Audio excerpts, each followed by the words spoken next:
But I love you, girl. Yes, I did.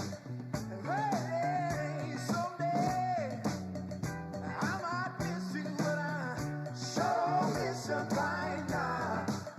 I was blue as a man could be when you left me, but I sure miss you by now. When you put me down, I was all torn up. Crying every night. Well, now I see the light, and everything feels so new. Oh, finally got over you. Hey, yeah, someday I might miss you, but I sure miss you right now. I was blue as a man could be when you left me, but I sure miss you right now.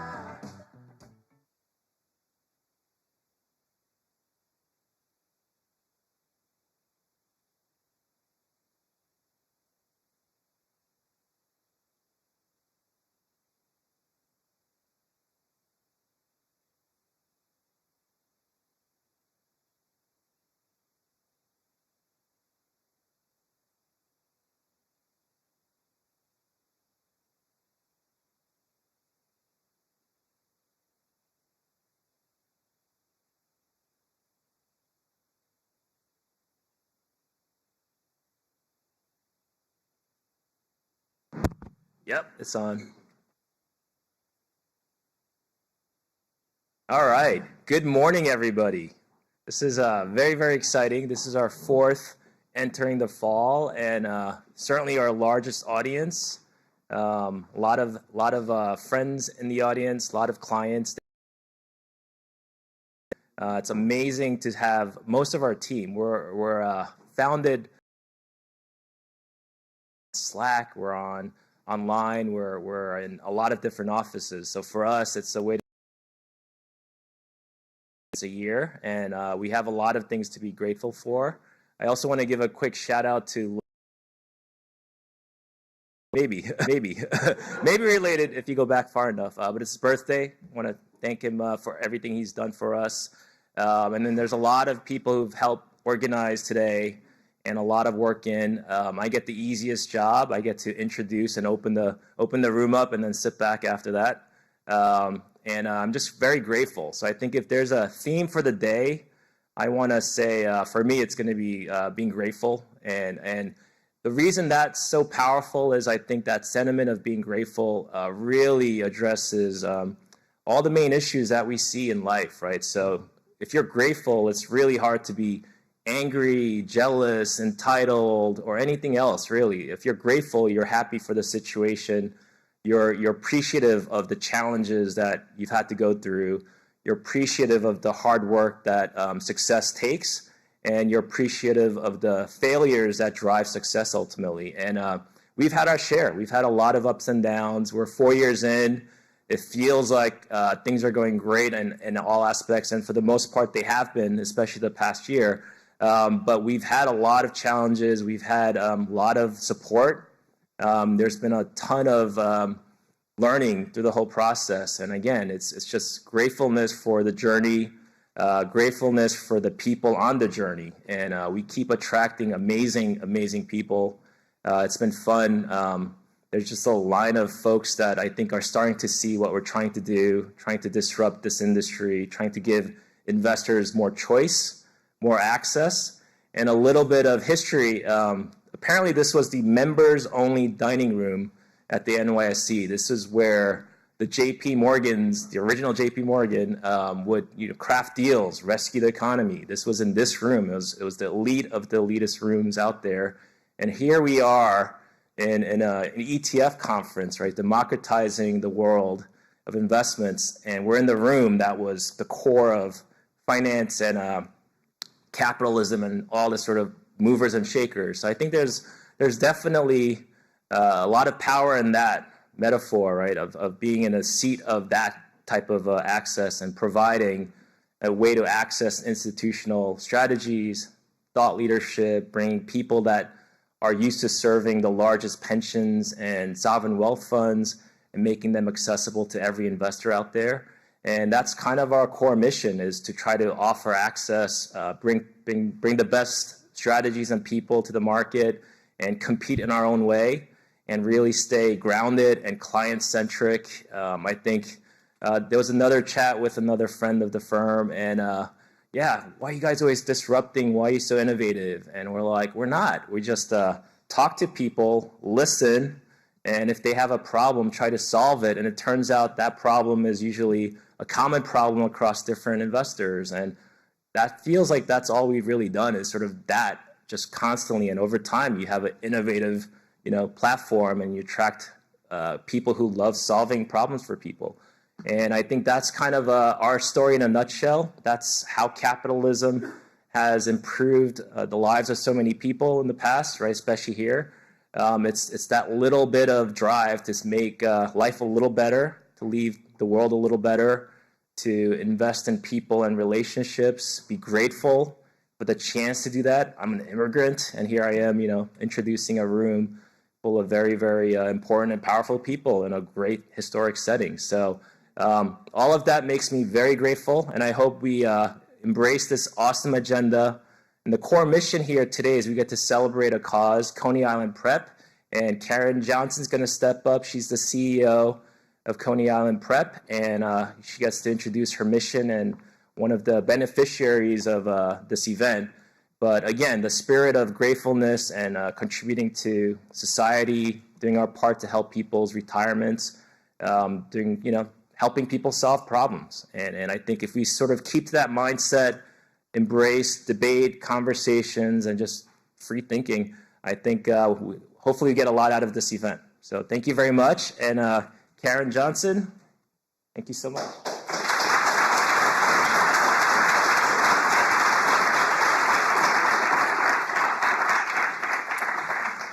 Hello, everybody. Thank you for having me here. I'm here to talk about Coney Island Prep, a small K-12 public charter school located in South Brooklyn. Founded in 2009, we have a mission to ensure that every single scholar, student, enters into and succeeds in the college and career of their choice. It is the exact type of school that my parents would have wanted me to go to when I first moved to the United States. My parents were born in Sierra Leone. I was born and grew up in London, and we moved here to New York when I was 11. In 6th grade, we moved to Staten Island. And from as young as I can remember, my parents instilled in me a love and a belief in education. For my family and for my parents, education was always the key to opportunity, towards advancement, and towards success. And there was always a belief from my parents that I would enter into and graduate from college. Lucky for me, I love school, and I prepared through my studies, I prepared through asking questions, and I also had so many teachers who believed in me and showed me their belief through their actions. From my year 4 teacher in London who had me published in a book of poems, which I still have to this day, to my freshman year math teacher who pulled me aside and talked to me about advanced math classes that I could take my junior and senior year. And a key opportunity came when my high school guidance counselor encouraged me to apply to Harvard College, a school that wasn't even on my radar at the time, but now I get to call my alma mater. Through their beliefs and through their actions, my educators in my life have always shown me that they supported me. My story, my parents' story, is much like the story of our parents who send their students to Coney Island Prep. They have a belief that an education at Coney Island Prep prepares their scholars to enter into and succeed in the college and career of their choice. We prepare our scholars through rigorous academics, literacy, STEM, and also through enrichment opportunities like robotics, yoga, dance, and entrepreneurship clubs. We have had 8 graduating high school classes, and of those 8 high school classes, 100% of our seniors graduate with a college acceptance in hand. They attend schools like Syracuse, like Stanford, Cornell, Middlebury, and through financial aid, grants, and scholarships, about 70% of our students end up going to college with no out-of-pocket costs. And for those students who have out-of-pocket costs, the average cost is $1,049. That is truly a life-changing opportunity.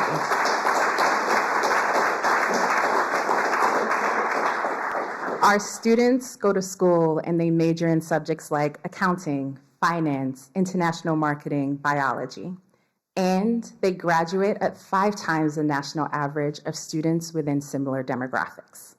CIP provides life-changing opportunities. These opportunities to succeed in the college and career of their choice and act on the belief of their teachers, of themselves, and of their families is continued to be made possible by generous support of individuals like you. It is how our current freshman, Dutchkin, who's at NYU, studies in biology. It is how Freddie, who is now majoring in finance, goes to St. John's University. And it helps to invest in the success of future generations of leaders. Through your donations to Coney Island Prep, you can demonstrate your belief in the next generation and ensure that they are prepared for their future life-changing opportunities. So, as I close, I invite you to donate to Coney Island Prep and to continue to invest in the future generation of leaders. Thank you very much.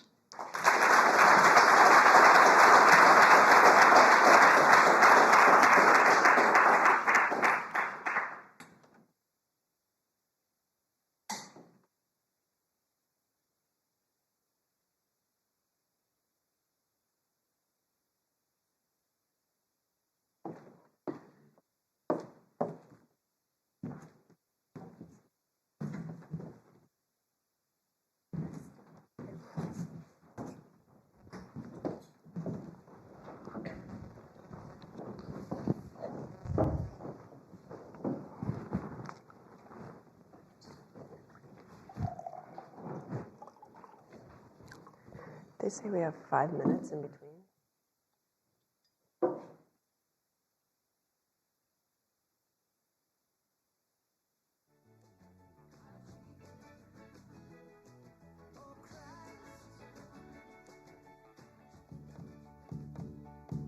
This rainy day is temporary. The contrast is why we come. The sun shining through is just a cloud away, way, way, way, way, way, way, way, way, way. So what you blown a fuse? Well, that happens to us all.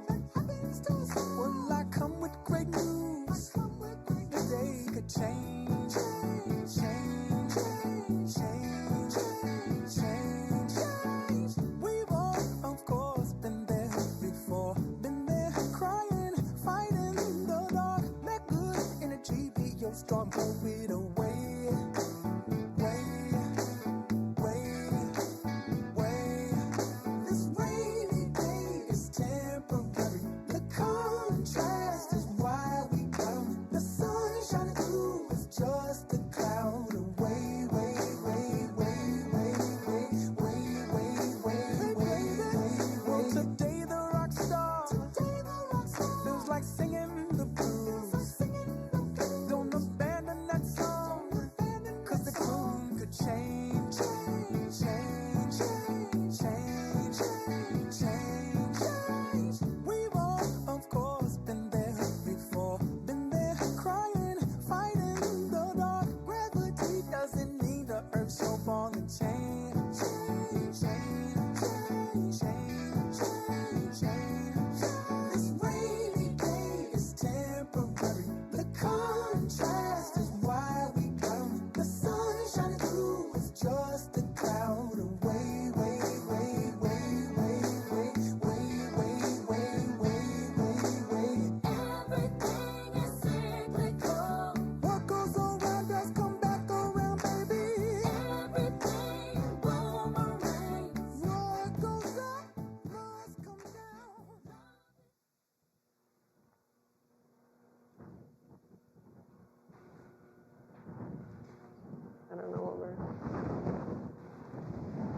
Oh, switch back. Yeah.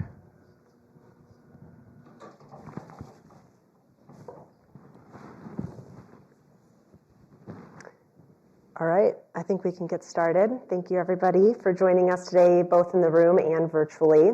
We have a wonderful topic ahead of us today on the topic of the return of carry. Given all the events going on and kind of the macro landscape, we'll touch on some of that as well. So without further ado, I'm Paisley Nardini. I am a asset allocation strategist and portfolio manager at Simplify. And I will let our three panelists introduce themselves, starting with Charlie McGarrah. Hi, everybody. I'm Charlie McGarrah. I am the Chief Investment Officer of Altus Partners, which is a Jersey Channel Islands-based managed futures platform. I'm going to be a little longer than that. Hello, everybody. First of all, thank you, Paisley, and thank you, Paul and David, for having me. My name's Ed Wolf, and I am the managing member and CEO of Wolf Research, which is a firm I founded in April of 2008. And we started with me as the only sell-side analyst. I covered the transportation sector for 20 years.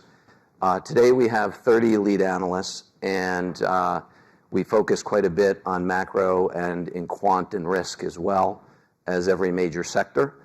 And we've been fortunate enough that we compete with the large banks, and as a firm we rank generally 5th or 6th in their own broker votes and in II. So we compete with much larger banks really well, and I think a lot like Simplify, we do that by being really focused and really connected to our clients in a way that they don't get from bigger firms who care less about what we do. And I think that's really an important lesson for all the entrepreneurs out here. We have a very entrepreneurial spirit at our firm, and we like to partner with people. We are a growth firm, and in the 16 years since we've been founded, we've grown at over 20% a year, and we hope to be number one in the next 5 years in what we do, which is primarily equity research. But we also partner with lots of people. We partner with those same competitors on the sell side, and we use them for prime brokers, and we trade swap and options, derivatives. We do capital markets through them. We like to use other people's balance sheets and things like that.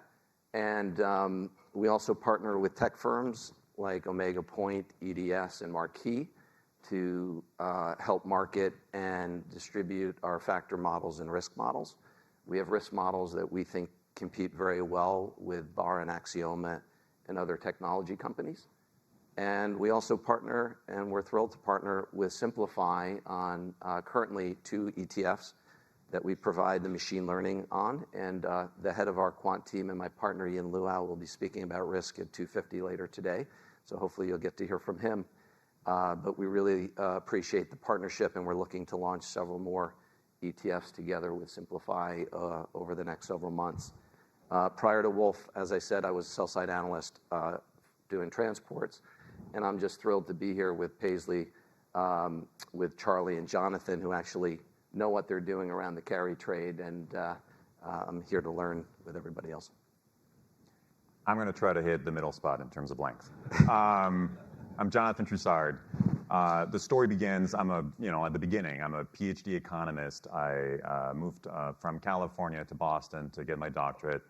I thought I was going to be a microeconomist. I loved everything having to do with decision-making under uncertainty.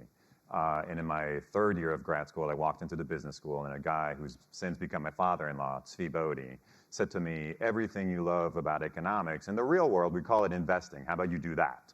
And so I had the great fortune of actually learning what that means from some of the greats, people like Bob Merton, who gave me my first job. And so I am an option theorist by training. And the reason I'm saying this is relevant to today's conversation. By the time I was done with my doctorate, the world had decided that it was a more interesting thing to do to go into the practice of investing rather than teaching. It was late 2007, early 2008. I joined the Ziff family office here in town as they were building up a more complete risk management team as there were clouds on the horizon. I spent the entirety of the financial crisis and its aftermath working for the Ziff family in risk management and investment strategy. Having spent a little bit of time in California in my youth, I decided to go back, and I became a partner and head of product management at research affiliates in Newport Beach. I have since started Trussard Capital Management, a boutique wealth management firm that really is the sum total of everything I just told you, my experience, my knowledge, and I hope serves my clients in a very different kind of way. And again, I think it's one of the common threads among everybody on the panel today is serving clients from a different angle, hopefully a better informed angle, but again, kind of not towing the line. And hopefully that's what we do with this panel is kind of lead with authenticity. Perfect. So let's jump right in. And before we do, I thought it was a little bit humorous, per se. I was looking on Google, just the news around the term carry over the last few months. I think it's definitely risen in popularity, and Google Trends actually supported that belief. So if you Google the carry trade explained, that term, into your Google search bar, they can track it all the way back to the early 2000s and how frequently Google users are searching for that term. And it's probably not surprising to anyone in this room that spiked precipitously at the beginning of August. So before we dive in, I know we have a lot of very intelligent people in the room. I think it's important just to kind of go back to basics on what is a carry trade. And very, very simply stated, it's really the return or the cost of holding something through time. And I'm sure people in the room would have other points to add to that definition, but just as a level set. And I think some examples bring this to life as well. So if we think about 3 different examples, you can have an interest rate carry trade, currency carry, which is, of course, the focus over the last few weeks, and then commodity carry as well. All of these are investments that Simplify utilizes within our strategies and vehicles. So for interest rates in particular, thinking about banks borrowing and then lending, the differential or the spread between that can be seen as a carry trade. Of course, currency carry is borrowing in a lower yielding currency and then investing in a higher yielding currency. And again, that differential or spread can be viewed as carry. The commonality across all of these examples in the carry trade space, though, is that they do require a differential or a spread in order for there to be a profit to harvest. And the other commonality is that anytime there's a market disruption or volatility felt within the market ecosystem, that can really cause these trades to unwind, unravel, or become unprofitable very quickly.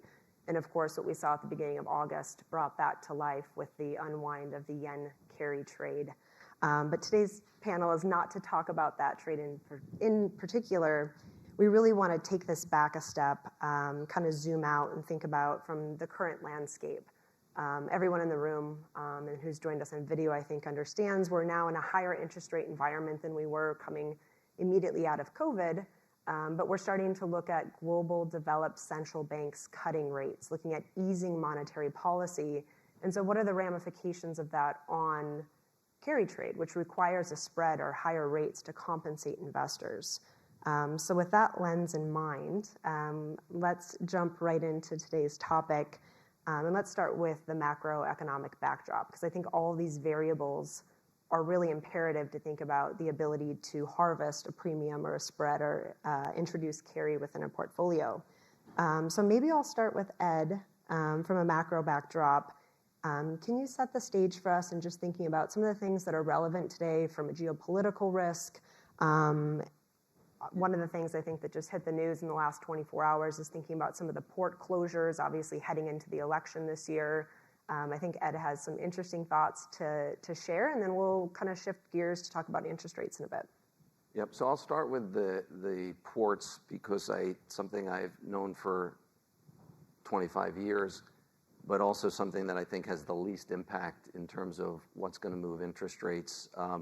So my sense is the East Coast port, typically when we have a port action on the West or East Coast ports, the president steps in and sends the labor back to work within a week, on the outside 2 weeks. Really hard to know right before an election like this if that's politically possible. What I can tell you is shippers have already taken a lot of action beforehand. So most of the goods that come into the East Coast already in for the holiday. A lot of the goods are going to the West Coast anyway in terms of consumer goods. COVID was an incredible lesson further for the logistics of how to move things and deal with inventory and provide places to store things differently. So I really don't think there's going to be a big impact. Most economists you hear, including ours, believe there'll be a 10 or 15 basis point drag on GDP in third quarter if this goes over 2 weeks or so. I don't think you're going to really notice it, and so I don't think it's the big issue to focus on. I've seen many of these port things happen, and every year the shippers get smarter, and I think right now we're in a good place for that. On terms of what I think is really going to move the markets most, and obviously there's so many geopolitical things, it's the Fed and it's the labor market. And so just to put things in context, obviously the Fed cut rates 50 basis points a couple weeks ago, first cut since COVID in 2020, so in 4 years. And where we are right now is 5% rate basically. And the Fed has plotted a course where they'll cut another 50 basis points they've laid out by year end. There's 2 more Fed meetings in November and December, so theoretically 25 each, which would take us to 4.5% at year end 24. And then they've plotted another 100 basis points for 25, which would take us to 3.5, and then another 50 for 26, which would take us to 3. So going from 5.5 before the first cut down to 3, 250 basis points. A typical cycle, if you look over 45 years of Fed cutting cycles, is about, I want to say it's 500 and something it's 326 basis points. So this would be 250 basis point cut, which implies a pretty clean landing and things are pretty good. If you look at future markets, they're not giving the Fed all that much credibility. They're saying things are going to happen faster. So the future markets are discounting 3 cuts by year end, not 2, and 5 in 2025. So getting from 5.5 to 3, but in a faster rate. Again, the wolf view from our chief economist, Stephanie Roth, is that so much of this is going to be focused on the labor report. The next labor report comes out this Friday is critical. And it's critical in terms of 2 things to focus on. One is the unemployment rate, and the second is the non-farm payroll. The unemployment rate for the last 20 years has basically been around 5% on average, and it's gotten down to 3.5% right before COVID in 2019. It was at 3.5% in 22 and 23. It's been creeping up, and we got as high as 4.4 in July. That's what spooked the markets when that was reported in August. And then it came back in August, reported in September, down to 4.3. So Stephanie believes if we get a lower than 4.4 reading, markets are going to feel good and sigh a little relief, and that's the likely call on this Friday. If we get above 4.4, you're going to see some volatility in the markets. In terms of non-farm payrolls, historically over the last 20 years, about 150,000 a month is the norm, and the last 3 months were revised down to about 116,000, and consensus is calling for 145. So I don't think people expect the consensus to be hit.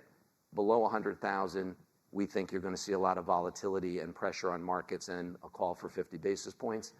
Above 130, I think you're in pretty clear sailing. Between 100 and 130 on Friday, and we're kind of in a gray area. It's going to depend on the rest of the readings there. So I think those are the main drivers. Obviously, you've got the Mideast, you've got elections. We have opinions on all of those things, but I think that's the driver. Yeah, perfect. Thank you. Charlie, any thoughts maybe as it relates to impact of interest rate policies on commodities? I know that's within your wheelhouse, and just thinking about from a macro perspective, where we are in the cycle and any impact on commodities in the year ahead. Yeah, I think you've got always 2 forces at play in determining the commodity price, supply and demand. There's some pretty complex interactions between the cost of capital and the development of supply and demand going forward. And I think it's quite helpful to think of them not just in terms of supply and demand, but also short run and long run. In the short run, when interest rates are high, the supply chain basically optimizes its utilization of working capital and destocks inventories, and that tends to suppress commodity prices because more supply comes out of storage for the simple fact that it's more expensive to hold stuff in storage. And that has a depressive effect on commodities. However, in the long run, on the supply side, higher rates generally mean that the cost of capital is higher and the IRR hurdle for building new projects to bring new supply online is higher. So you have this sort of confounding effect, which is it depresses prices in the short run when rates go up and then raises prices in the long run because of the impact on the supply side. And then on the demand side, to a first approximation, commodities and rates are correlated because they're both representations of inflation at just some very basic level. So you have these sort of confounding effects with the supply side, but at the basic end of the demand side, when rates are high, oh, is my mic broken? Thanks, everybody. Appreciate that. Oh, nice. So yeah, so higher rates fundamentally mean the higher inflation at some level, and that is typically going to mean higher commodity prices. So yeah, it depends on what lens you look through it. But I would generally say that if interest rate volatility is higher, you can expect much higher commodity volatility because of the ongoing dynamic and non-stable interaction of these forces. And what that means as an investor, when you're looking at commodities is, I don't think you can just buy and hold something. Like, it's great to believe that copper is fundamentally undersupplied for the next 30 years while we electrify and everybody needs to own copper. But when people were saying that copper was the best trade ever 4 months ago, it subsequently sold off 20% like 2 weeks later, right? So these things are moving fast. And what that means is, as an investor, you want to be dynamically reacting to changing conditions. And I think that's the most important thing. And then the last point I would make is, when interest rates are high, everybody's line of sight compresses. When interest rates are zero, I can see 100 miles 30 years into the future. I care about what dollars are worth in 30 years' time. When interest rates are 5, I don't care at all. Like, that's the infinite future. So your time horizon shortens, and the higher rates are, the more you're only looking at the hand in front of your face, right? So you're shortening the wavelength of the things that the market cares about when interest rates are high. And that has a really, really big impact, I think, in terms of the way the market thinks about commodities, and in particular, stories that have a longer wavelength when rates are high just don't matter as much as the pulse of supply and demand right now, right? So the higher rates are, in my opinion, like the shorter the wavelength of the market, and the more adaptive you need to be. And practically speaking, looking forward, it means you need to trade more actively now than in the past. So maybe staying on the topic then of interest rates and where we are today, where we think we're headed over the next couple quarters and years, really the impact of the regime shift from more of a tightening to more of an easing cycle, and thinking about the steepness of the curve, kind of tying this back to today's topic, which is the return of carry, and thinking about that environment that provides for attractive carry trades, a steeper, higher interest rate environment, and more of that curve steepening. So any thoughts? And I know, Ed, you made a comment around the market pricing in future rate cuts versus where the Fed's dot plot or their projections are. So any thoughts from anyone here in regards to the slope of the curve and what that means from an opportunity perspective for carry trades? Yeah, and let me put that in context. And I love everything that Charlie said, because it is fundamentally true and valid. Let me just try to give you a framework for it, okay? Because I think what you're talking about when it comes to commodity fits in a kind of a cleaner framework when you think about return drivers as really falling into 3 categories: carry, value, momentum. Momentum is the return you get when things keep going in the direction they've been going in, okay? Value is the return you get when things switch directions, okay? And carry is the return you get when prices don't change. That's the basic way to think about carry. And so you look in that, through that prism, and by the way, you were talking about supply and demand as rates are higher and lower, and that's the whole point, right? Which is, in the short term, you're going to have things like compression of supply and all of that. But the fundamental thing that Charlie hit on, which is right, is as rates go up, carry matters more, in a variety of ways. I love the way you verbalized it in terms of, the horizon changes, the way the focus on the lens changes, right? But is it shocking that we've had this window of time, the last 2-ish years, where we've been talking about the return of carry, and now I'm like, question mark, maybe? Who knows? But the point is the following. When interest rates are zero, carry is really darn hard to come along, right? Because remember, the whole idea is the return you get when things don't change. Well, the easiest way to make a return when things don't change is to buy a treasury and clip a really high coupon, right? And by the way, it opens the window to a bunch of like kind of fun financial engineering things, right? I mean, if you know, you're talking about you know, this horizon shrinking and expanding when rates are at zero, and like we're having a conversation like, give me $100 in a year, give me $100 now and I'll give it back to you in a year. When rates are at 5 and you know, the financial engineering homework is give me $100 in a year, I know the answer. Give me 95, I'll buy a treasury, we'll be all good, right? So all of a sudden you've got this time and place where this window opened.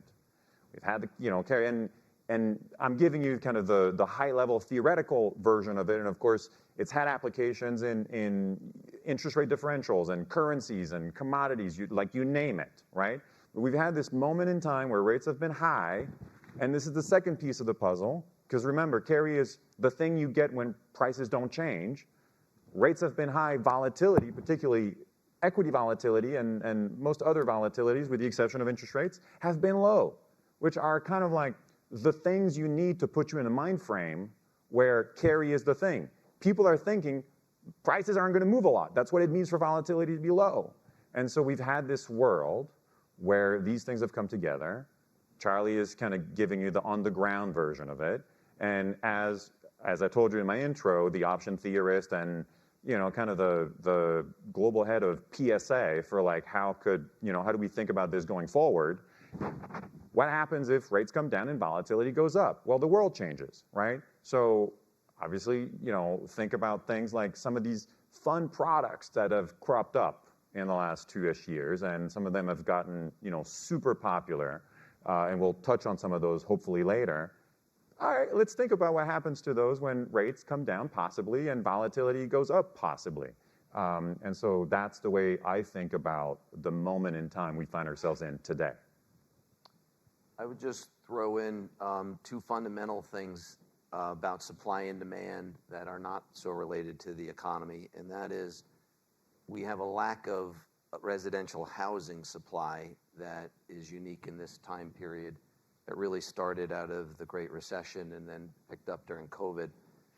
And that's going to have upward pressure on inflation for the next couple of years. On the other side of that, we have a glut of oil in the market, and we're oversupplied. And despite all what's going on in the Mideast, oil is coming down pretty consistently, which is shocking almost.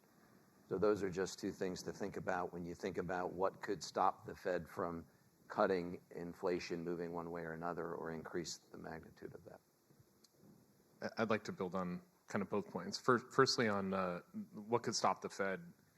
It's interesting that the lack of housing supply and the inflationary impulse that it creates would create a response function, which is let's suppress demand and you know, equilibrate the market that way, instead of let's make capital cheap so we can build more supply, which is the actual problem. I think the Fed has this sort of pathological over-focus on demand management without enough, and they sort of put the supply side, oh, you know, that's all about fiscal policy and what do we want to encourage and permitting and all this stuff, but demand management is not the only tool in the toolkit. And we would see much higher productivity growth if they were more focused on accelerating supply formation. So that's the first thing. I would say, and on the oil market in particular, I have no edge predicting geopolitics, but I would just add that if whatever the retaliation is that comes from Israel meaningfully impacts the supply chain in oil, which seems quite likely, that could indeed have a very strong supply side bad inflationary impulse into the market. It might also piss off the Chinese quite a bit because they import basically the oil in the supply chain that way, and put a pretty big damper on growth. So it's like a super high risk situation. That's actually probably a pretty good entree into thinking about the carry trade more generally. So when you think about the carry trade as a risk premium, what do I get paid if nothing changes, right?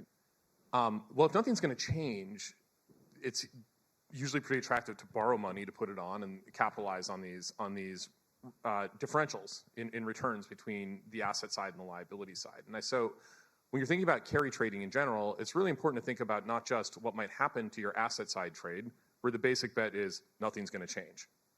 Right? So as a credit investor, you're like, cool, well, if nothing changes, I get paid back. If something changes, the company I'm invested in goes bankrupt and I've got a problem. But it's always this sort of what could change question, and usually the answer is the modal outcome is nothing, right? And then there's some tail risk that you've got to underwrite, and that's the asset side. But the liability side, I think, is much more tricky, typically, and you can't carry trade without thinking about the liability side, because a balance sheet has two sides. And generally speaking, if you've got some sort of liability structure on, everybody else has it on too, and that's what we've seen with the yen trade earlier this year. And so I think the reason carry behaves like a short volatility construct in the market is because you can't be as levered if assets are more volatile and liabilities are more volatile. And so if the liability side of the trade always comes down, basically, in my opinion, to thinking about what's a sustainable leverage multiple the market can run, which is really a question both of crowding and volatility conditions. And what I'm always looking for in my firm strategies is the idea of the stability of cross-asset correlation, because fundamentally carry trading is owning one thing and borrowing, pledging it to borrow something else, right? So it's all about cross-asset correlation stability and the volatility, and recognizing that the correlation of behavior on the liability side is a big question to ask. So I think, for example, a month ago, at the end of July, or 2 months ago, at the end of July, early August, when the market imploded and we had this sort of localized vol spike, right? That to me, who knows, right? It's hard to know, but that to me looks like people are more levered up, right? Because you don't often see a chart that's got the BART pattern, which we used to call in crypto trading. It's like up, down, right? Or an inverse BART, down, up. That's a function of people trading on high leverage with tight stops, right? And that makes sense because active trading world is getting more and more concentrated in just a few multi-strategy managers where there's a centralized risk function. Right? So I don't know if that's exactly what happened in the market. I think theories could differ, and I certainly don't have any specific information about any particular shop. And I note their performance has been generally okay. But the behavior of the market seems to be like greater concentration with higher notional leverage and tighter stops. And if that's the case, carry trading can be great, but you need to adjust quickly. Right? And again, the idea is as the world changes, you want to react more elastically to new incoming information than you would before. And that's kind of my view on carry. So yes, an attractive risk premium, but you want to be active timing it much more so than before. And if I can just build on that for all of 10 seconds, what you just said is again, kind of critical to it, which is, I think if the premise is, hey, this thing works when the world doesn't change, if you've been in the market for a minute, that's a pretty flimsy proposition. And so, again, this is about leverage. It's about, what kind of margin call can I get and can I live through it? And as a result of that, it's about risk management. And the thing that worries me when it comes, again, as some of these things that used to be the province of only extraordinarily sophisticated investors with, permanent capital and all the things that kind of allow you to survive really bad events, as these things kind of become more broadly available, you better hope that at a minimum, quote unquote, your person has these attributes, significant risk management in place, really thoughtful about leverage, down the line. Because I repeat, I don't walk around the world thinking the world is not going to change is a reasonable place to kind of start. So that's the way I think about it. Yeah, maybe a follow-on question, just given some of those discussion points, is thinking about where we are in the rate cycle as most developed countries are starting to ease policy, interest rates are coming down. Is it as simple as saying lower interest rates reduces the ability for attractive carry trades that come at, risk-free, right? I think the takeaway I'm hearing here is as that spread starts to condense, as market volatility starts to rise, perhaps additional due diligence, understanding within a broader portfolio construct how these trades are benefiting. So maybe let's just stay on the topic of risk, and then we'll loop back to more of the implementation topic. Jonathan, when we were having a conversation before today's panel, something that you mentioned, I thought it's very simple but profound, is risk aware versus risk averse. And so although we are discussing the risks, as any prudent investor would, there are opportunities as well. So maybe on that note of risk aware versus averse, how do you think, especially as you allocate for your clients and thinking about the benefits of these types of trades or strategies within a portfolio, how do you balance that? And what are you looking for as you're building portfolios? Yeah, and it is shocking how important this point is, right? Which is, I talk to people who are very sophisticated and still, like some of them are like 80% in cash. So that's risk averse, like that's fetal position risk averse. And honestly, like I'm whether or not I think that's optimal, I have some sympathy for someone who hasn't seen, kind of 5% treasuries for a generation. And I'm sitting there like, this seems to me like a gift. And I'm like, yeah, no question. But how much of this gift do you want to, take and for how long? So I want to have sympathy and a place of understanding that risk aversion in the moment we've been in is reasonable. Now, of course, the mind of the investor is a complex place to inhabit. And so you've got things like risk aversion and then like FOMO, right? And so like you got to live in that really complicated world where there's kind of real risk and psychic risk.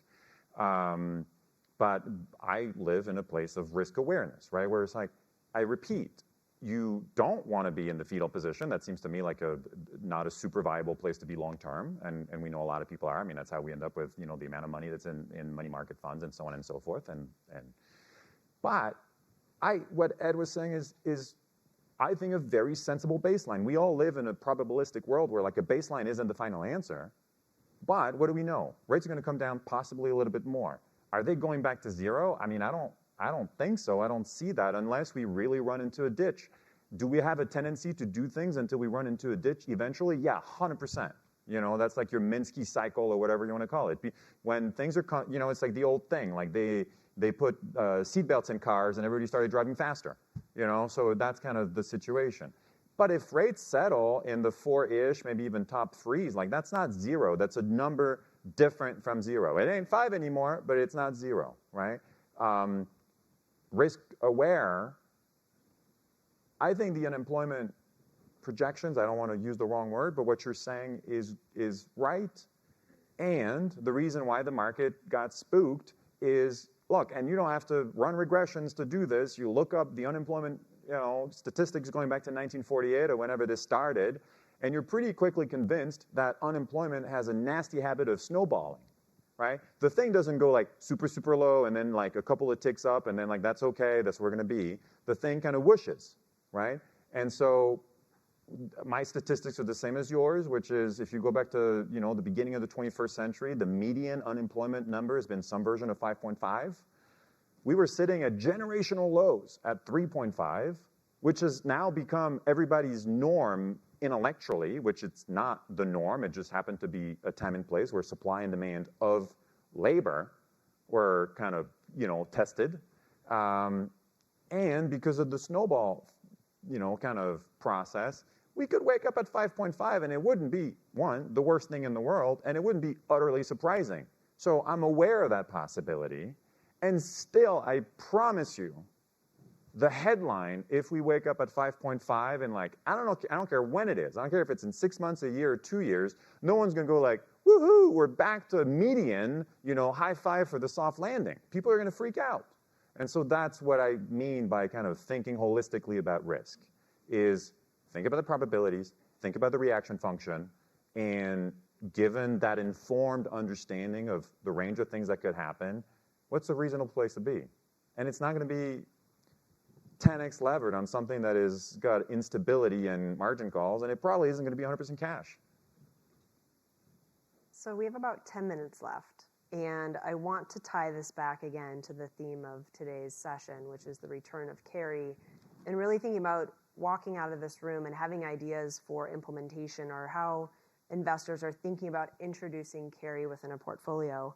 So would love to hear whether simplistic or uber complex, thinking about ways that investors today are implementing carry within a portfolio. And Charlie, let's start on this end, on the maybe more sophisticated institutional lens, and kind of tying it back to what you're doing on a daily basis within the hedge fund. Yeah, so I think firstly, I do think carry is an interesting risk premium.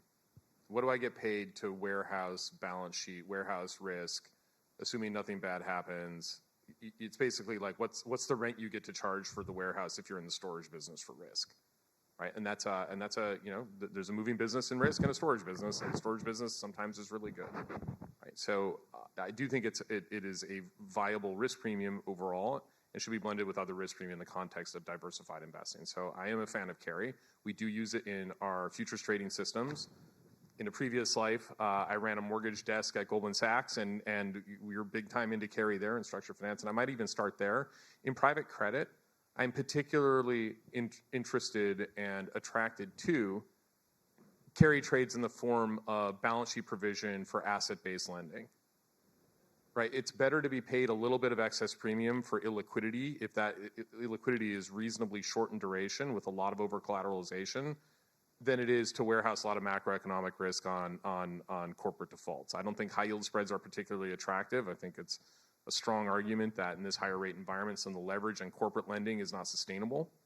I know my good friend Mike Green agrees with me on that one. And but I think there is quite a lot of pricing power for balance sheet in certain types of asset-based lending. Altus does not yet provide any product like that, but maybe someday we will. Maybe someday Simplify will. I guess you do sort of do an MTBA already. But those types of asset-based risk premium, I think, are attractive as more as credit spreads as opposed to levered funding arbitrage like you get in interest rate curves or FX. So I think that is one place to look, which is totally actionable and interesting, whether it's in ETF format or in private lending format. And I know there's quite a lot of work across the asset management space blending those two things.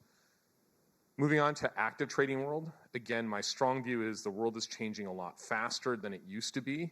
If you just kind of take a 3-sentence story of the market in the last 15 years, basically what happened was the system blew up in 2008, and then the government decided to suppress volatility. Then nothing happened for like 12 years, basically, because the government didn't want anything to happen, and carry was awesome, and bonds rallied a lot. That was great. Then COVID happened, and the world changed in a very specific way, which is the government went from suppressing volatility to actively inducing volatility, whether it's lockdown, trade policy, tariffs, starting wars, an aggressive monetary authority that wants to kill startups, you name it, the government is in there, the long hand of God is stirring the pot. And what that means is the market is moving faster and things are fundamentally changing faster than before. And so if you are, as an investor, are deciding what risk premium do I allocate to and how fast do I change my mind? At one end of the spectrum is I ignore information and I dollar cost average and I just buy passive stuff because information is useless. That's one extreme. And the other extreme is I turn my book over 200% every day and bleed out on brokerage fees, right? Wherever you were previously in both those extremes, both of which are pretty dumb in my opinion. I know that dissing passive might be somewhat controversial, but I'll die on that hill. The middle of the road, right? Wherever you were before, you want to be on the more reactive to incoming information now because the government is changing the world faster, right? So you'd be in a bad position if you ignore that information. What that means is in our systems, we try to think about when does carry work, when doesn't it work, how much does it work?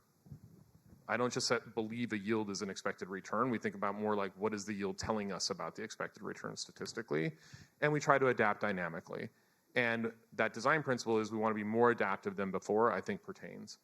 And again, we look at everything through the lens of volatility. In other words, yes, it's a good risk premium, but how diversified do you really want to be on it?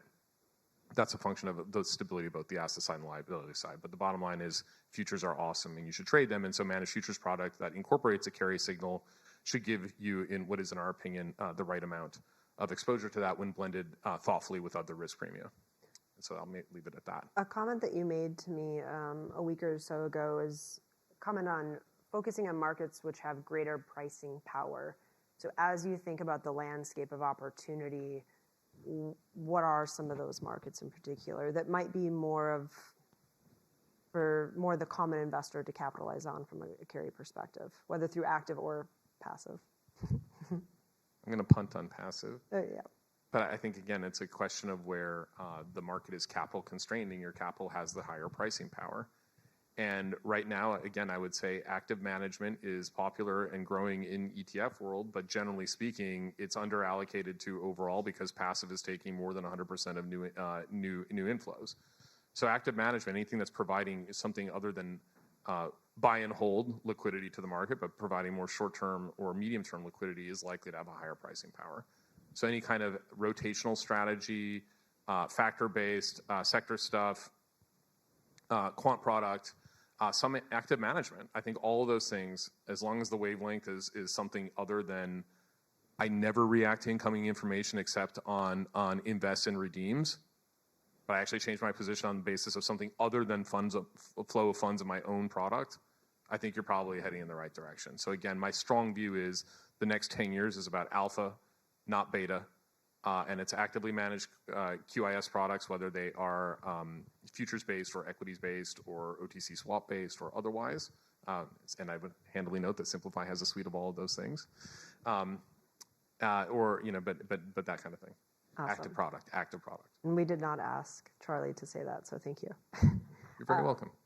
Jonathan, maybe shifting gears, but on the same topic and thinking about the clients that you're allocating assets for. Obviously, different access point, a different need within their daily lifestyle versus maybe a hedge fund type client. So how do you think about the opportunities and ways for your clients to access the carry trade? Yeah, and again, there are only so many kind of long shelf life principles out there, right? So what Charlie is describing in his space applies in my space, and I give you one axis to get oriented early on, carry, value, momentum, and I'm going to give you another axis which Charlie just hit on, and I think it's worth elevating, which is there are two ways to allocate capital. You can be a liquidity provider, you can be a liquidity taker. So just think about these two axes for a second, okay? Just waking up in the world with a stock portfolio, like, a lot of people do, you have a tendency to be exposed to momentum. How do we know that? That's kind of the way passive plays, okay? So just put a pin in that, and we're not going to get much further than that, okay? So if you think about your financial diet, I would surmise that a lot of people have momentum. They don't call it that, they call it beta and so on and so forth, but you got that. And it makes sense because of the way these things are built, and it makes sense because people are walking around with a bunch of FOMO. And so there's a tendency to want to buy the things that have gone up. Buying the things that have gone up is liquidity taking. So there you go, that second axis, okay? Then you've got value, which people are aware of, buy cheap things and so on and so forth. They get it. They don't do a lot of it because it feels yucky. You buy a bunch of dogs. That's kind of the energy behind it. But that's kind of diversifying, I guess, from the first thing I told you about. And importantly, it's liquidity providing because you're buying the dogs, the things that people don't want to hold because they've made them feel bad, okay? And then, so that's already kind of the way to get oriented as you're helping people kind of diversify from their home base. And then there's this last thing called carry, which is, and again, as a student of data and theory, I will tell you, carry is real. Okay, this is not a figment of one marketer's imagination. So carry makes sense as a diversifier because it is a differentiated return driver.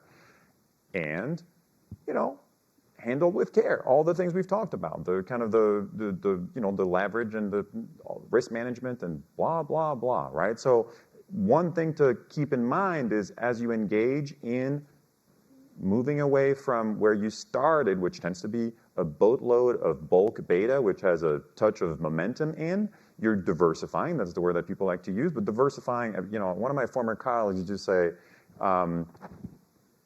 maximum diversification is signing up for maximum regret. And the reason is because you hold a bunch of things at any given point in time, one of them is going to look bad, right? And you're going to feel bad about it. That's just the way the mind works. So just acknowledge what this is about. Acknowledge the fact that these things have cycles, these things have good outcomes, bad outcomes, and again, get oriented on this carry value momentum versus liquidity taking, liquidity provision. It tends to be that over the long haul, things like providing liquidity warehousing risk are a pretty solid place to be. Yeah. And we have about 30 seconds left. Ed, did you have a comment? Yeah, I want to give two ideas quickly from the equity side. One, there's an ETF at Simplify EQLS, and it's a true long-short machine learning built product that should be agnostic to whatever the economic cycle and interest rate cycles are. It is built to really outperform in crisis and illiquidity times. So it's a great place to perform well when the markets are, but be underperformed when the markets are at their peak, but to hold up incredibly well under the most stressful tests. Second trade that I want to talk about, which one of our analysts has had on since January, and people were looking at him like he was nuts until 2 weeks ago, is long Chinese technology and short US big tech. And you couldn't find an investor to want to talk about Chinese technology for a number of reasons and risk. And today, 2 weeks ago, China dove in with all this stimulus, and the Hang Seng's up 19%, and now is closed for holiday. But you see the impact right now of that stimulus, and the Mag 7 and other big tech were clearly used as hedges and parts of carry trades. And the reversal of that we saw and we've seen now gradually over the last 6 months is really interesting to watch. So you can actually make a carry trade out of two different equity groups if you screen those stocks well enough. Wonderful. Well, we are up on time. I want to thank Jonathan, Ed, and Charlie for joining me today. And I think it goes without saying, but Simplify, as the name implies, really seeks to demystify a lot of these pockets of the market that may be overwhelming or have a lot of nuances to them. So our website has a lot of material from an education perspective, and just want to thank everybody again today for joining us.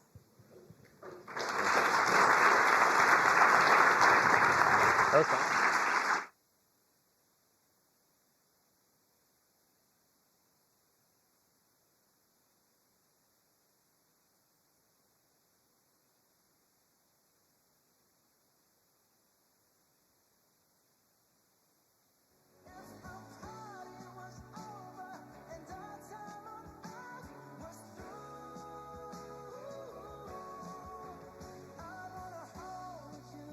Just for a while.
be so cool. Yeah. Welcome, everybody. We're going to get started. Turn my phone off. Oh, turn my phone.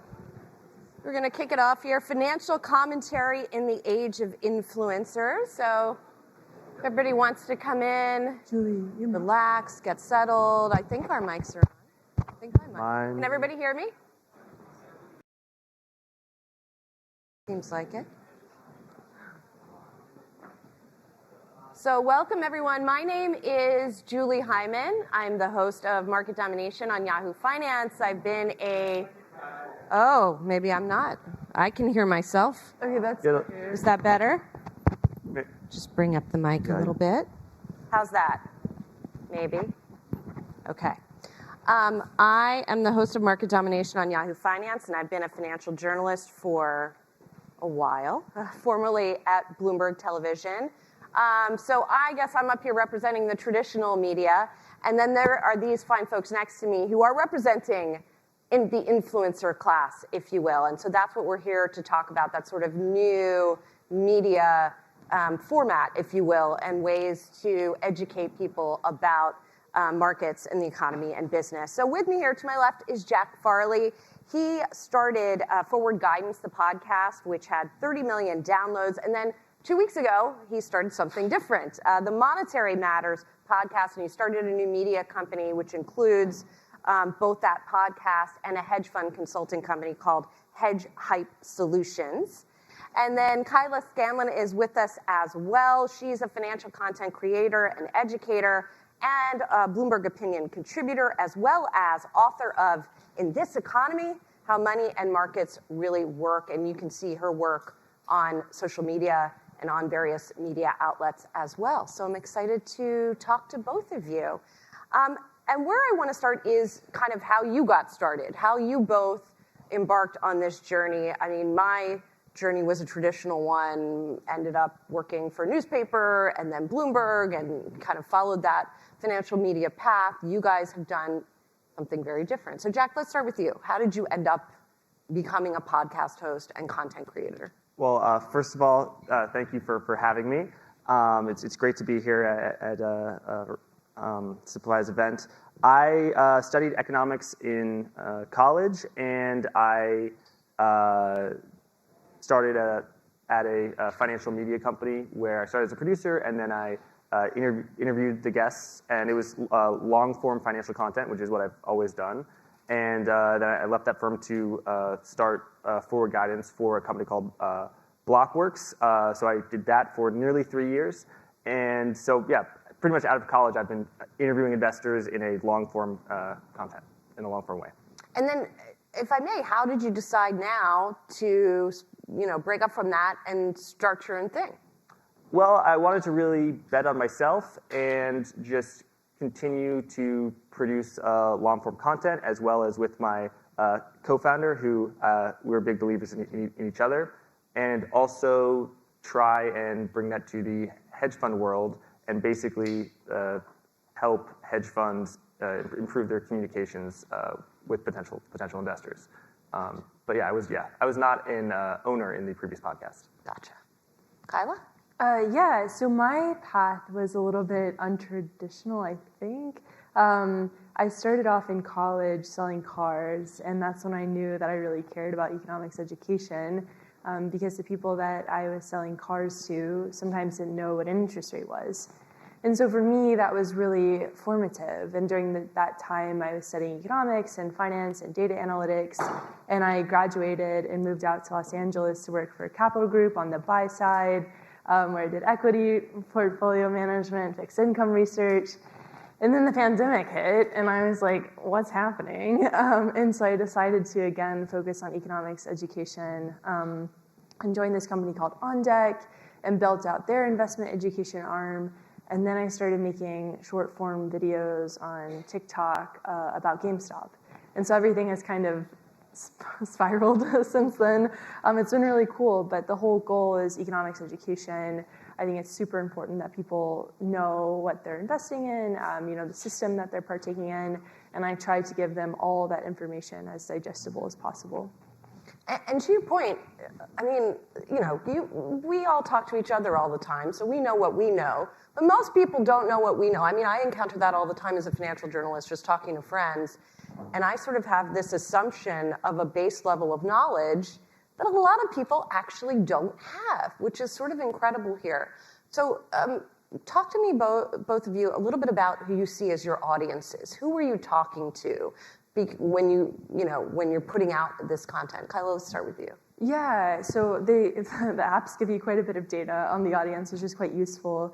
But the people that I primarily make content for are younger people, so between 20 and 40 years old. They usually work in tech or marketing. They're kind of outside of finance, but they're quite interested in learning how to invest and learning like how to buy a house, learning what interest rates are. And so that's the audience that I try to make videos for and write articles for, and who the book is for, is these people who want to know how to invest but don't know the first step that they should take. Jack? And I have lots of good data on who my audience is in terms of demographic data, but it's not like they tell you what they're thinking or how much, so you kind of have to guess. I'd say my audience skews a lot older than Kyla's, probably in the 30 to 60 age range. And what was I going to say? Do you think your audience is more, because the formats are different. For people who are not familiar with their content, Kyla makes videos. She is the video, and she explains things. She uses a whiteboard a lot. Jack is interviewing people about economic and financial concepts, right? So that's the main difference between them. Do you see your audience then as sort of having that base level of knowledge? Are they, in some cases, professionals in finance, or are they folks who want to learn more? I would say it's both. It's a lot of professional investors. It's a lot of people who either are sophisticated financially or think of themselves as sophisticated financially. So I would say it's people who are interested in hardcore finance. And by the way, so just to kind of not to bury the lead, I think like one question is like, is traditional financial media going away? It could be a potential question. I think Yahoo Finance, Bloomberg, CNBC have like mastered the art of middle form content, like 3-minute to 10-minute segments.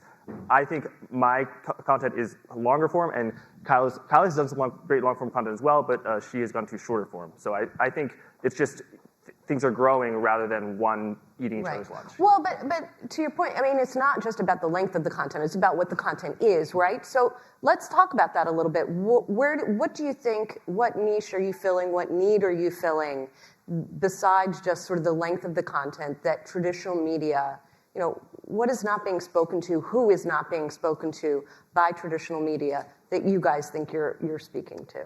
I think when you have longer form content, you can go a lot more in depth and attempt to try and explain what's really going on.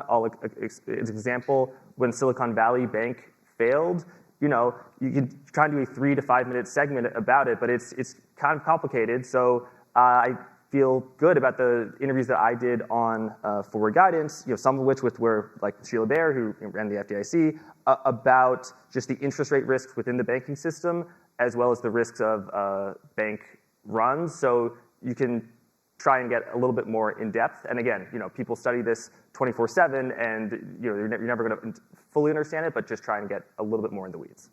And what about you? Yeah, I think the way that I've tried to position my content is I call it human-centric economic analysis. So I try to incorporate a lot of philosophy, a lot of poems, a lot of literature into economics and finance, because that isn't often something that obviously a traditional media outlet would do, but it's something that can really break down barriers for people that are intimidated by economics and finance, as seeing a poem that they like or seeing a passage from a book that they love. And so I think that's something that I try to do in my longer form Substack work, and I did throughout the book. And then for the short form videos, I really try to take the very dense finance language and make it as simple as possible through whiteboard drawings, through different visualizations, through just shaping the language so people can digest it a little bit easier, because finance and economics is an entirely different language. And so those are the two ways that I try to think about doing things differently than traditional media would do it. I'm curious about engagement too. How much do you all hear from the people who are listening and watching and reading your content? How much does that also shape how you do your coverage? Yeah, so I imagine most people use Twitter in here. Yes? No? Okay, that's less than I thought. But I use Twitter quite a bit, and you'll find that if you post on Twitter, the audience will engage with you whether you like it or not. And it can really help you, though, to think about things that you might have missed, to think about things a little bit differently, and that's across all platforms. And so I oftentimes will post just a general idea to my audience, and talk about the longshoreman strike, or talk about dating apps, and they'll come back with all these amazing ideas because everyone is pretty smart, and then that can shape how I end up talking about stuff in the future. So I actually kind of co-create with my audience because of the engagement that they allow. I want to pick on something you said because I think it's fascinating that you just said, because everyone is pretty smart. That. So I think that is an important note, that you presume, if not a certain level of education among your audience, a certain level of intelligence among your audience. And so while you are explaining concepts to them and educating them, you're not talking down to them. And so I wonder if that's something that you have cultivated very specifically, or if that's just kind of how you communicate, right, for both of you, because you want to be able to cast a wide net, to be able to speak to a lot of people, but you have to sort of tread that fine line. Yeah, no, I mean, I guess that's the influencer part of all of this, is you do try to have that relatability. I don't love that word, but it is useful for talking about making content direct to audience versus doing it through a marketing firm. So you do end up building trust. I posted almost 600 short form videos. That's hours and hours of me talking. And if somebody chooses to do so, they can watch hours and hours of me talking. And so you do kind of build up a trust with the audience in that way. But I think everyone's pretty smart. If you're seeking out some sort of economics or finance content, it's usually because you want to grow a bit. And so I found that people are pretty thoughtful. And Jack, what about your interactions with your audience? I think that, and I think I'm much less revolutionary than Kyla, so I'm in this way more similar to the traditional media, that the audience, they are very intelligent, but like all of us, they are psychological creatures, and their demand for bullish content will be highest at the top, and their demand for bearish content will be lowest at the bottom. So you have to give them some medicine, keep them entertained, but also give them medicine and tell them how the psychological priors of myself are wrong, how they could be wrong, and how the guests are wrong, and just basically give them a sense of how hard it is to predict economics and markets, and just because they have a hunch, probably their hunch is wrong, and just give them a sense of I don't want to say reverence, but if I'm, interviewing someone who is the chief economist for the BIS, it's he probably has thought about things that you and I haven't thought about, and just maybe just I get the point about being relatable, but there's also advantages of being having, I think, a due reverence for these topics. The value of expertise. Yes, exactly. Thank you. Yeah. Right. And do people like that? I mean, obviously you had a lot of downloads of Forward Guidance, and you're churning out a lot of interviews now for Monetary Matters. So people, the audience speaks with the numbers. But what, are you hearing from them that there are particular types of guests that they really want to hear from and that they really value? Yes. So I'd say the amount of requests for guests, it's just shockingly small number. There are people who are total A-listers in my audience's mind, and not a lot of people outside of my audience would even consider these people big names, but they are to me and my audience. And so it is very guest dependent, and then you kind of have to introduce the guest to the audience, and that's how they become better known. And it's about introducing the guest in the right way, and also asking the guest what they actually know, what they're like. I don't like it when someone who's a volatility specialist is asked about what macro question. So like, don't ask, if you're talking to a geopolitical expert, don't ask them about the VIX. It's that kind of stuff. That happens to be a pet peeve of mine as well. Yeah. So I share that with you. So how do you pick your guests then? So it's both a combination of what interests me and what I think will interest the audience, a combination of what is hot at the time, so what is becoming hot, and what was hot, but doing a sort of a postmortem analysis. So I'd say a combination of all those three. Example, I'd say China right now is becoming quite hot in the asset markets, and the vibe and the perception of topics lags the actual prices. And so if there was a huge surge in electric vehicle stocks over the past month, you're not going to see it in the analyst notes and the financial programming until a little bit. So the chatter lags the price. The narrative lags the price always. For people who aren't familiar, do you want to give some examples of some of your recent guests? And I'm also curious, as a member of not as traditional media, what's the willingness? Do you find it easy to book people who you really want to talk to?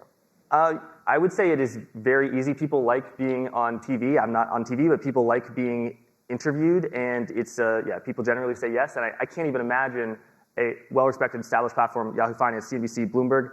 I imagine they almost never get no. We'll leave that conversation for another time. Yeah. I mean, Warren Buffett makes say no, but he's been on. But Right. And who are some of the people who you've recently had on that have really been fun conversations? I had Harley Bassman on, who is a managing partner here at Simplify, talking about interest rate volatility, and that is definitely a topic of example where it is really complicated, and you do have to break stuff down. I think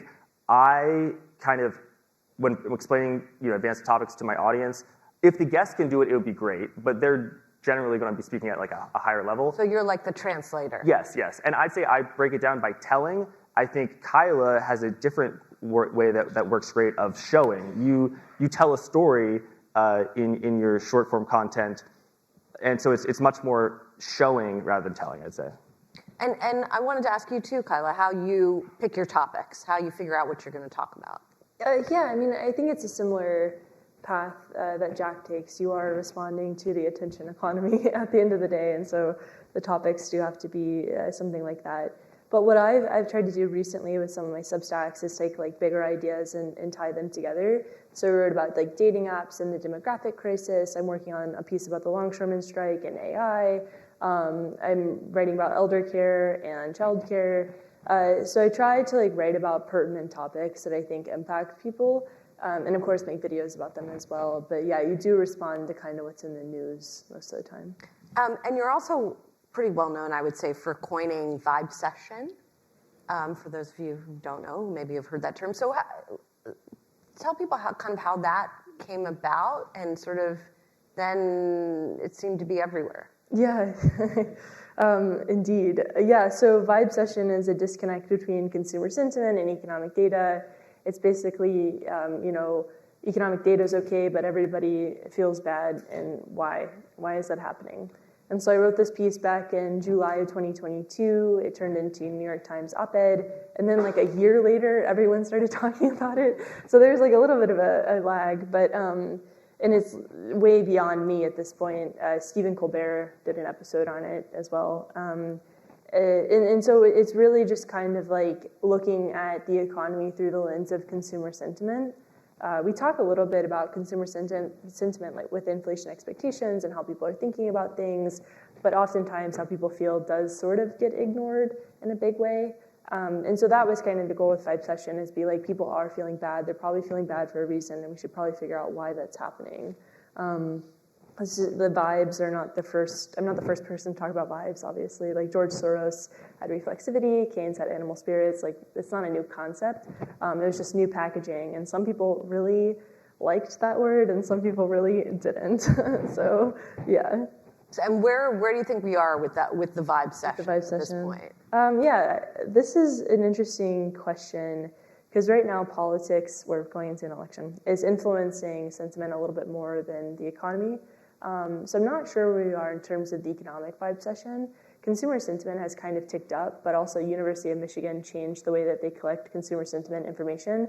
They were calling everybody on the phone, and then they switched to web-based. And then all of a sudden, everybody's expecting inflation to be at 17% now that they're doing web-based surveys. And so, yeah, it's a little bit confusing data-wise. GDP is still relatively strong. We're seeing deterioration in the labor market. Inflation is going in the right direction. So the economic metrics are still relatively okay. Sentiment seems relatively okay. So I don't think we're in the vibe session in the way that we used to be, but of course, it's now being driven a lot more by political forces and economic. And Jack, what are you hearing from, if you can synthesize some of the conversations you've been having recently? Well, I think it's a great term. I think the reason why, it's obvious why people like the term. I think a reason why people are have a very strong negative reaction against the term is because it makes them feel like their view that the economy is in a recession is wrong, and it just draws attention to the very large different dispersion between how people feel versus the actual economic data. And I think that's an example about how you have to, entertain people and to some degree confirm their prior beliefs, but also challenge them and give them medicine. Like you have to say, it's understandable why you think that inflation's still at 3% and prices have gone up and you feel like people can't afford things. Interest rates have gone up, so housing is extremely expensive to buy housing. But also, the rate of inflation has gone down. Like economists who say inflation has dropped like a stone, and I've said inflation has dropped like a stone many times on my program, and we're not wrong. It has, and that is a very good economic outcome. But you have to explain to people that inflation going down, they think that means prices going down, and they're wrong, and economists are right.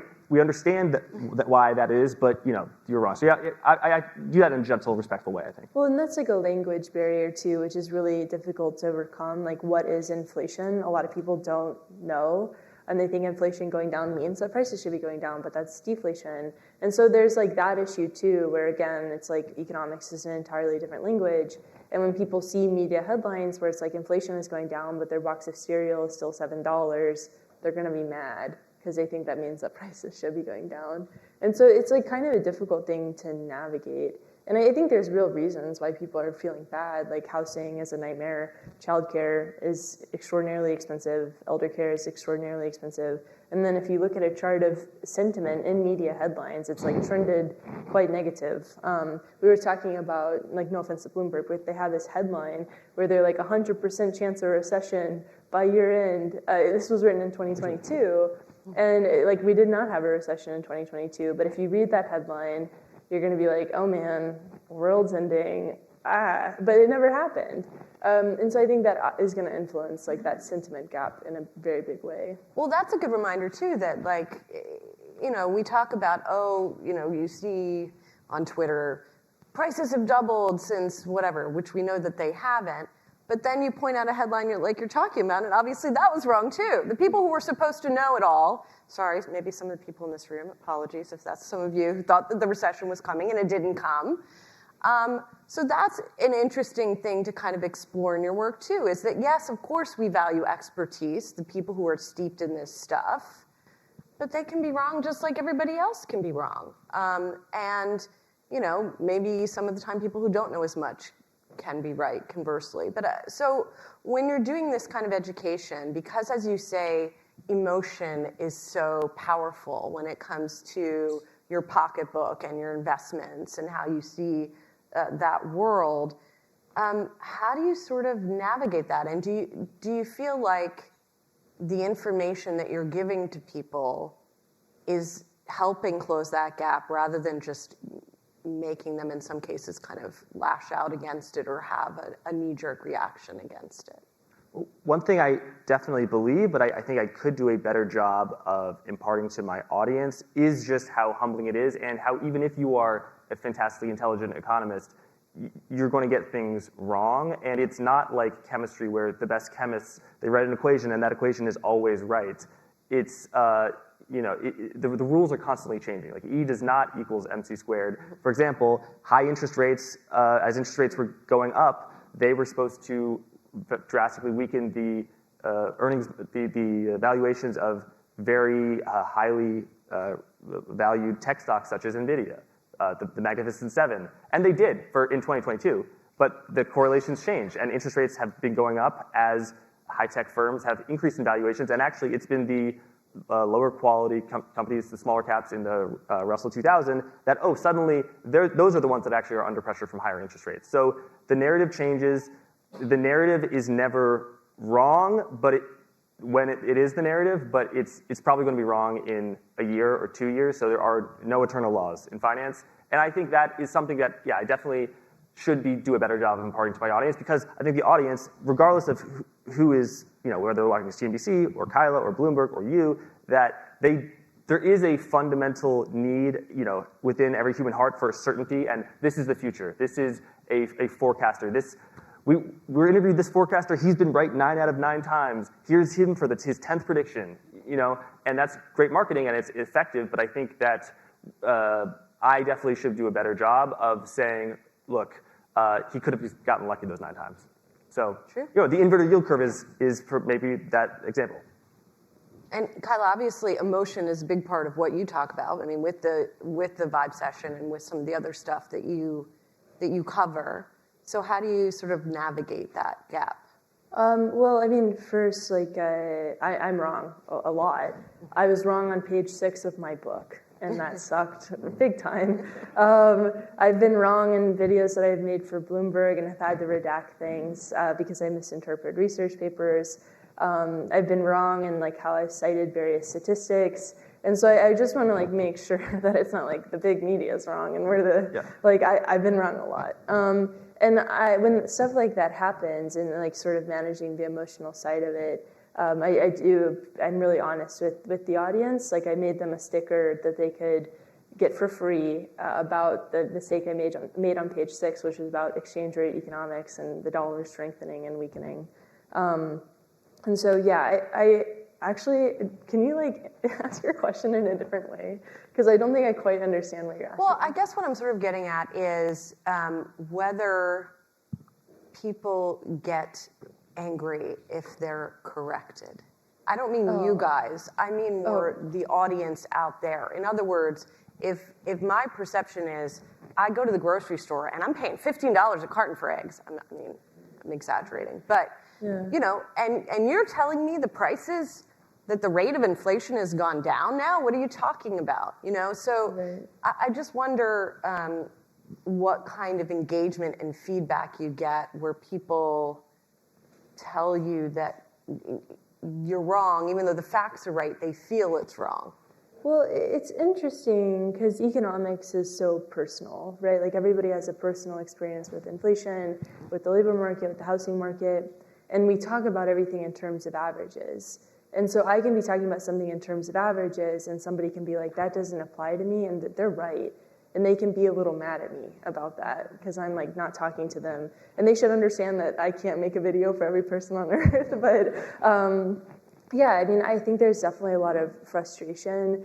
Economics is co-opted by a lot of bad actors as well as finance. There's just a lot of doom and gloom people who want to lead people down a bad path.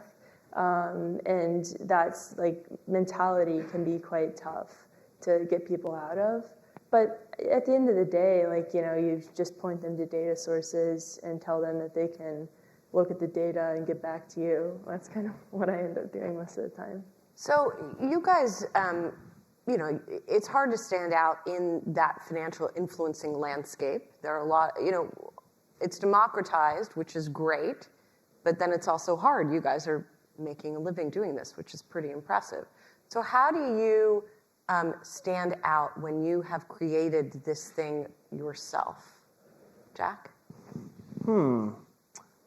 I guess you do have to be effective at grabbing people's attention. That's step one. And then you have to be effective at keeping people's attention. And if you do one but not the other, it's not going to be nearly as effective as if you do both. That's a tough question. I think there's it's a very saturated space for, I would say, pretty sensationalist media. There's some guy on Twitter who is talking about how basically Vanguard and BlackRock control every single company, which if you look up the ownership, it is correct. But of course, as everyone in this audience knows, they own it on behalf of investors, and they are not the controller of the company. And that is just one of many financial myths. That in particular drives me crazy. But these people have 700,000 Twitter followers. So I think there is going to be a very high demand for that amount of content. It is a really tough question. I do think inherent in your previous question to Kyla was a question about cognitive biases. I think Kyla does a much better job than I do, to be honest, of just educating the audience about cognitive biases. And maybe going forward, I should do a better job of that. But you do have to let people know. Oh, I was going to say, Kyla, when you said you can just show them the data, yes, but there's always going to be another piece of economic data. I think that is a piece, like there's thousands of economic pieces of data that can confirm any bias. So, in 2022, the hard data was looking good on a nominal basis. The surveys, the PMIs were looking horrible. Now the hard data is weakening, but there's data for everyone. No landing, soft landing, recession, inflationary boom. There's hundreds of economic data points to support every single view. So that's tough. Well, and also like survey data is tough too because the response rate to surveys has basically collapsed. And so like JOLTS, for example, the job openings and labor turnover survey, it's not as effective as it used to be because people aren't responding to the economic survey. So like, there's all sorts of problems with data. Yeah, yeah. That's kind of what I'm just like, take the data. Yeah. So to go back to something you were saying though, that, I think the point you're making about the person who puts that out about Vanguard, BlackRock, like there's misinformation, disinformation. It's not unique to politics or current events or whatever. It can happen with finance also. And kind of what you were talking about, Kyla, that there, with everything there are doomers, right? And they're going to get the most attention. We know that in our algorithmic-driven social media society, that the more extreme you are, the more it funnels you, the system funnels you in that direction, which again makes it even more impressive that you two, who don't do that, have done as well as you have. So Kyla, I guess I'll come back to the question for you, which is, like, how did you get so many followers, and how did you sort of, break out of this very crowded field? I pretended to be Jerome Powell. So that was, I think, kind of what got people looking at the videos in the first place, is I would do these skits about the FOMC meeting, which I don't think anybody else has done. If they have, I'd love to see it. But yeah, so I just had a lot of fun with the topics. We tend to take finance and economics so very seriously. And you really can have quite a bit of fun with it because it's like a little silly when you look at it. Like, okay, this guy comes out and people are like, "What color is this tie?"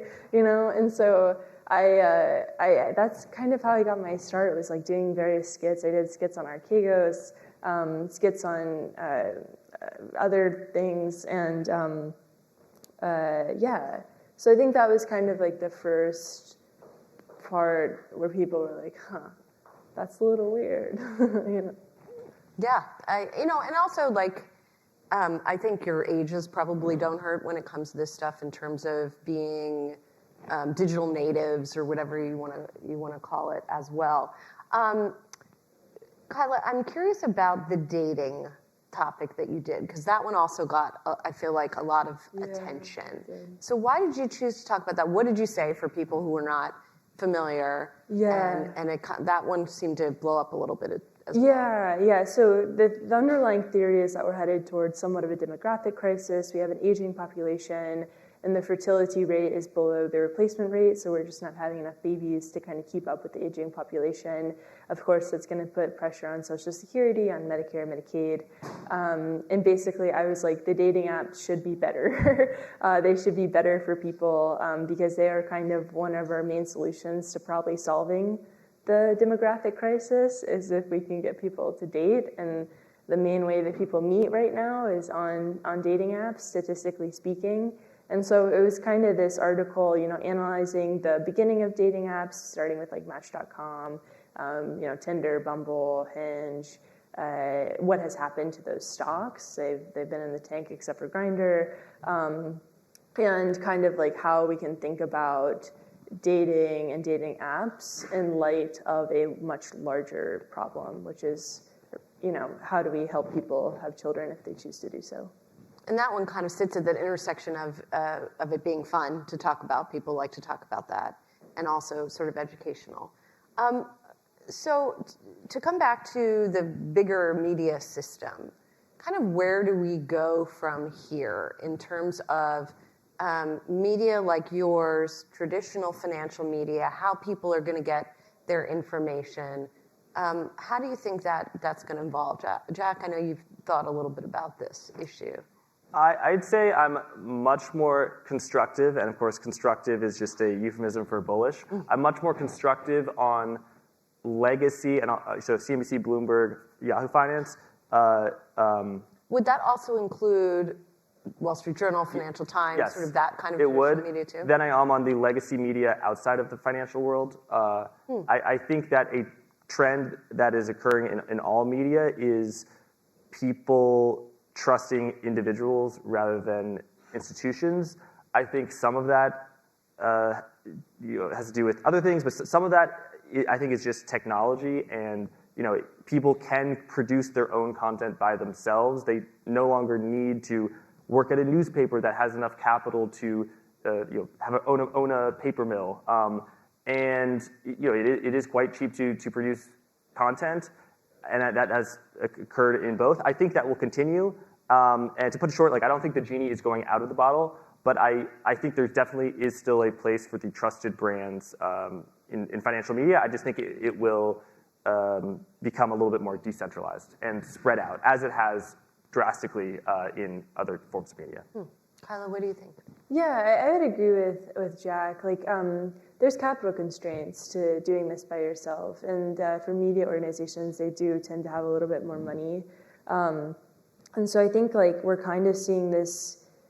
It'll be interesting with AI and sort of how AI influences how people consume content. If we all start consuming AI generated videos, I'm out of a job, and I don't know what'll happen with that. But I do think legacy media has the trust of institutions. And that's very, very useful. The trust of individuals is also very, very useful. So I'm kind of saying the reverse of what you're saying, where it's helpful that the institutions trust legacy, even though individuals will trust individuals. Does that make sense? Yeah. Yeah.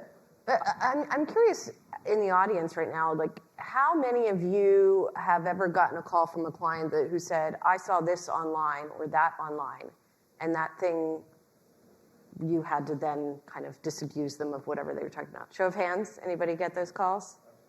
So I think that's an interesting point too, that there is the issue of credibility, right? Yeah. When you talk about individuals who get these followings and people really put a lot of stock in what they say, of course the downside and the danger of this, and this can happen at traditional media as well, but maybe there's a higher risk, or you tell me what you think. Is there a higher risk with an individual that they can potentially do more damage?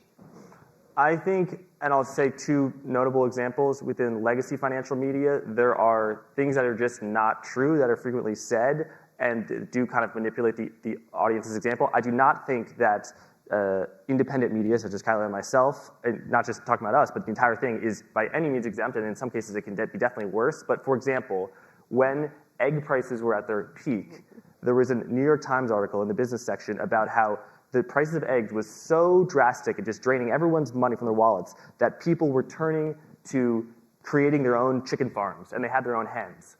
And I think that is an example of the media blowing stuff out of proportion, and that definitely happens outside of the legacy media.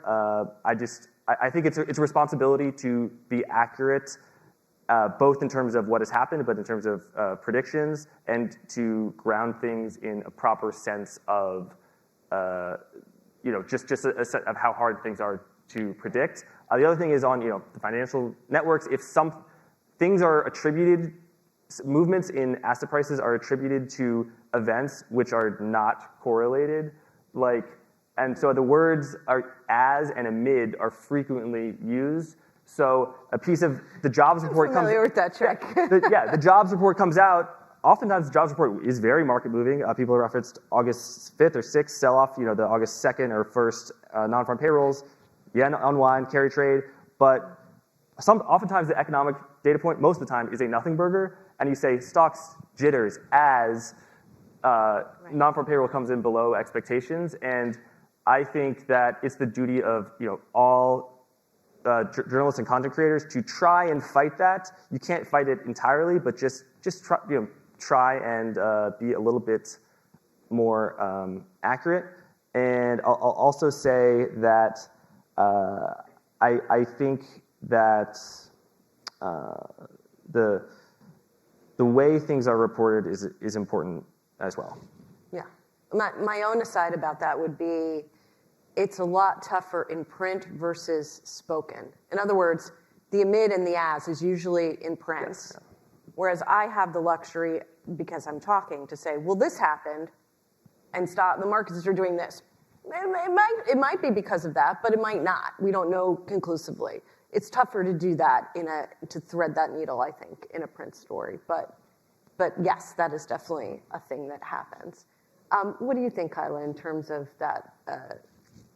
Now I've forgotten the question that started that in the first place. Whether there's a greater risk of misinformation, disinformation. Yes. In traditional media? Yes, in traditional or in sort of new media influencers. Oh, well, I mean, I think influencers are playing to the algorithm, like what Jack was talking about with that person who makes videos talking about BlackRock and has a clear misunderstanding of pretty much everything. What? Or do they? I mean, maybe they don't have a misunderstanding at all. Maybe they're perfectly well. Yeah, right. No, it's a great, that's true. But yeah, you're always playing into the hands of the attention economy, I think, and TikTok is massively rewards that. Our eyes are the most expensive things that we own. And if you can kind of capture that on the individual platforms, I think it can be a great payoff. So I think both sides do it. It's just, it can be very, very noticeable on social media. Yeah. So I guess then a different way of asking this question would be, where do you, and you kind of addressed some of this, Jack, where do you think traditional financial media, and this is a little bit of a selfish question, I admit, where do you think traditional financial media falls down the most? Where do you think it sort of fails the most in the biggest way or the most frequently that you think that new media influencers kind of have corrected for? Let's see. I would probably say not the big three, Bloomberg, CNBC, Yahoo Finance, but probably media companies that raised a lot of money over the past 5 to 10 years and are not profitable, and people don't really like their content, and they've kind of just been forced upon views. And people aren't watching because they like it. They're watching it because they're not really locked into that type of content. That I'd say is probably at the greatest risk. I think there was a lot of venture capital funded media companies over the past 5 to 10 years. So that's probably my answer. Mm-hmm. Yeah, no, I would agree with that too. Yeah, I think that a lot of bloated companies exist and they can say things that aren't true a lot of the time. So basically, like inaccuracy or grasping for views. I mean, that can happen with traditional media, just like it can happen with the TikTok creators. They're sort of tempted by that same extremist or doomerist kind of headlines. Is that what you? Doomerism is only one type of clickbait that they are reliant upon. I think they're reliant upon an algorithm that is easily copyable. They think they have a moat when they don't. And a lot of people are there for specific people, and if they leave, they're in trouble. So we only have a couple minutes left. So in the last couple minutes, 5, 10 years from now, how much of people's financial news do you think, and content and commentary, do you think they'll be getting from influencers, podcasts, content like yours, versus the more, how much do you think it will have changed 5, 10 years from now? I think it will have changed a lot, but it will have gone slowly. I think a lot is already consumed. Like I think probably not in media, but the marginal analysis of companies is coming from independent research shops, not the big banks. And I think that it kind of already is, but I think that it's going to happen slowly, and nothing will be drastic. Kyla, what do you think? Yeah, I think that coffee spilled back there, but sorry for calling out. But yeah, I think that you already see Joe Rogan like being the #1 podcast, and so I think that that's just going to carry over into pretty much all industries. People do like to have like that one person who they kind of hang on to the words of. Whether those people will be bought by big media companies, I'm not sure. We'll see. Yeah. Or paid by in the case of Joe Rogan. In the case of Joe Rogan. Yeah. Thank you guys so much, Kyla Scale and Jack Farley. Really appreciate it.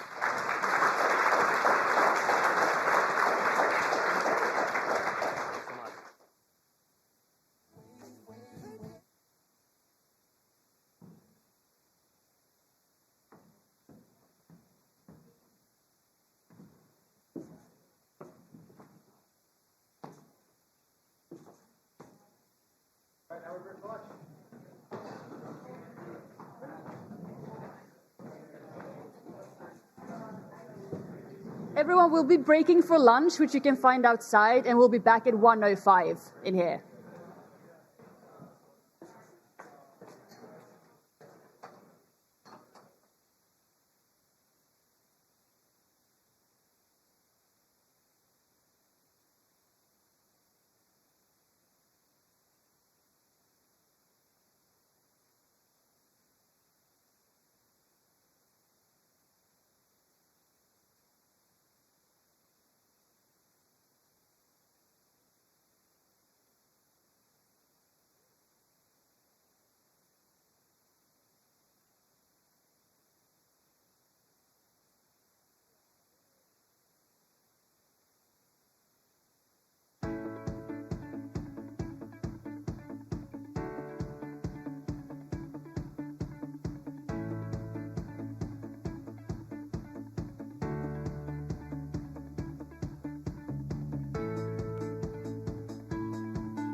All right, everyone, if you want to make your way back inside, we're going to start our panel here soon, in a couple of minutes.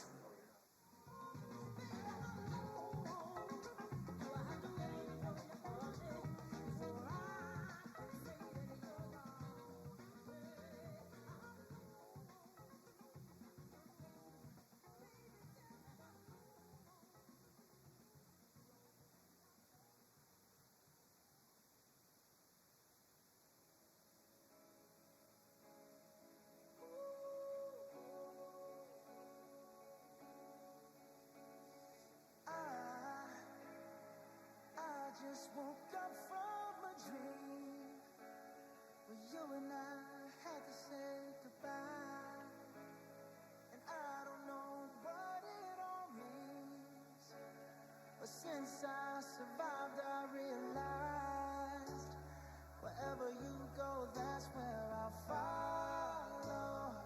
Nobody's promised tomorrow, so I'ma love you every night like it's the last night, like it's the last night. If the world was ending, I wanna be next to you. If the party was over and our time on earth was through, I wanna hold you just for a while and die with a smile. If the world was ending, I'd wanna be next to you.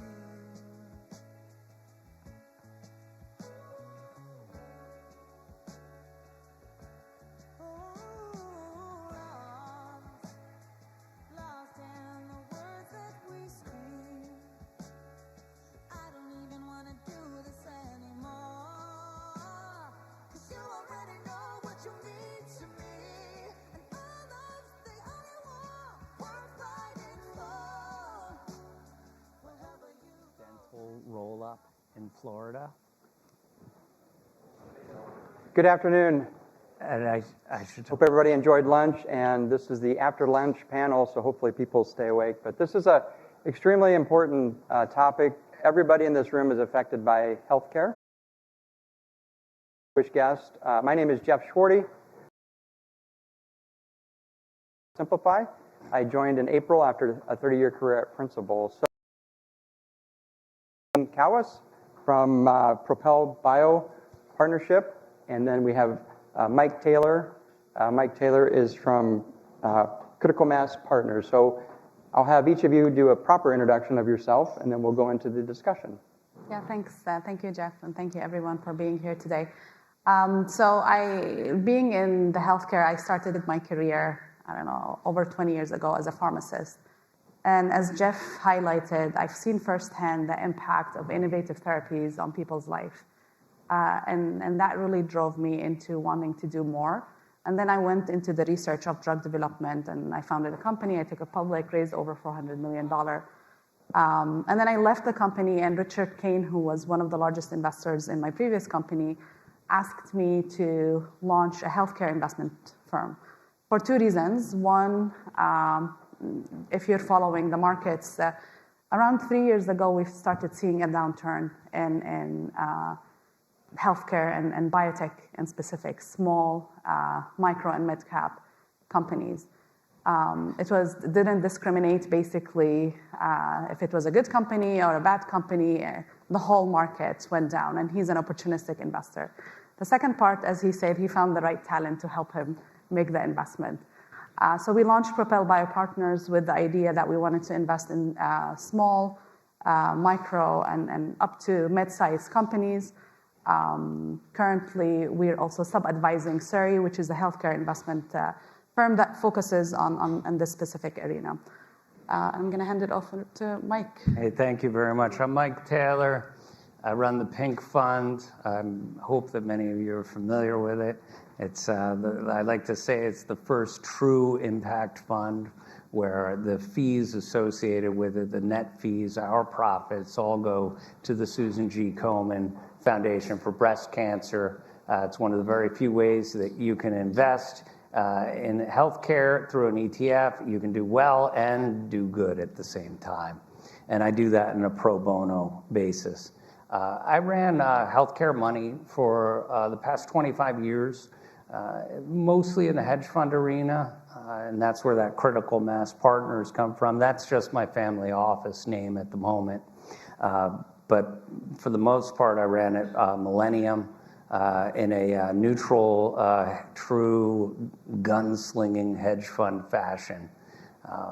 It's been a wonderful ride, but really it's time for me to give back, and this is part of that giving back. And I'm really happy, and I know so many of you here in this audience are investors in pink, and I thank you so much.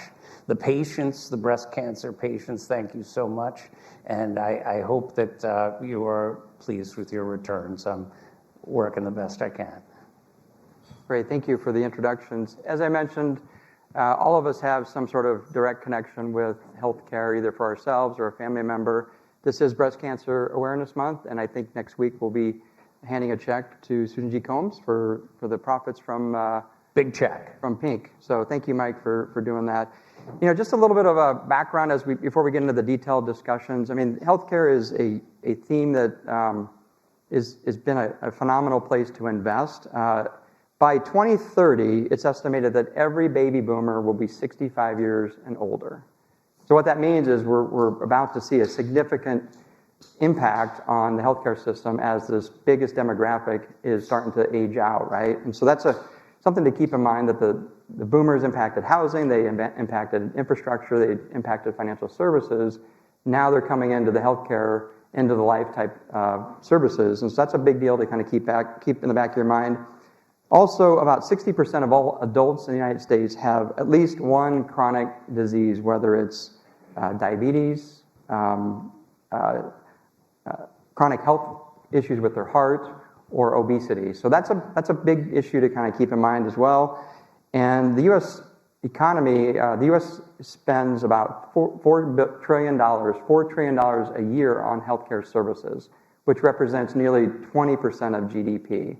So this is a space that you can't ignore. There's a tremendous amount of opportunities in this space. And then 1 in 5 Americans will experience some sort of mental health issues.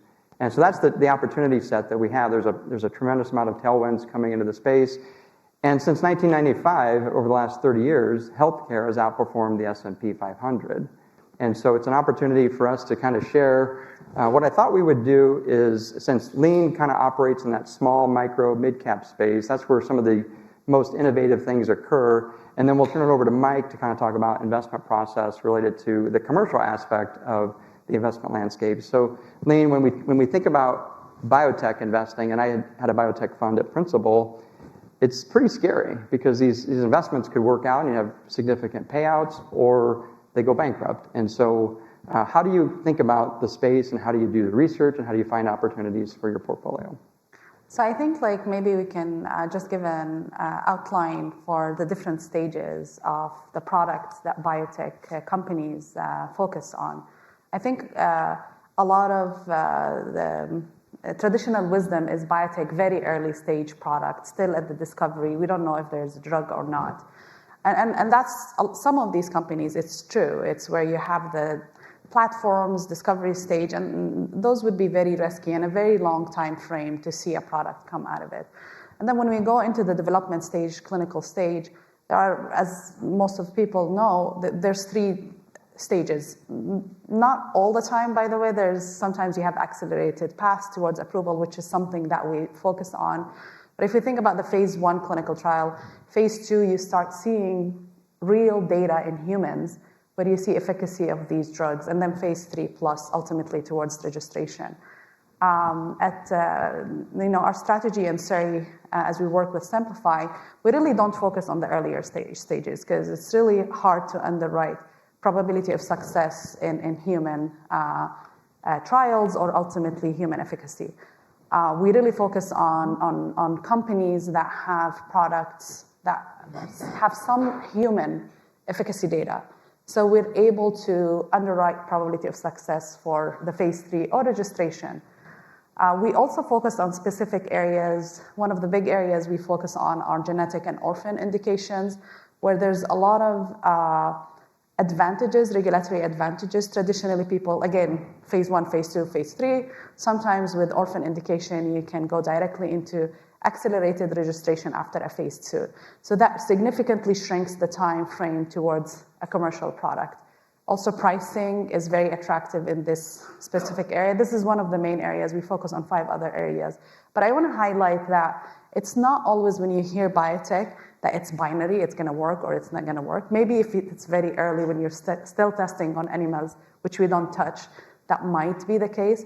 But when you're at a later stage, you go into the iterative process where you build on information and you start building confidence to ultimately get into commercial products. And this is where we focus on. And we've, I think Paul is happy. We've been in a very tough area. I have to say it's very, very tough.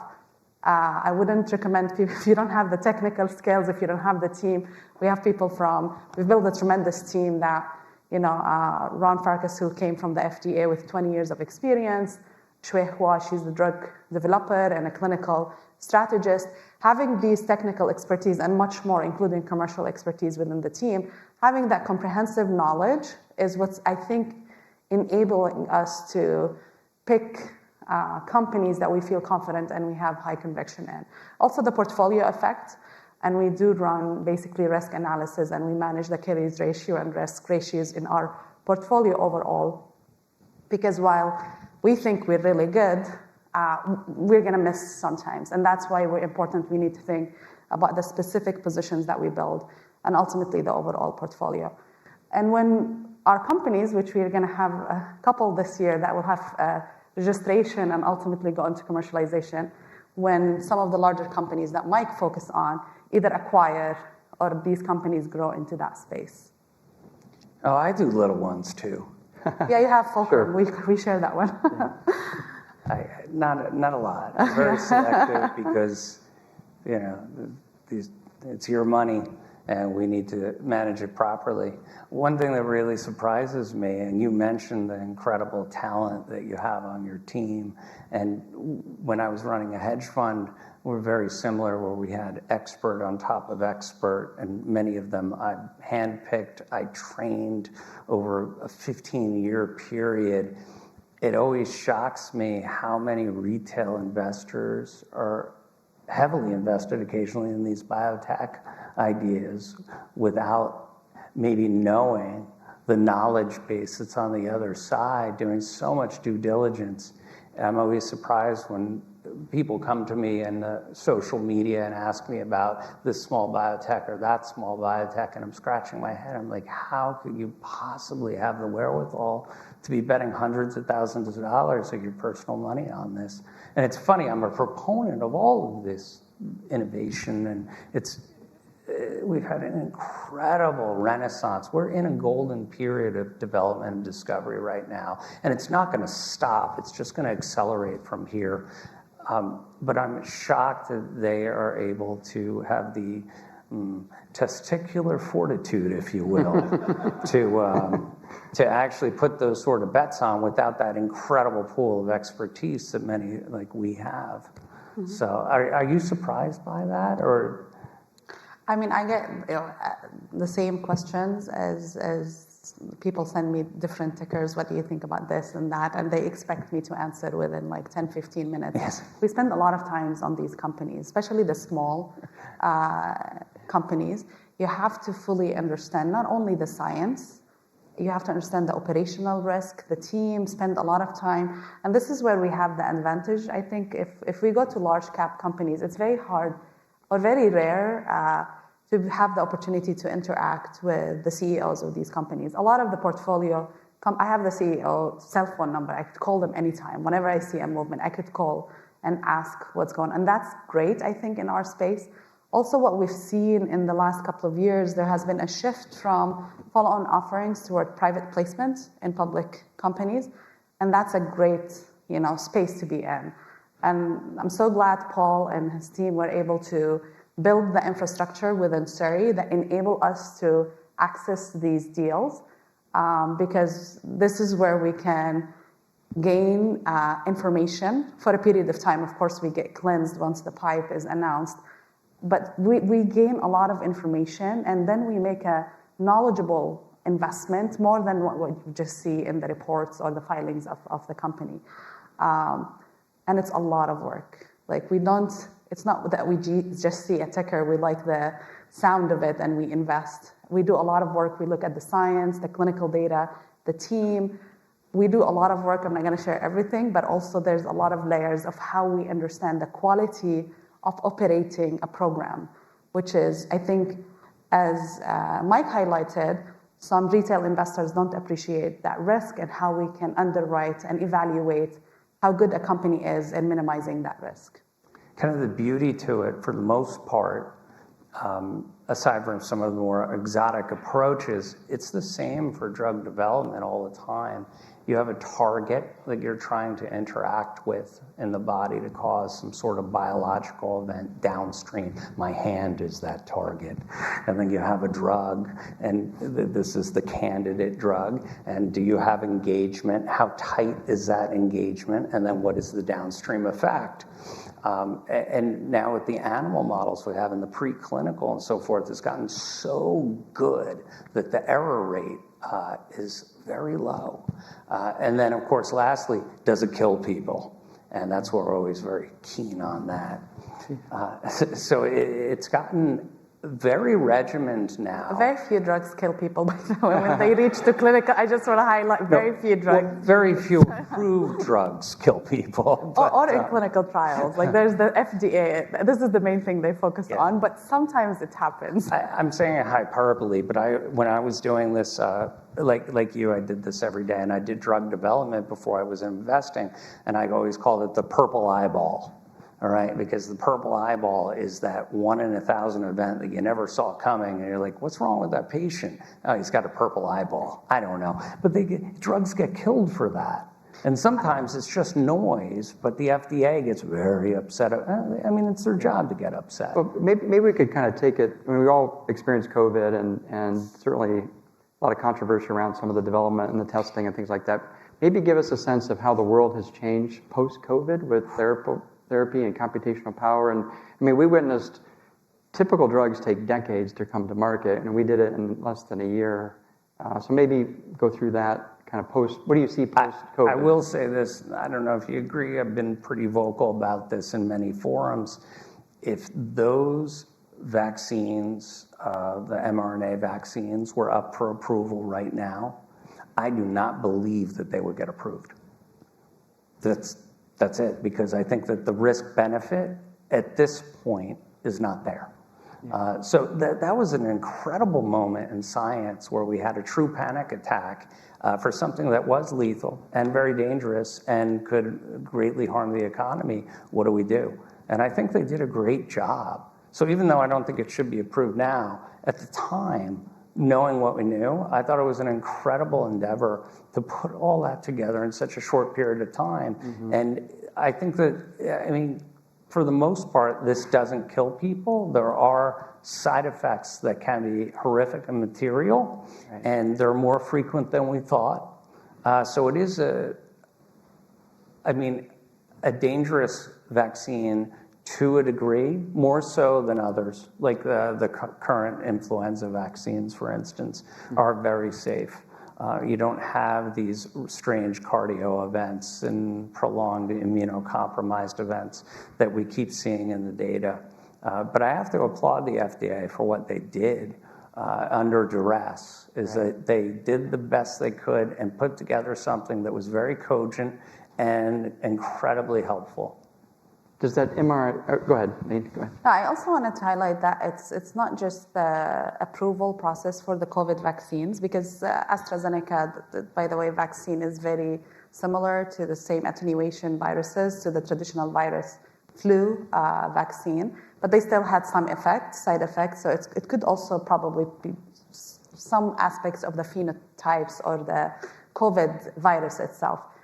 But what I've seen, because we interact heavily with management and with these companies and we dig deep into their operations, smart companies have taken advantage of the industry shifts that we've seen after COVID. This industry is the slowest in adopting technology and basically creating efficiencies within the workflows, it's amazing. There's a lot of things that when I used to run my company, I was like, why are we still doing this in this, like, my grandpa used to do the same thing. Now, technology became a big part of this industry, whether it's a preclinical. AI became a real tool in this industry. Still, it's heavily used. Don't believe every company that slaps AI on it. But there is true ways that AI have been used to make the whole operations more efficient, less expensive. I think people are less afraid of going and asking the FDA for creative ways of getting drugs approved, especially smaller companies. I have to say larger companies are slower in adapting. The FDA itself, if you look at the patterns of how things are getting approved, we're seeing much more flexibility from the FDA, which is unusual. But I think that COVID taught everyone in the industry to be more efficient, more effective, and really accelerated a lot of the timeframes that we've seen in the way that things are being done in this industry. I think COVID has been really good. Also, the virtual reality that we're still living in, maybe New York not too much, but the rest of the world still, has created a lot of cost efficiencies in this industry and tapping talent. So it also kind of neutralized, when you were in the Bay Area, you had the advantage of like getting talent and all of that. After COVID, you've seen a more equal distribution. So you see exciting company in Utah, you see exciting company in areas and cities that you haven't seen it before or traditionally. Do you think the CRISPR technology, the mRNA, can be used with other types of diseases where you are going in and genetically altering the DNA structure of an individual? Do you see that coming down the road as well? It's happening right now. One of our companies, RNA, Avidity, they have some technologies, and that's another thing where we're not thinking about, maybe Mike can talk about obesity and GLP, where it's targeting huge indications, but a lot of these, for example, Alzheimer's and dementia, we think about it as a huge disease, right? Now there's a shift towards defining population within the disease that we can start treating specifically to that subpopulation. And a lot of muscular dystrophy, there's a lot of technologies that is using CRISPR. There's clinical trials that are globally happening right now.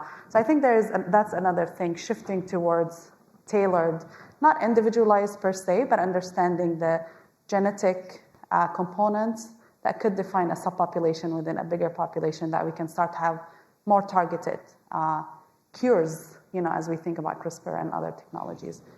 Mike? I think the United States sort of has an unfair burden to carry, where everyone wants lower healthcare prices, and this is something that I will be involved in next year with the new administration. But it's so difficult, because I get this question a lot, and I have for 25 years, in that, well, eventually everything's going to go to a single payer system. Why would I invest in healthcare? Because the government's going to take it all over like they have in other countries. And for the most part, that's happened across the globe, except in the US. And you can see there's a terrible trade-off, and it's twofold. When you have a single payer system like Canada or the UK, everything becomes rationed. In the US, if you need a hip or you need a knee, you can get it done in a very timely fashion with minimal suffering. In those countries, you get into a queue, and it can be an extreme years to get what it is that you need. And that's a price that you pay. It's difficult to articulate that to an electorate that wants, cheaper items, and they think that it's better because it is a huge line item. I mean, I pay a fortune for my health care, and I'm sure many of you do too, and it seems unfair. But there's a couple things we get out of that, and that's that we don't get the rationing of health care. And secondly, for our drug purposes, about 97% of all great innovative drug discoveries and development happens right here. The rest of the world in discovery and development has almost disappeared, and certainly disappeared in relative sense versus what happens here in the US. And so all the brains are here, all the innovation is here, all the tools that make that innovation possible. And I'm talking like Thermoelectron and other companies that are making bigger and better machines to figure all this out before it even goes to humans. We get an incredible benefit to our society. And it's unfair that we have to carry that for the rest of the world, because they won't pay that price. They pay a lower price. We pay a higher price. It's terribly unfair. I agree. It's terribly unfair. But what you get out of it are treatments to treat Duchenne's muscular dystrophy. Kids that are going to die at 5, 6, 7, 8 years old can now live much more normal lives. I have a dear friend of mine right now who is in the hospital. I can't name who he is. He's a dear friend. And he has multiple myeloma. And I've been walking him through the process. And I remember 20 years ago talking with Bob Hugan and Jackson at Celgene and how to develop their drug for multiple myeloma, lenalidomide, which transformed this. People died in 5 years with multiple myeloma 20 years ago. Yep. That's what you have, 5 years. And now they die of old age. Mm-hmm. That is one part of healthcare that is incredibly beautiful in America, and that we're going to be able to innovate the pants off of what was done before, what's done now, and what's done next. So lives will be better, longer, and more fruitful. And hopefully we'll get a cure for breast cancer too. Yeah, but it takes time, it takes effort, it takes money, and I apologize. I feel personally responsible for your healthcare costs because I've been doing it my whole life and watching this, and I don't know how to solve it terribly easily. It's not easy. But the rest of the world rides on our coattails of innovation, and they pay less for it. And I don't know what sort of easy solution there is. But we pay a price, but we get a tremendous benefit. I'm on drugs right now. I have an autoimmune disorder, and I've been on just about every drug there is. And I have one that works really well for me. It's a pill. I take it every day. I have no side effects. Thank you very much, Bristol Myers Squibb. Did a good job. Came out 2 years ago. Not available anywhere else. Thank God I live here. So Mike, maybe can you walk us through, since you deal with a lot of the companies that most people in the audience would recognize, your Pfizer's, Lilly's of the world, can you give us a sense of kind of how you're positioning for the next 2 or 3 years? Like, where do you see, great innovation, pricing power? Because you have, devices and hospitals and HMOs. Like, it's a broad-based universe. Where are you seeing great opportunities today? I think that there are incredible idiosyncratic opportunities in the drug arena. I think there is an incredible amount of innovation. We're in a golden age. The biggest issue that I see is that you have to pick the winner, because the technology has gotten so good now, so quick in this development stage, which is where you're working, that as soon as you got a good idea and you think you're the one, you're not. There's 5 others right on your coattails. And so there are many fast followers, and you have to figure out which one is going to be the winner. And that takes a lot of skill. So that's the one thing that I worry about, but the opportunity is the innovation is coming fast and furious. The pricing is there, the markets are there, the diagnosis is there, meaning that the patients now, quicker and quicker and quicker. My friend with multiple myeloma, he found he had it in 1 week. 1 week. That's incredible. Yeah. Frequently people will go on for months not understanding what's wrong and so forth. So the diagnosis is much better, much faster. So the patients are identified, they're aware. So I really like the drug space in a very idiosyncratic fashion, meaning I don't like them all. I like the ones that I figure out are good. And you'll see many of them in the pink portfolio right now. In med tech, I don't know. I like a breast augmentation company that just, and I'm sorry, I go where the investments are. It's a company, the ticker is ESTA.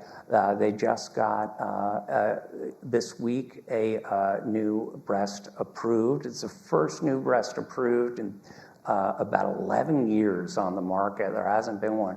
But this is a really, really great one because it is no scar. And I know this is a vanity item, but I think it's going to be a great investment item. And that's my job, is to figure out where we can make money. The doctors are going to be able to do this under local anesthesia rather than general.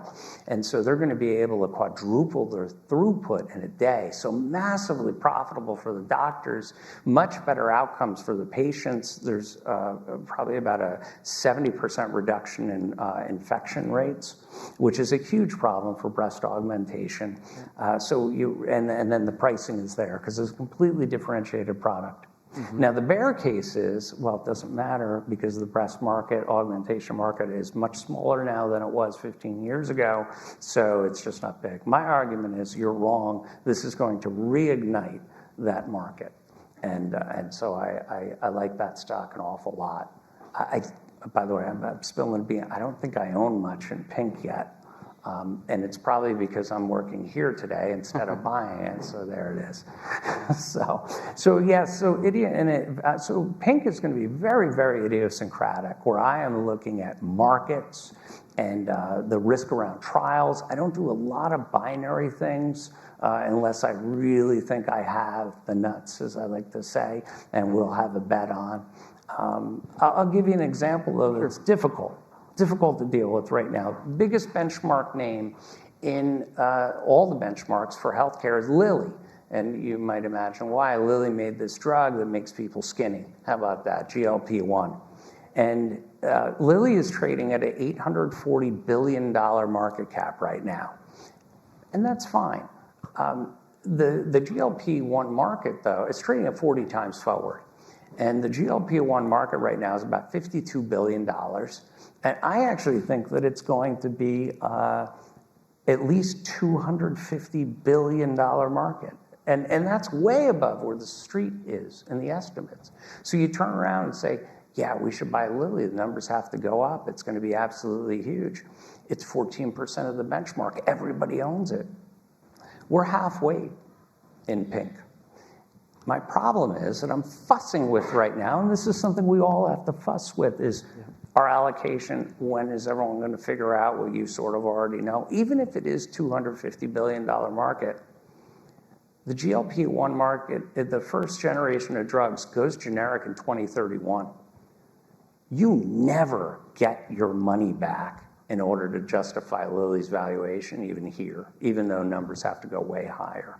And so it's this battle right now as a portfolio manager. It's huge in the benchmark. Everyone is there. When are they going to figure out that you never get your money back?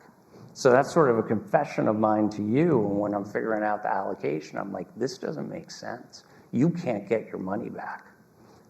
Anyway, if anyone has any questions or answers to my question as to why that's the case, I'd love to hear it. Lean, how about you? Within your investable universe, where do you see like true innovation or potential big catalyst in the space?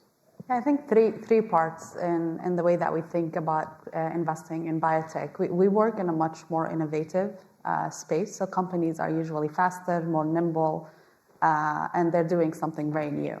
It's not the Me Too's or something, that more like a large pharma strategy. One is the diagnostics side. What we've seen is there a big shift in the industry of better defining disease, right? I think 20, 30 years ago, you would hear people had cancer. You don't go into what type of, then they went down to the tissue level. Now the type of cancer, tissue level, gene, specific mutation, so it's highly defined. And we're seeing this shift across multiple other indications. So we have a big focus on genetic and orphan indication because we think that this is where almost all of the space is going to go towards, except obesity. If it's I think it's very clear the GLP-1s are there's a specific mechanism of action. And then the second part in addition to the orphan indications, it's innovations within the clinical development. Companies are becoming more efficient, more aggressive in finding ways and discussing early with the FDA how they can get the product into the market. And there's a big push now with the FDA for post-market evidence. I think there's a lot of good drugs out there. Unfortunately, some good drugs fail because of bad operations around it, which we try to remove this risk as we evaluate companies. But we've seen a lot of approvals in the last few months from the FDA, where traditionally we would have not seen it. But the FDA is asking for post-market commitments, and they're asking for these in a more systematic and aggressive way. Before people say we're going to get to the market and they never do what the FDA asks them, the FDA right now is becoming more firm about this, which creates opportunities for smaller companies to get to the market and really create a more diverse opportunities for treatments. It's been very exciting to see these companies get. We invested in Applied when it was Applied Therapeutics, one of our companies. It's a great example where it was in phase 3. We looked at all of the data. We discussed their FDA strategy, and now we feel very confident. Of course, it's never 100%, but their PDUFA date is on Thanksgiving. And you see this progress, and finally this therapy that they've been working on for 3-4 years is going to get to children that are in need, orphan indication, no other treatment. They're getting very favorable pricing, and I think these are the examples that we want to work on and get very excited about. Excellent. Mike, you mentioned GLP-1s, and we talked a little bit before the panel, but at some point, maybe by the end of the year, Medicare will start approving these drugs to be used for people. I believe so. Yeah. Can you talk a little bit about like supply chain goods and how do we get those prices down for folks to use them and to be sponsored by medical plans for people? Well, it started organically. Actually, Lilly just recently came out and is offering it in a vial instead of an injector pen, a vial. And it's a lot cheaper. And they're offering it at half price to get it further out to the masses. A big issue with sales for any drug is getting coverage, and you have to get indications approved. GLP-1s will get very likely approved within the next 2 quarters for an indication called obstructive sleep apnea for the Medicare population. And sleep apnea, you have to wear the CPAP, a lot of people. But what's really interesting about this indication and why I think the sales are going to ramp dramatically for the GLP-1s, and especially Lilly, into next year, is because literally 50% of Medicare patients, and there's millions and millions and millions of people, they should all be on a GLP-1. They're all obese, half of them. And whether they know it or not, they have sleep apnea. And they have other cardiometabolic signals. And frequently, a lot of them have some renal impairment, et cetera. All these things that say you should be on the GLP-1. And so I think that the sales are going to ramp dramatically with that approval, because now you're going to be able to get, you're going to be able to have a heavy overweight patient with cardio symptoms that are, the doc knows exactly what they look like.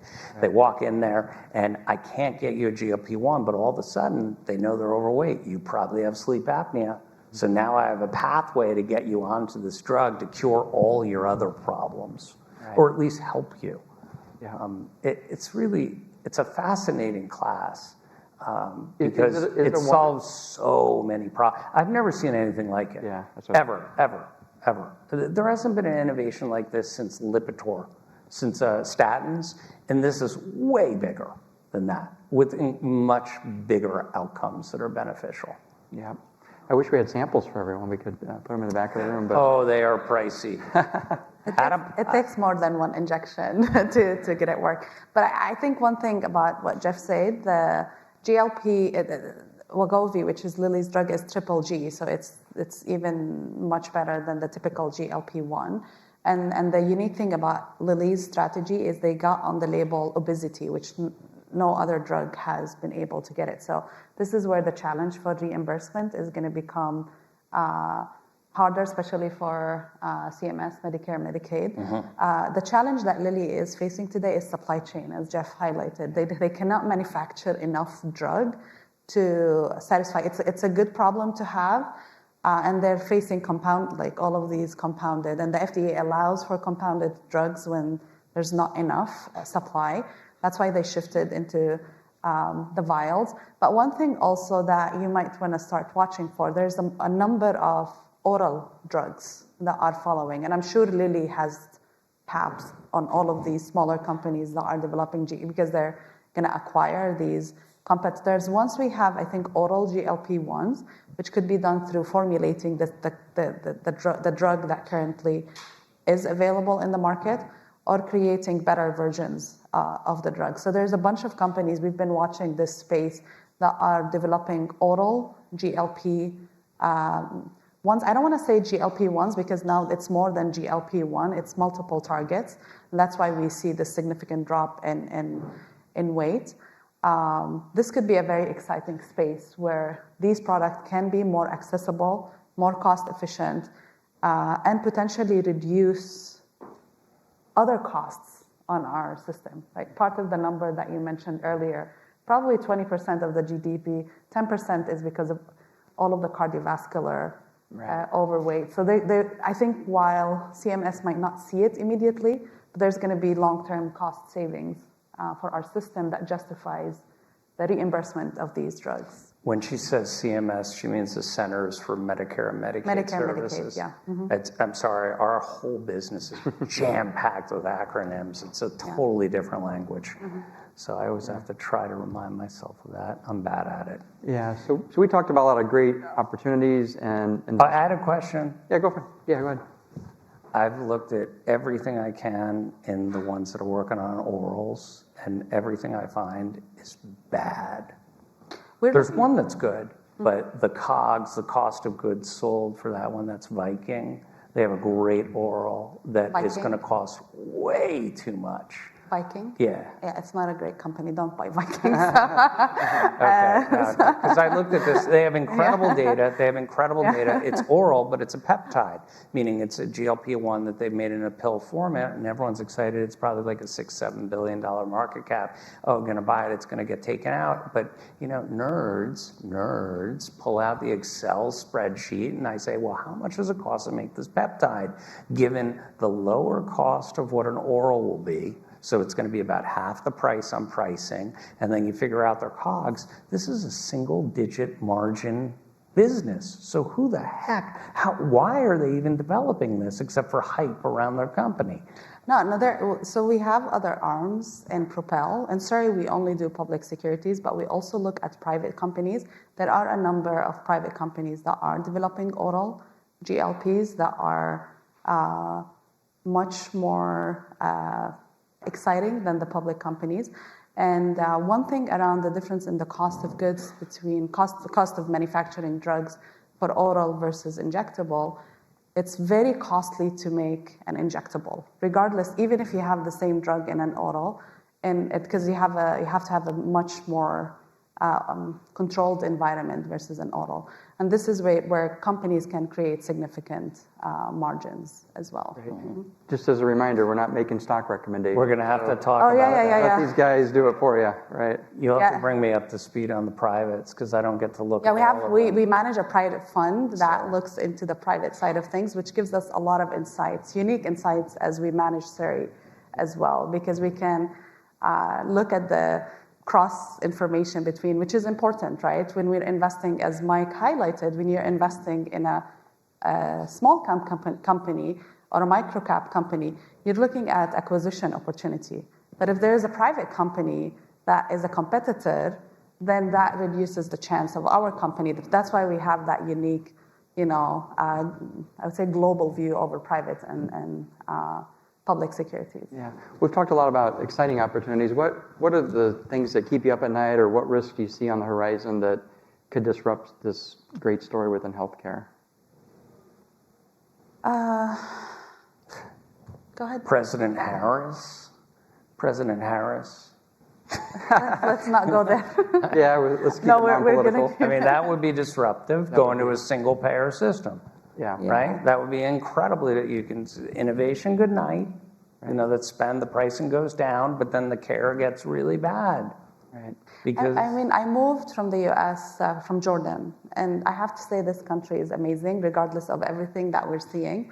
And innovation, entrepreneurship, the people of this country allows for self-correction. And I think while we basically complain too much that everything is expensive here, the healthcare system is very expensive, as Mike highlighted earlier, it is driving a lot of the innovation that we're seeing here. And I always say, like, having the immigrant lens is very unique because you have this like unique appreciation, even when things, the future appear not like very exciting and November is looming, there is a lot of exciting opportunities. And I think I want to reframe the question, what's exciting rather than what's keeping us up. There's a lot of things that keep me up at night. I have, but what is exciting? There's a lot of innovation that this country is focused on. There's a significant industry where, while we think it's only, every industry is focused on profit. Like, I know pharma is being portrayed as the, I don't know, like more devilish than other industry, but across the board, every industry is focused on profit. But the unique thing about our industry is profit goes back to saving lives. And that's what is exciting for me. We're very excited to partner with Simplify on Seri, and we've been doing great things. And I think the platform that we have, and also watching what Pink is doing, has been fascinating over the last couple of years. Mike, maybe 30 seconds, non-political risks that keep you up at night? Non-political. No, there's no risk. I mean, to that system, that infrastructure, it's just political risk because so much of the payment is through government. Sure. That is always a issue that can affect valuation. And frankly, the biggest risk for healthcare as a whole is what's NVIDIA going to do for the quarter? That's the biggest risk to healthcare, right. Because NVIDIA takes off, they'll sell healthcare and buy that. So it's really back and forth. Healthcare is a little bit of stuck in the middle, right. And that's really. And so I spend a lot of time watching everything else. Yep. Okay, want to wrap up here. I do want to give credit to Lean. She probably flew the most number of miles today to get here. She just flew in from London. So thank you for making morning. it. Thank you. Otherwise, it would have been a fireside chat with Mike. Thank you for your time. Pleasure. Thank Thank you so much. Good job.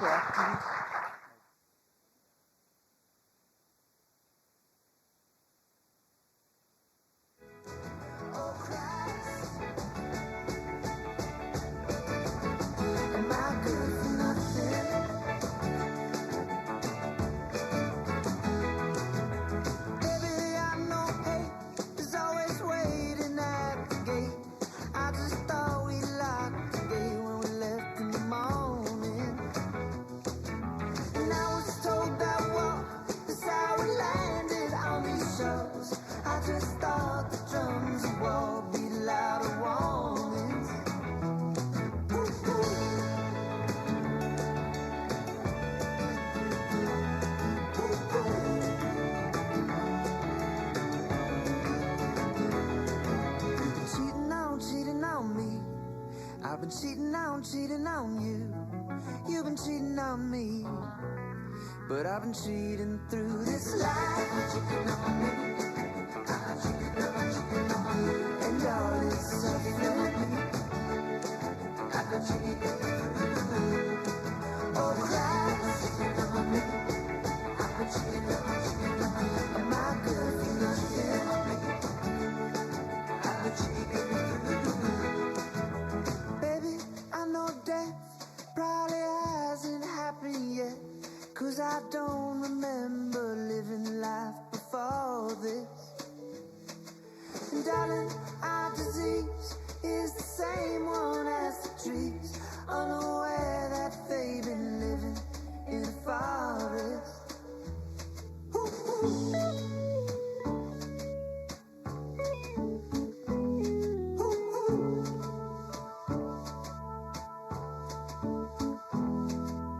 cheating on me. I've been cheating on you. You've been cheating on me. But I've been cheating through this life. Cheating on me. I've been cheating on you. And all this suffering on me. I've been cheating through. Oh, Christ, cheating on me. I've been cheating on you. Am I good for nothing? Cheating on me. I've been cheating through this life. I've been cheating on you. And all this suffering.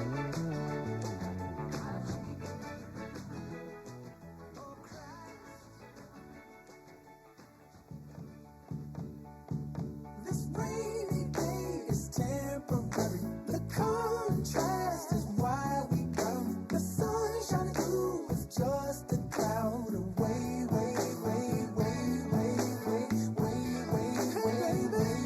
So what you've blown a fuse? Well, that happens to us all.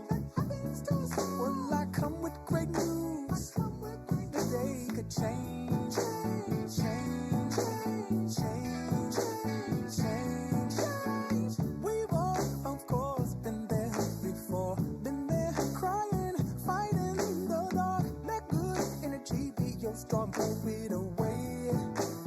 Way, way, way. This rainy day is temporary. The contrast is why we come. The sun shining through is just a cloud away, way, way, way, way, way, way, way, way, way. Well, today the rock star feels like singing the blues. Don't abandon that song, 'cause the tune could change, change, change, change, change. We've all, of course, been there before. Been there crying, fighting in the dark. Gravity doesn't mean the earth's so ball and change, change, change, change, change, change.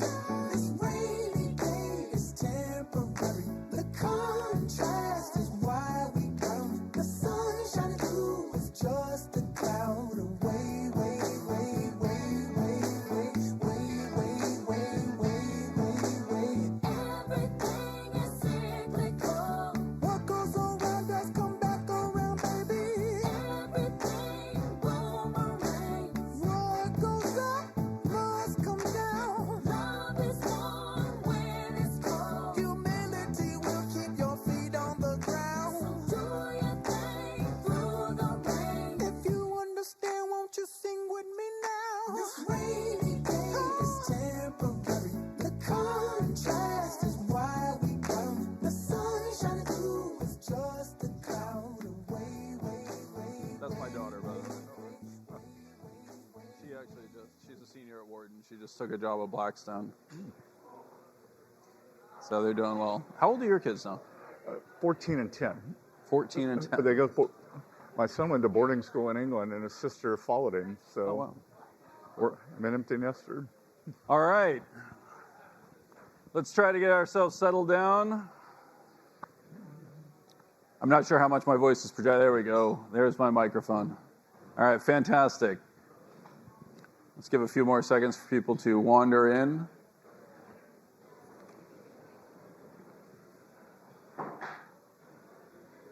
And give a few more seconds. You guys want to close the door so that we don't have the hall noise coming through?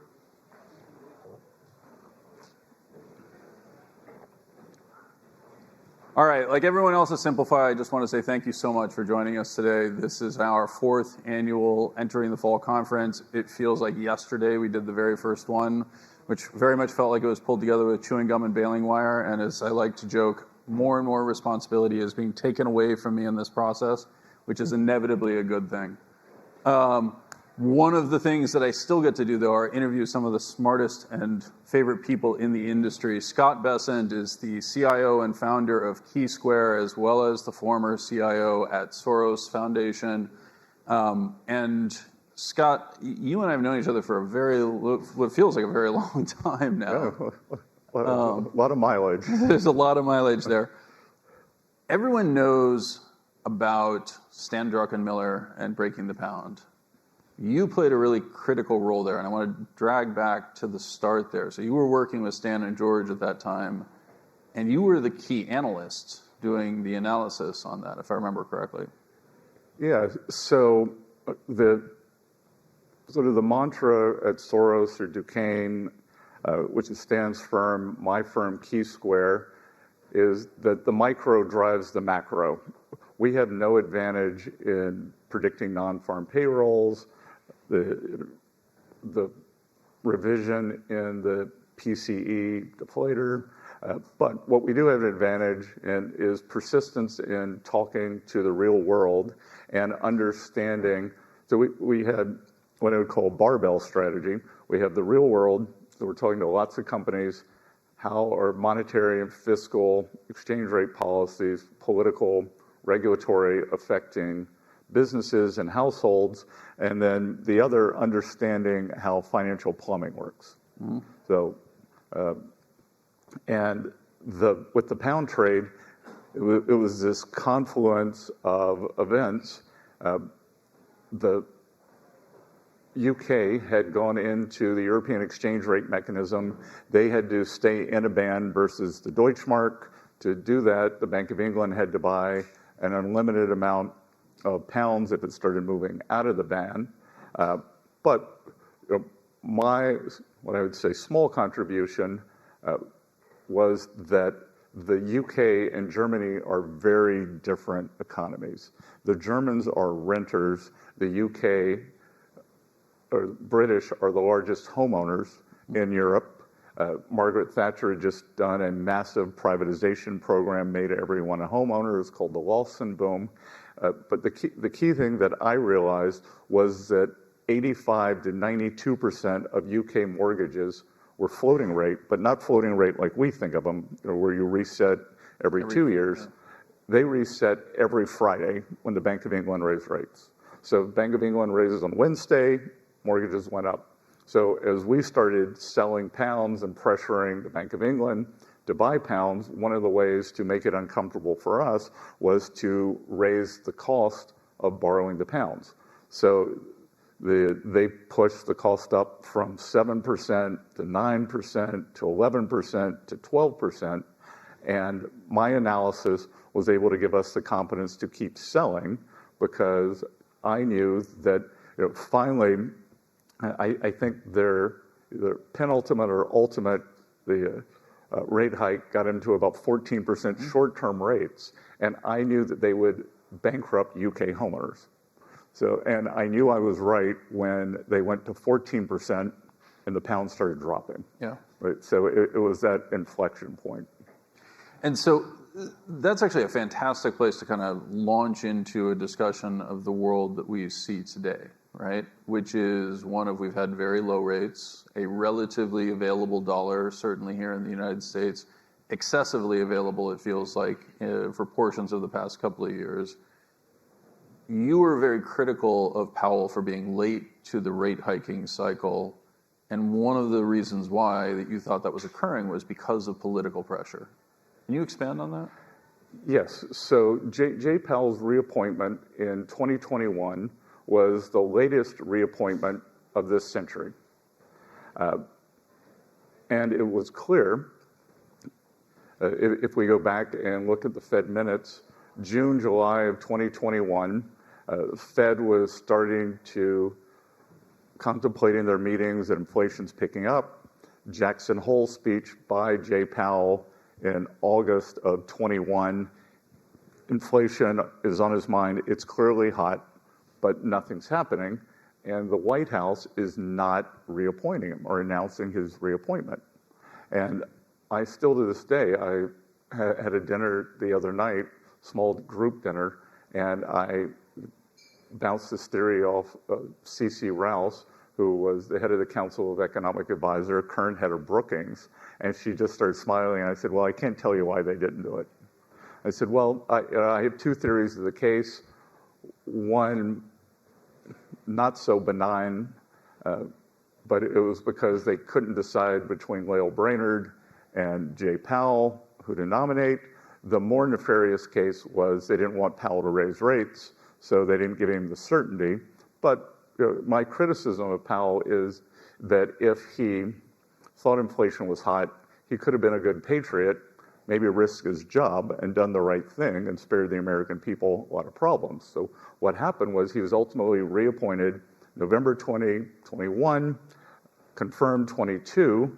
The Fed doesn't start raising rates until March 23 or 22. No, reappointed December 21, or confirmed December 21. They start raising rates March of 22. Amazingly, they were still doing QE up until full-blown QE up until February of 22. And I think that 6-9 month delay really, the lit fuse got towards the bomb pretty quickly. Yeah, I think that's definitely a component. And the other thing I would just highlight is as late as November of 21, right? It was, we never see raising rates, right? This is going to be a long time before we do that.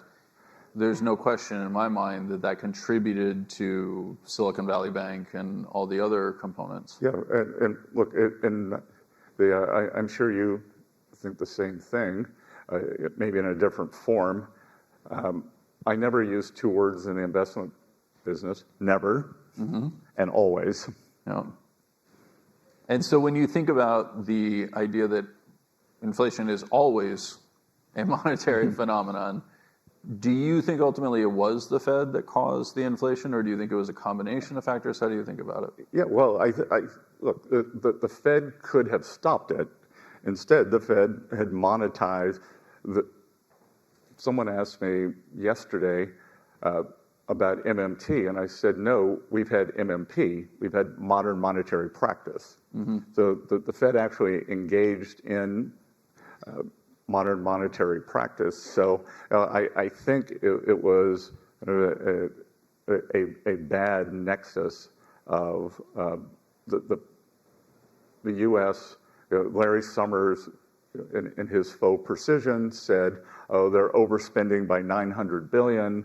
That will cause an excess demand shock." But it's some amount of the $4 trillion in spending that came with the American Recovery Act and the Inflation Reduction Act. So the Fed was complicit, if not completely determinative. So when you think about the solution set, right? So they started hiking in March 22. If we actually look at the pattern of inflation, basically June 22 was the invasion of Ukraine by Russia and the spike in gasoline prices. The invasion happened slightly before. But that was kind of like the end of the inflation. So do you think the interest rate hikes really stand at the center of, we've had persistent components to it since, but do you think that the rate policy was the cause of the inflation retreat, or do you again think that there are multiple factors that played through? Yeah, look, I think there were multiple equilibria. It's that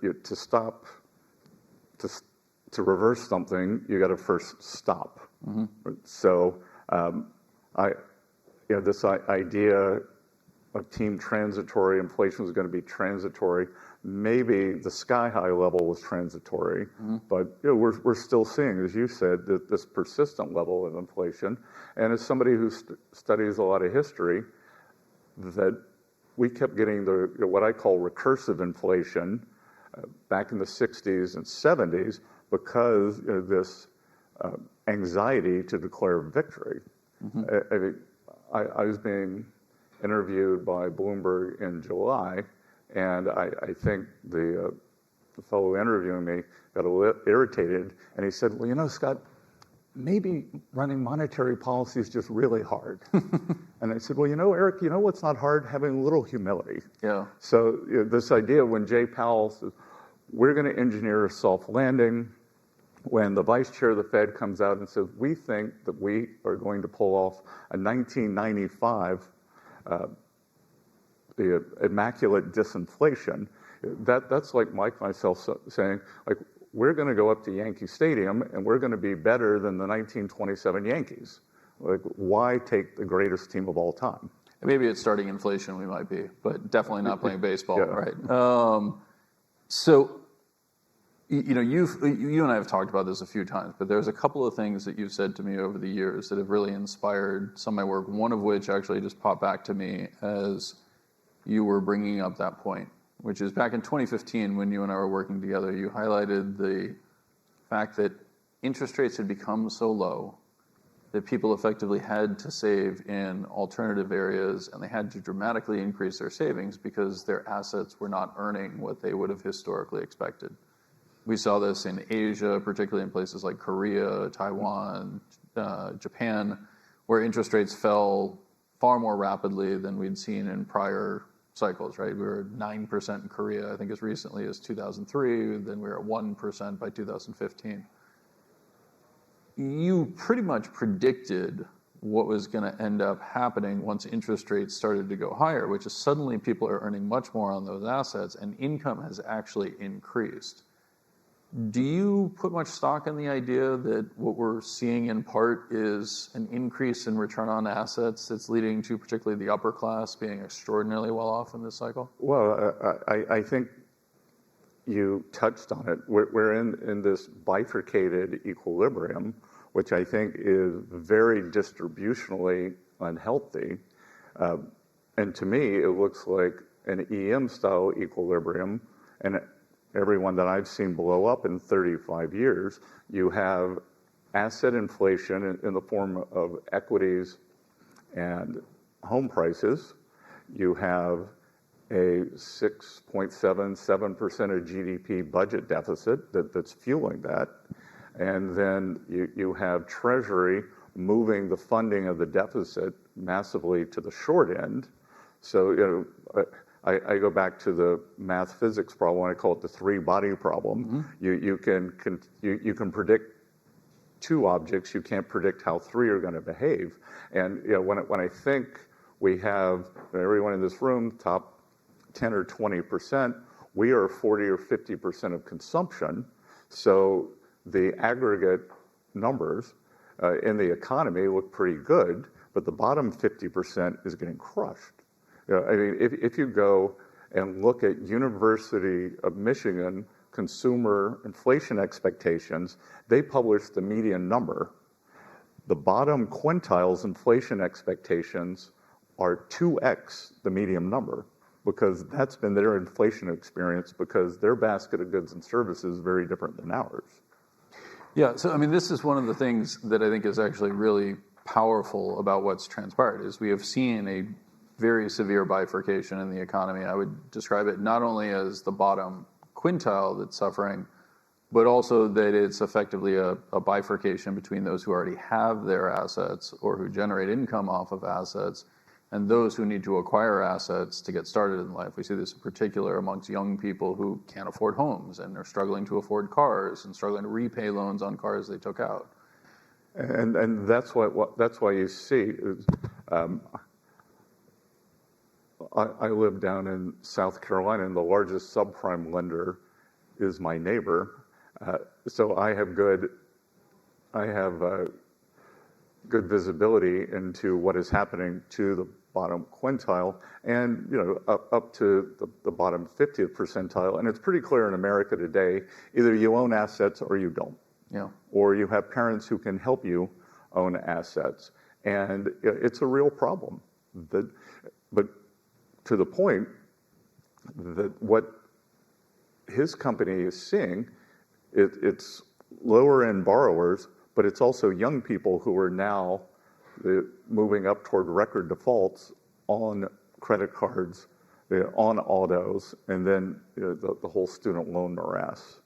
Now, you've been linked with speculation to the Trump administration. We talked a little bit about Treasury. You talked a little bit about Janet Yellen's activist policy to switch financing towards the front of the curve, effectively removing a burden that could otherwise show up in financial markets and risk management.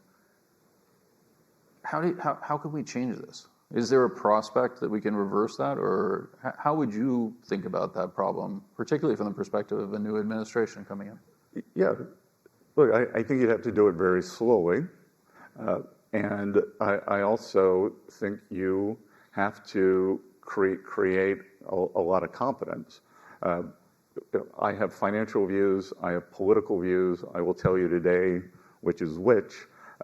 My financial view, being inside the political machine, is that any notion that Donald Trump would be inflationary is absurd. Okay. And the policies are deflationary, disinflationary. The first, I'm not going to include COVID because that's not a fair number. I don't include it with I agree with you. I don't include it with the deficit blowout. I don't include it with the inflation, but inflation averaged 2.1%.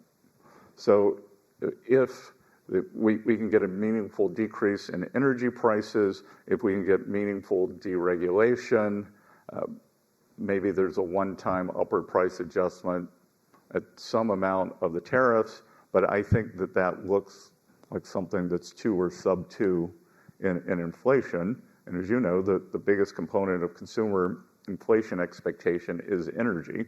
So if energy were to go down, so I think it starts with that. I think it re-anchoring and keeping inflation expectations down, and then slowly terming out the debt, and also some regulatory changes that allow you let Wells Fargo out of the penalty box. That's a huge amount of government bond buying.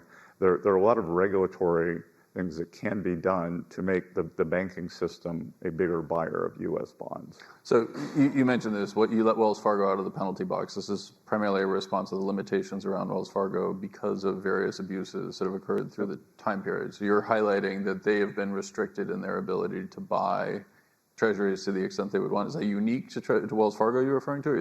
No, it's very unique to Wells Fargo. Yeah. They've had a consent decree. Yep. And look, I believe, like all the banks, there's some horrendous behavior around the GFC, lack of risk management. But look, probably for old guys like us, it seems like yesterday, but we're 16 years away from the GFC. Yeah. Time to parole them. Yeah, that's an interesting point that I hadn't heard mentioned before. When we think about being behind the curve, right? So the Fed was behind the curve in late 20 and 21 sort of thing. Certainly by the time we got to 22, you've mentioned to me, and we've talked about in the past, the Bank of Japan and how they might be behind the curve. Japan's a place where I think inflation is currently running like 3%. How much of that do you think is a function of the yen? How much of that do you think is the incipient inflation pressures that you're highlighting? Yeah.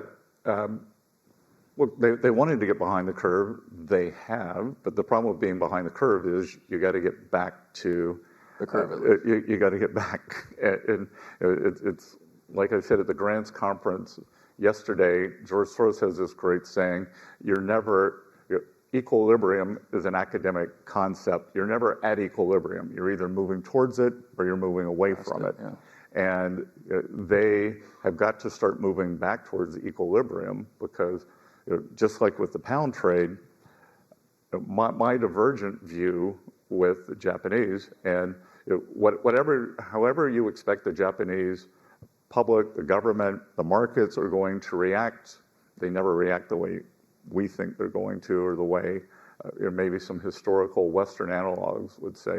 But I believe that the Bank of Japan is actually going to stoke growth when they raise rates. And like this could really surprise them because households are net savers, corporations are net savers. There's this famous the line that Ben Bernanke talked about, well, we could just drop money from a helicopter. Well, raising rates is like a transfer from the Bank of Japan into household and corporate accounts. So, and again, everything I do is probabilistic. I never say never. I never say always. Just trying to get to the other side of 50% confidence and then scale a position from there. But I think we cannot dismiss the idea that the economy actually accelerates as they raise rates. Well, it's very similar to the model we were just talking about with the United States, right? I mean, assets have not earned an adequate return in Japan for a very, very long time. Dividend yields on the Nikkei were low, even as prices had retreated from a 40-year bear market, right? Now suddenly there's a return available to a certain extent, and even if it is a negative real one. Right. And, so back to your question too, on was part of it the yen? I think part of it was the yen. But what we are seeing everywhere, whether it's in Europe, whether it's in Japan, we've seen it in EMs for years. Now we've seen it in the U.S. Inflation is very unpopular, probably more unpopular than recession, and that's what pushed Prime Minister Kishida out. I saw him. He was in this building on about this day 2 years ago. And as somebody who's done this a long time, I'm always very leery of foreign officials who speak beautiful English. So he grew up, he spent part of his childhood in Queens. He can do a Queens accent. He unfortunately is a Mets fan. And so everyone was very impressed with him, except the Japanese people. Yeah. He was despised. Yeah. It was just amazing. His popularity kept going down and down. Well, so you bring up something that, one, you have a lot of connections with companies in different regions around the world and what they're hearing. What are you hearing out of Japan now? There is a corporate change. The Japanese really, once they get on board, and it's fascinating to see. I think I went to Japan for the first time in 1990. It was kind of not as humble as I am now at age 28. And I went in, and it was explaining to these Japanese companies what they needed to do for shareholder value. They have this word when they don't want to talk to you, or this phrase that they say. It's called the so disne, which means very difficult. And said, "Oh, that's the son. You don't understand. We have," and I'll come back to. I'm shocked that Nippon Steel whiffed this U.S. Steel bid, because normally they're so, what we would call stakeholders. They're so cognizant of stakeholders. But in 1990, I was told, Best and Son, we have our customers, our community, our workers, our banks, and then the shareholders are last. And now it's a complete turn. Yeah, so it's a complete turn in culture. Business is good. I've been surprised how strong the Japanese economy is with China in recession, maybe depression next door. So with these steps that China's taking, you could actually see an acceleration in Japan. So that was one of the questions I wanted to ask you about this, because one of the things that I see as I look around the globe is the disinvestment from China, and very similar in a lot of ways, so that we talked about this earlier, as to the pressure that came on Japan in the late 1980s, right? Particularly as they began to export autos to Europe, that brought additional trade pressure on them. The U.S. effectively catalyzed that into requiring the development of Japanese auto plants in the United States. We tend to forget the tariffs that we were putting on the Japanese in the late 1980s that led to the development of Springfield, Tennessee, and parts of South Carolina, et cetera.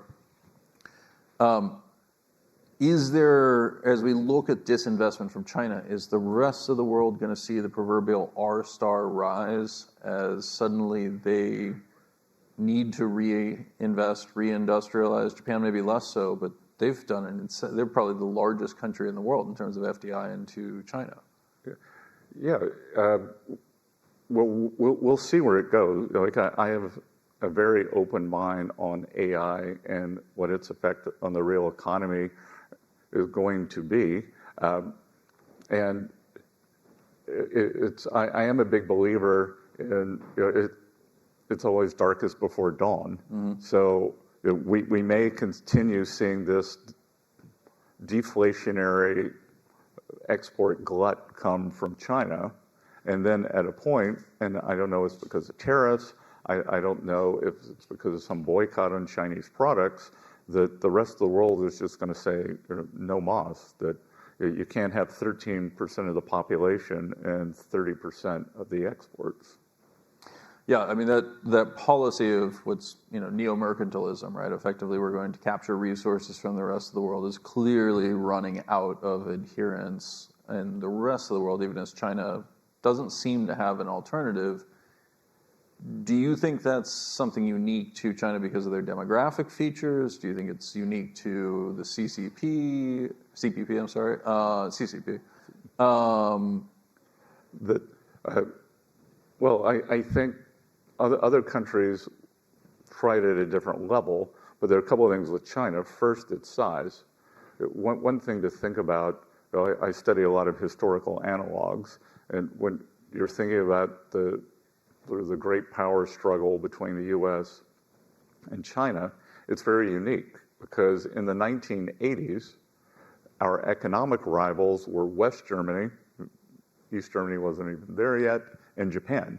So we could have an economic negotiation with them. We could have a military negotiation with the Soviet Union. And the Soviet Union, we never would have traded with the Soviet Union. It was trading with the enemy. It was a big deal when we eventually started, we were able to buy Soviet grain or Soviet. What's unusual about China is its size in the trading scheme of the world, its policies, but the real policy with China is what they call the military-civil fusion, and I'm forgetting the Mandarin phrase for it, and it's always military first. So this is a military build-out plan by the CCP that they can only accomplish with the gigantic current account surplus. Because if they didn't do the gigantic current account surplus, the savings of the Chinese people are not enough to finance this. So I think it's going to be difficult for the rest of the world because they don't have current account surpluses of this size, and I don't know where they're going to get the dollar funding to do the build-out. So the best outcome would be for some kind of advanced manufacturing in the U.S. to be able to replicate. And I'm a big believer.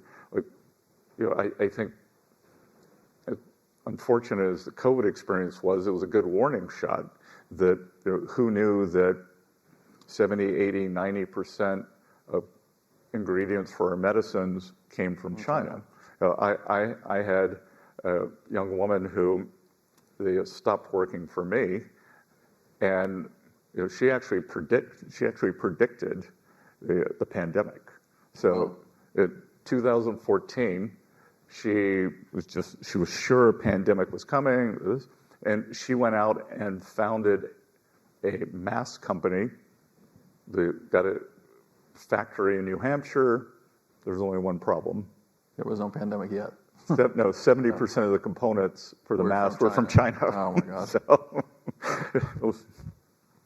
Yeah, when I was working for Peter Thiel, one of the things that we looked at was this issue of, what China's exports actually look like to the U.S., right? And it was remarkable the degree of concentration that we would get in certain areas, even as the number was not that crazy overall, right? Like, we have no imports of Chinese autos for all intents and purposes, but 95% of the baseball caps in the United States come from China, right? Likewise, the ingredients for lots of stuff, the further you go back the value chain, the kind of more dominant they become. Right? Yeah, look, I'm less concerned about Nikes and more concerned about insulin. Yeah, no, I think that's absolutely correct.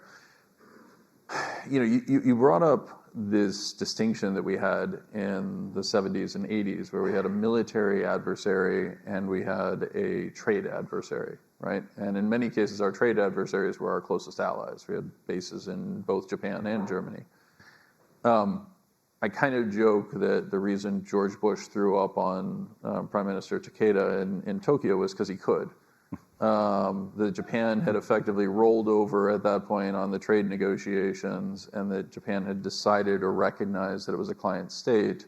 You had a very interesting experience yesterday at the Grants Conference where you were sharing some of your thoughts on some of these economic policies, in particular talking about the Trump administration, and you had a couple of actually very vocal audience members stand up and say, I think the paraphrase would be, "Are you crazy?" Clearly you're not. My great uncle who had dementia had what's called sunset syndrome. So Yeah. late in the day, people get very angry. Yeah, So I think that's what happened yesterday. It was pretty incredible, actually. There were some angry people. But one of the points that was actually raised was from an Australian who said, "We rely on you for our defense." How would you think about that in the context of U.S. policy with allies and the fear that a Trump administration could drive our allies away? Well, I think that in the history of reserve, so President Trump's very fixated on reserve currency, U.S. keeping its reserve currency status. He's publicly said he likes a weak dollar, which aren't mutually exclusive. But if you look at the history of reserve currencies, the world's on its 6th reserve currency now. So there's Portugal, Spain, Holland, France, UK, and now the US. And what did they have in common? They were also the greatest military power at that time. So reserve currency is really a security zone. Mm-hmm. So I actually view it as kind of this symbiotic relationship. And I mentioned it yesterday. My friend Kevin Warsh, who's former governor, Fed governor, he calls it the Commons. I like to be a little more dramatic and call it the Federation. But I think you can do this statecraft with a group of like-minded people. And I've suggested maybe with tariffs, but it's some combination. And this came from Jared Bernstein, who is the current chair of the Council of Economic Advisors, gave a speech at Council on Foreign Relations about 9 months ago. And after he'd spoken, a woman from a European think tank stood up and said, "You've used the word friendshoring 7 times, but you've never told us what it takes to be a friend." So Mike, to your point, I think we establish criteria. Mm-hmm. You can call it ABC, the green, yellow, red, and these are our real allies like Australia. This is how you get in the green box. This is how you stay in the green box. If you're India, you want to have 20% tariffs. You want to buy sanctioned Russian oil. You're in the yellow box, and by the way, you keep buying that oil, you're moving toward the red box. And I think you have criteria. People can move. And the green box is shared values, shared economy, shared defense, shared currency goals. Yeah, I mean, one of the things that I found remarkable about that individual standing up and saying that is actually just that pure admission, right? We rely on you for our defense, right? Coming from an ally, that's not actually an ally, right? Yeah. That's a client state. Yeah. Well, then at that point, why shouldn't we, if you want to take it one step further, the Japanese were very good in their last budget. They did what they were supposed to do. They did a substantial hike in military spending, but they did it in yen. Mm-hmm. So then the yen depreciated, and in dollars, they actually, I think, may have gone down a little on a 12-month basis. So also, is there some kind of statecraft to do, especially with NATO, because the Germans seem to have this lingering insecurity from World War II. Is there something to do where you go to them and say, look, we have these 40 or 50-year military bonds. We want you to buy these. We will do an unlimited repo at the Fed on them. It's at a good rate for the U.S., and we're the military shield. Mm-hmm. Same with the Saudis. Same with, codify it a bit more, but also instead of President Trump it's saying, oh, we're going to pull out of NATO if they don't pay, just make them a mechanism to pay. Make them pay and pay in advance. Yeah. Don't do buy now, pay later. They do a layaway plan. Well, the funny part is that was actually how we did the financing of World War II, right? So it was, the Lend-Lease program. We're going to give it to you first, and you're going to pay us for it over time. Yep. Interesting. That's a really interesting point.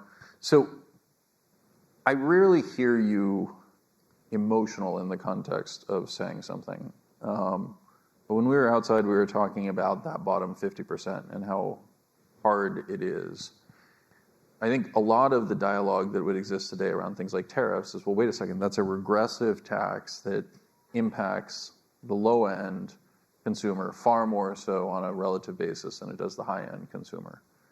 How would you think about responding to that and the impact of that observation? Well, I think a couple of things. I think that I was surprised yesterday. Someone came up to me afterwards, much more civil, and wanted to have a discussion on tariffs. And I said, well, historically, 40 to 50% of the tariff is recovered in currency appreciation. Then there are elasticities, preferences that also get factored in, and the export country consumer can decide, or the export company can decide that they want to cut price to keep market share. So it is far from one for one, and I think that the interesting thing about tariffs to me is something that got put away for a long time, and I think like tariffs for the sake of tariffs aren't interesting, but there's an old Soviet nuclear strategy called escalate to de-escalate. And fortunately, it was never, or so far hasn't been used. But I think with tariffs, you can escalate to, you can put tariffs on with the idea of getting rid of all the tariffs. That tariffs are like sanctions.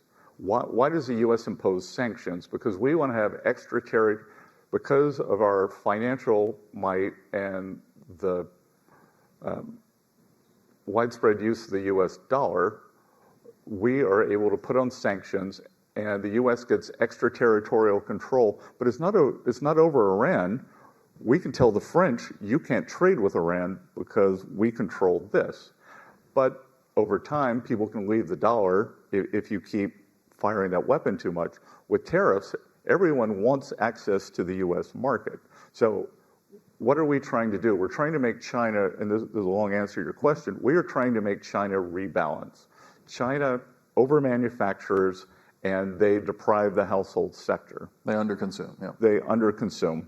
So if you push them to rebalance, then the identity of that is more U.S. manufacturing. And on both sides, my trigger-happy tariff friends, or the reshoring and we've got to definancialize the U.S. I tell this is a 10-year project, and you've got two patients. You got the U.S.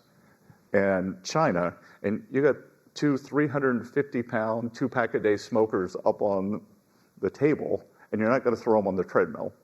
This is all right. Let's do this slowly, but again, you want to start moving toward equilibrium. And I think the rebalancing could be good for everybody.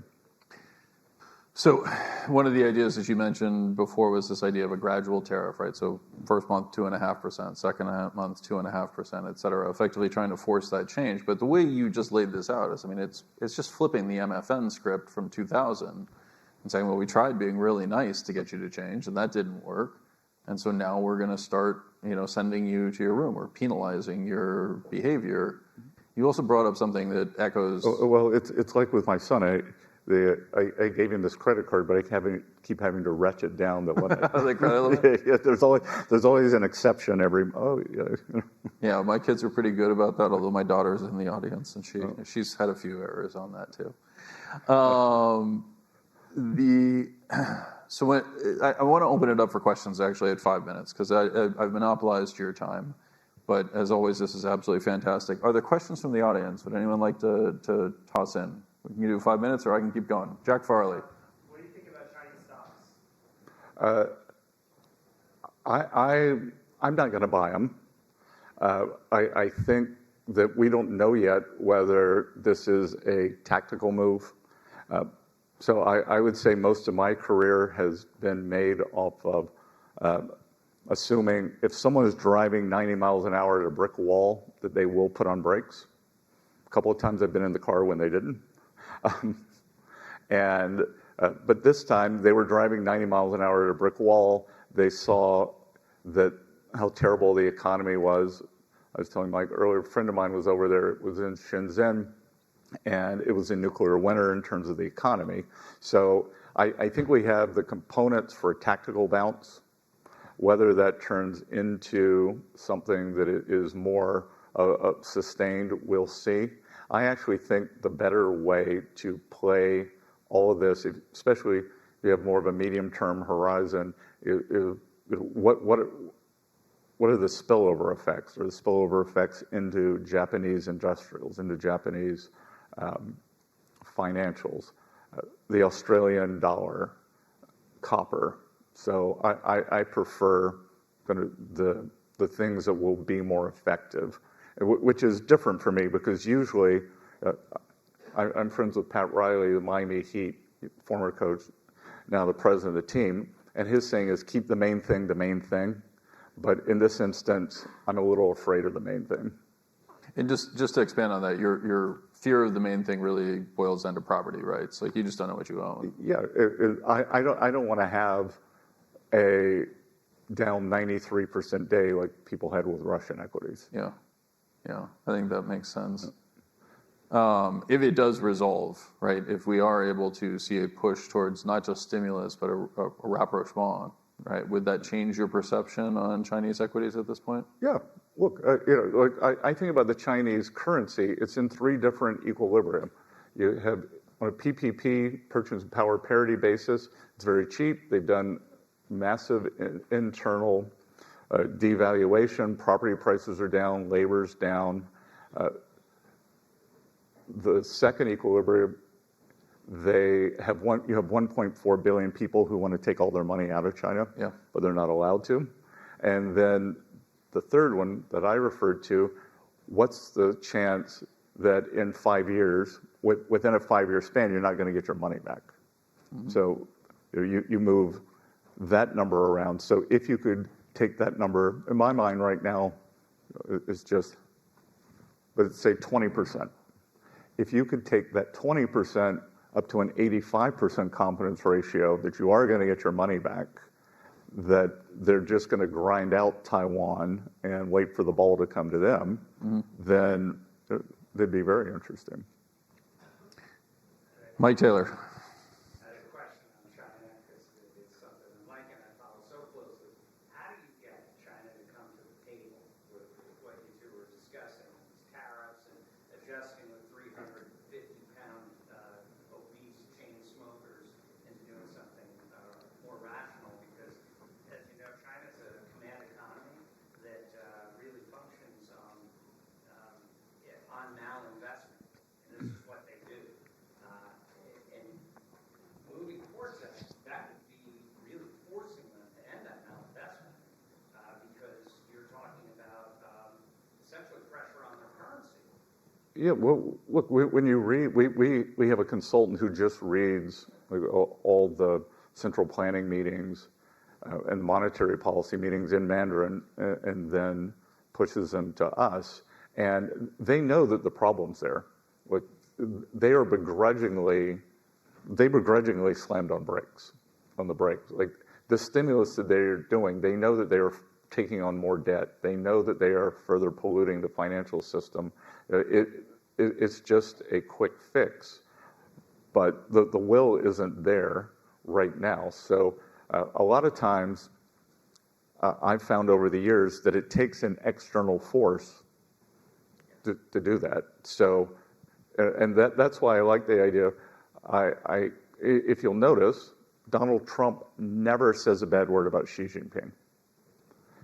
He will talk about the CCP, but he will never. So he always wants to be able to negotiate.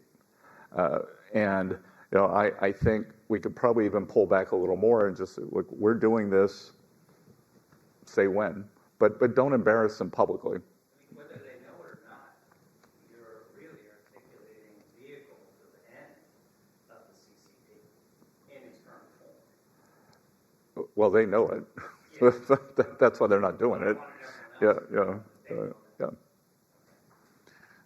I mean, that's been one of the key things. We're actually out of time, unfortunately, which I could keep you up here all day, as I have in your office and many times in the past. I did want to actually give you a shout out while you were still on stage. I mentioned that there was a couple of things that you said to me. One of the things that you said to me way back in 2015 was maybe the S&P is just unshortable, right? It seems to have all the characteristics. I wanted to say thank you for that because, among other things, that was actually one of the things that led to the impetus of my work around passive. And so It's always been a pleasure to have even just the little nuggets that you toss out over the years. You get very generous with 45 minutes of it for the audience. Thank you again, Scott. Good. Thanks, Mike.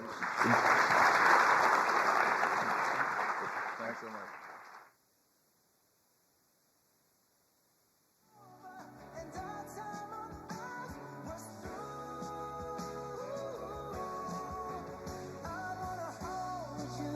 Just for a while, and time with a smile. If the world was ending, I'd wanna be next to you.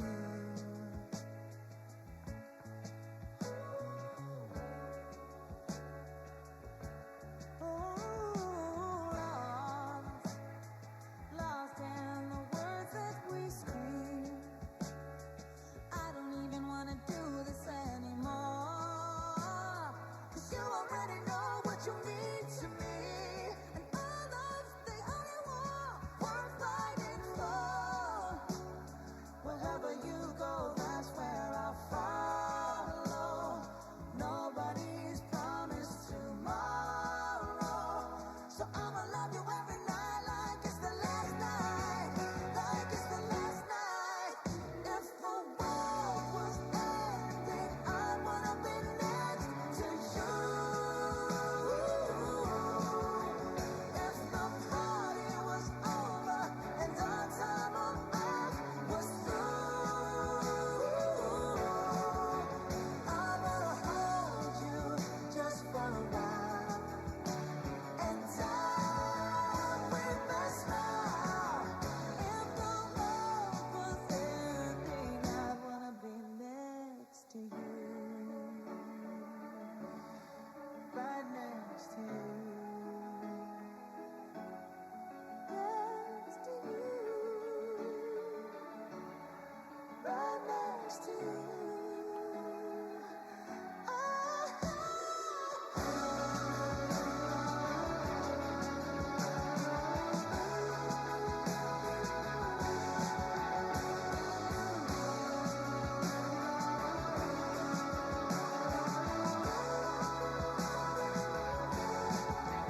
If the world was ending, I'd wanna be next to you. If the party was over and our time on earth was through, I'd wanna hold you just for a while and die with a smile. If the world was ending, I wanna be next to you. If the world was ending, I wanna be next to you.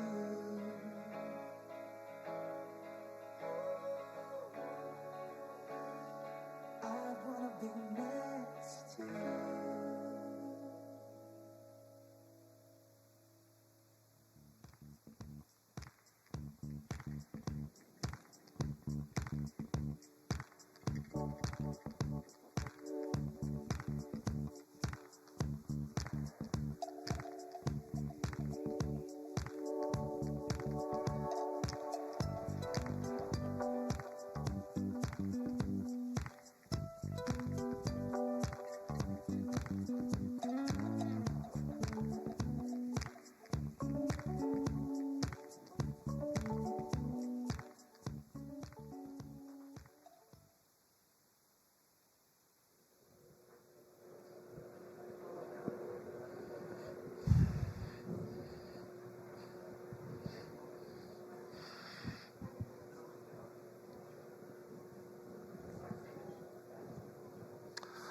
All right, welcome everyone.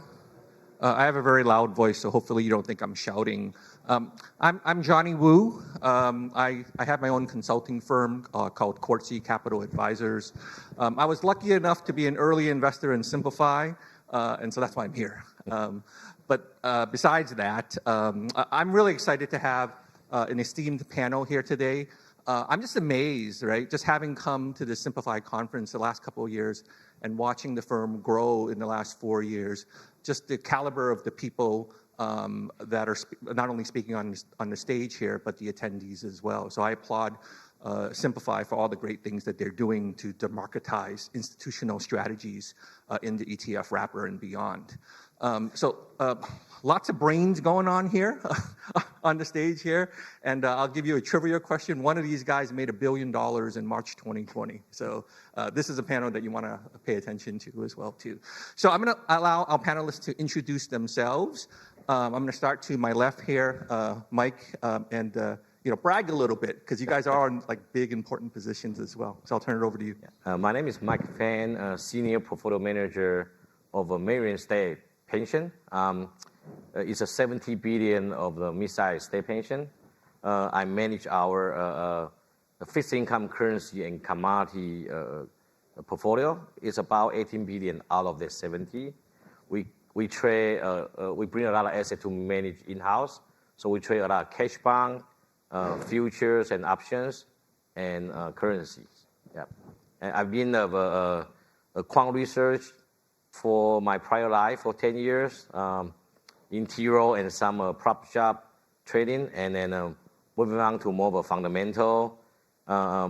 We've been looking at the QIs for past couple of years, and we try to do a lot of. We've been structured ISTA in-house, and then we do some test trade now, and then looking forward to have a good discussion with my esteemed panel in here. Yeah. And Mike's understated. I think you have like 6 advanced degrees as well, too, right? That's in the old day, yeah. And but working for Maryland State Public Retirement System, just being very, very progressive, being able to trade individual QSIPs, futures, QIS swaps, hiring external managers. You have the whole kind of kitchen sink at your disposal.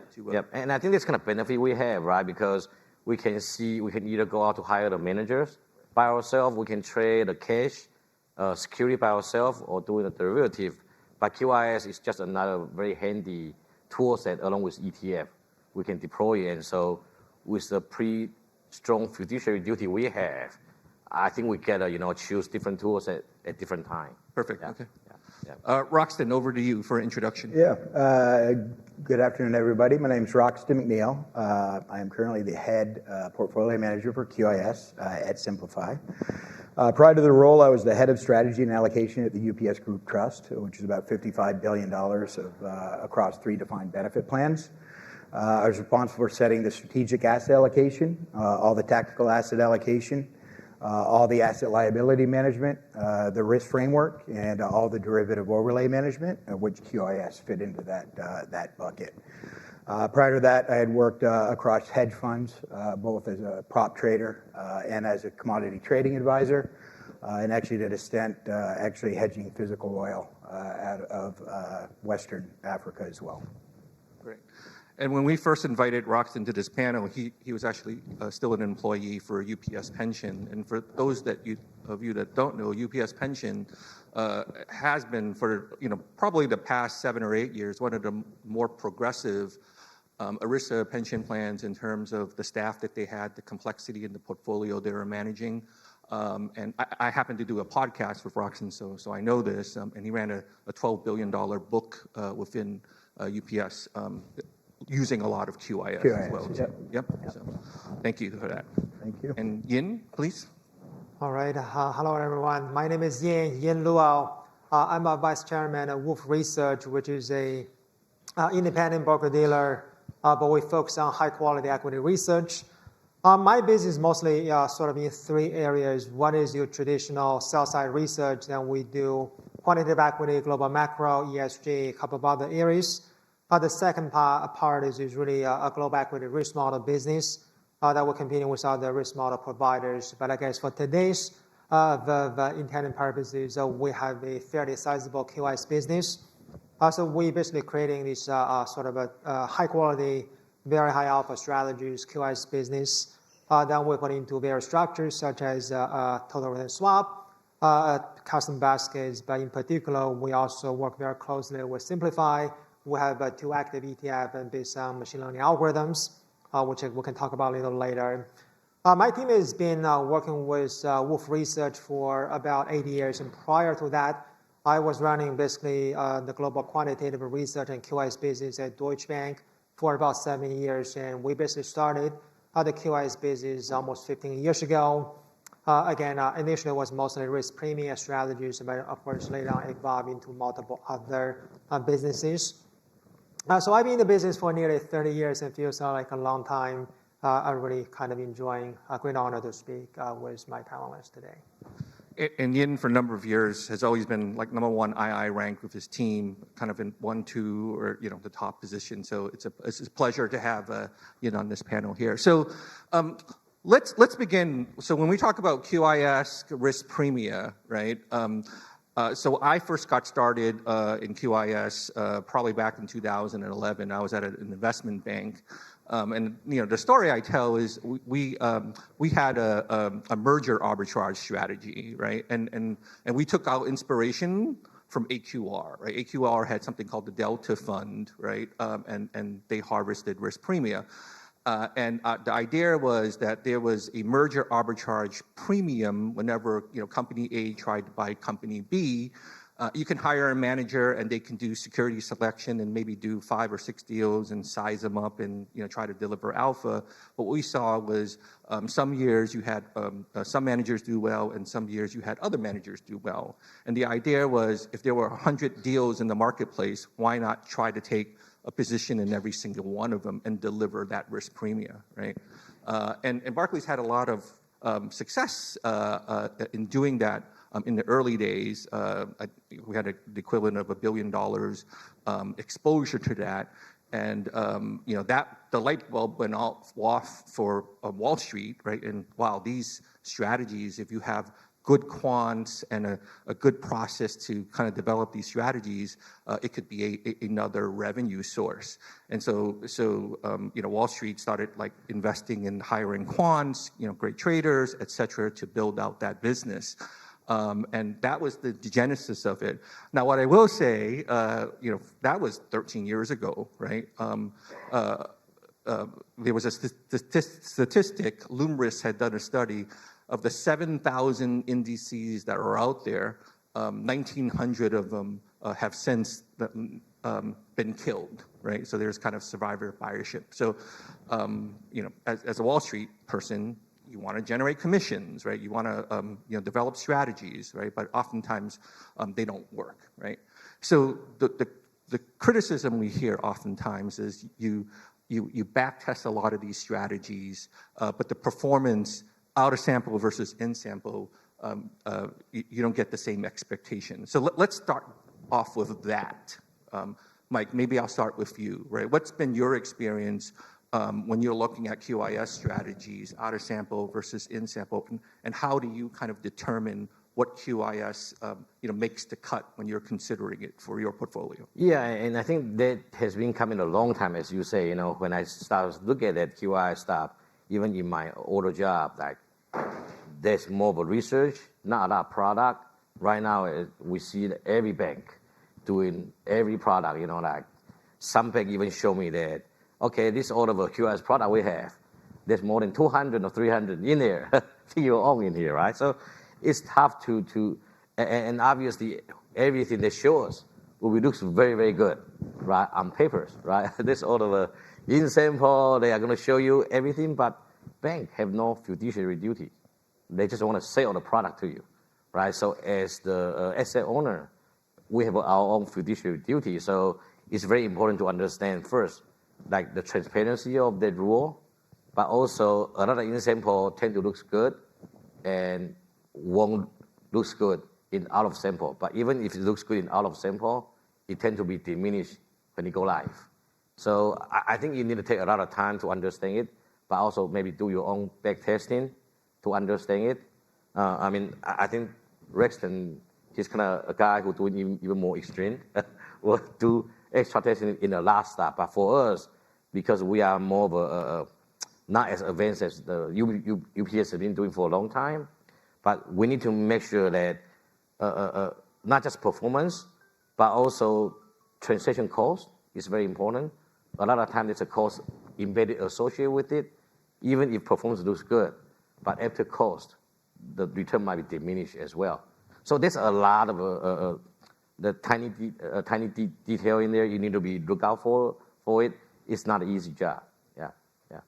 Roxanne, maybe the same question for you. Having done it for 8 years, and now you're in a fiduciary role on the asset management side, having joined Simplified, help us with your thought process regarding.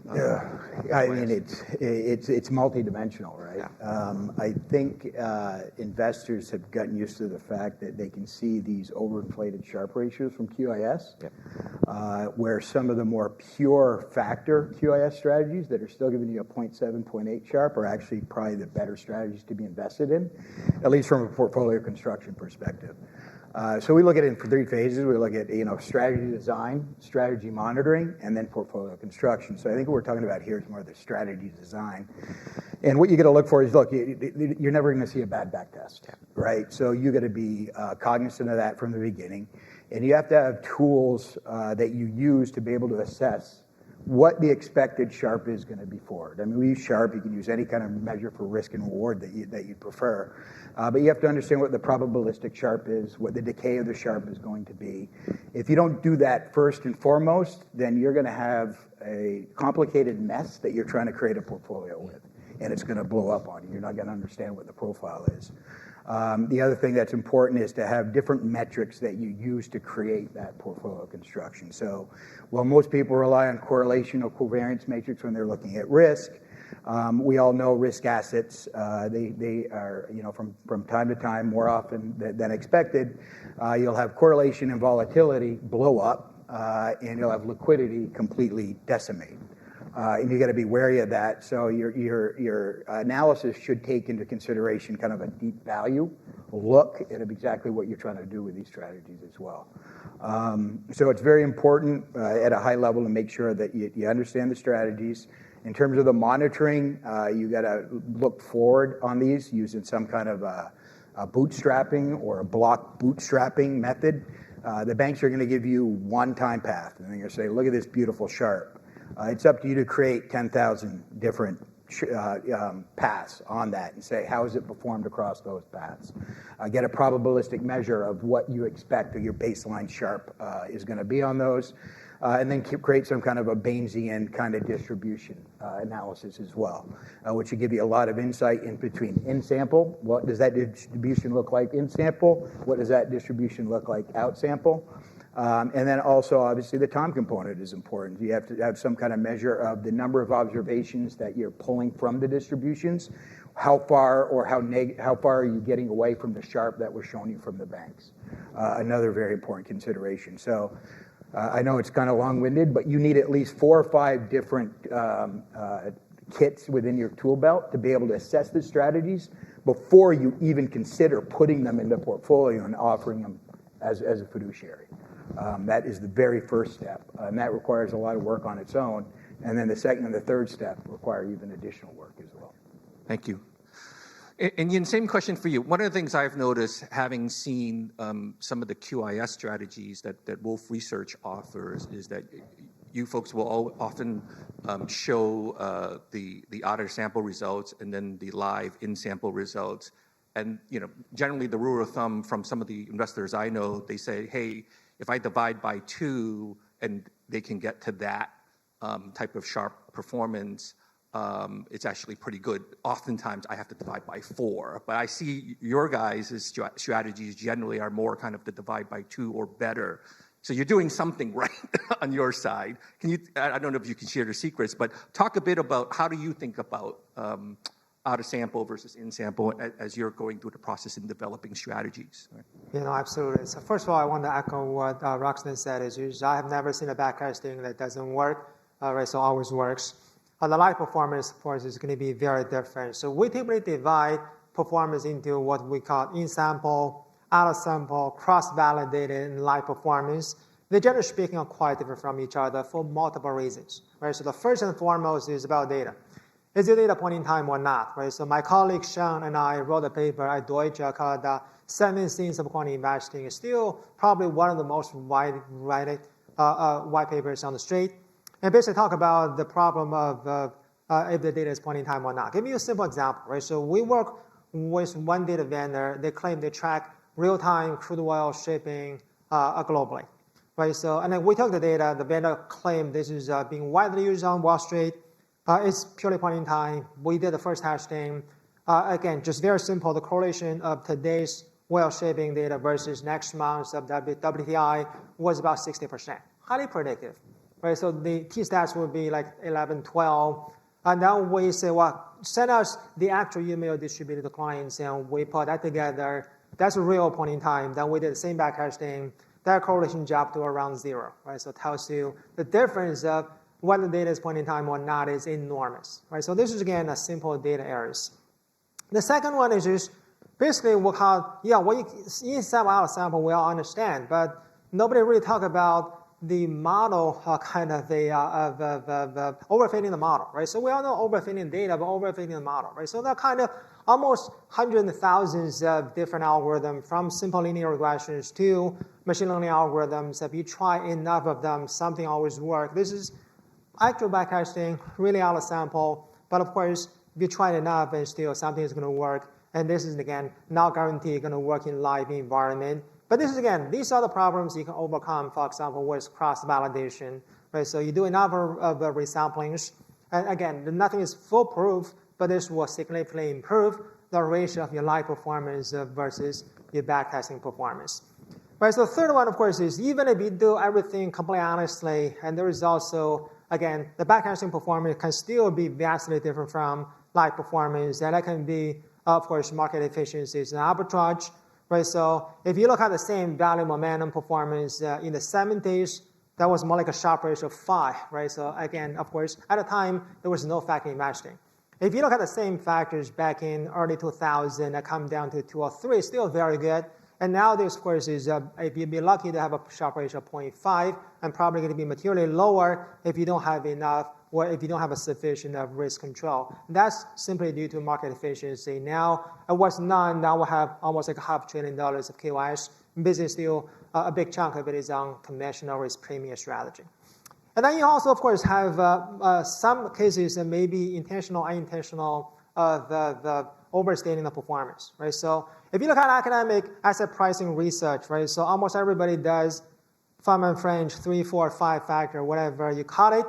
And we actually had a speaker from University of Toronto did a presentation at our conference last week. So what he did was, if you download the same Feynman Fringe data from Ken Grathan's website today versus exactly the same website archived 15 years ago, and then guess what? The value performance data was completely different. And of course, today's data is going to be materially better than the data posted 15 years ago, right? So again, that can be the changes in methodology, changes in data, but whatever reason, you're also going to see is even honestly backhashing can still be vastly different. So that's kind of a couple of different reasons. But again, I agree with my panelists. I think it's just, if you do it honestly, if you understand the arbitrage and understand factors and strategies also performance also depends on the underlying economic, political environment, then you will have a better chance of success in investing in QS strategies. So for my personal portfolio, I'm just long S&P because I think it's just really, really hard.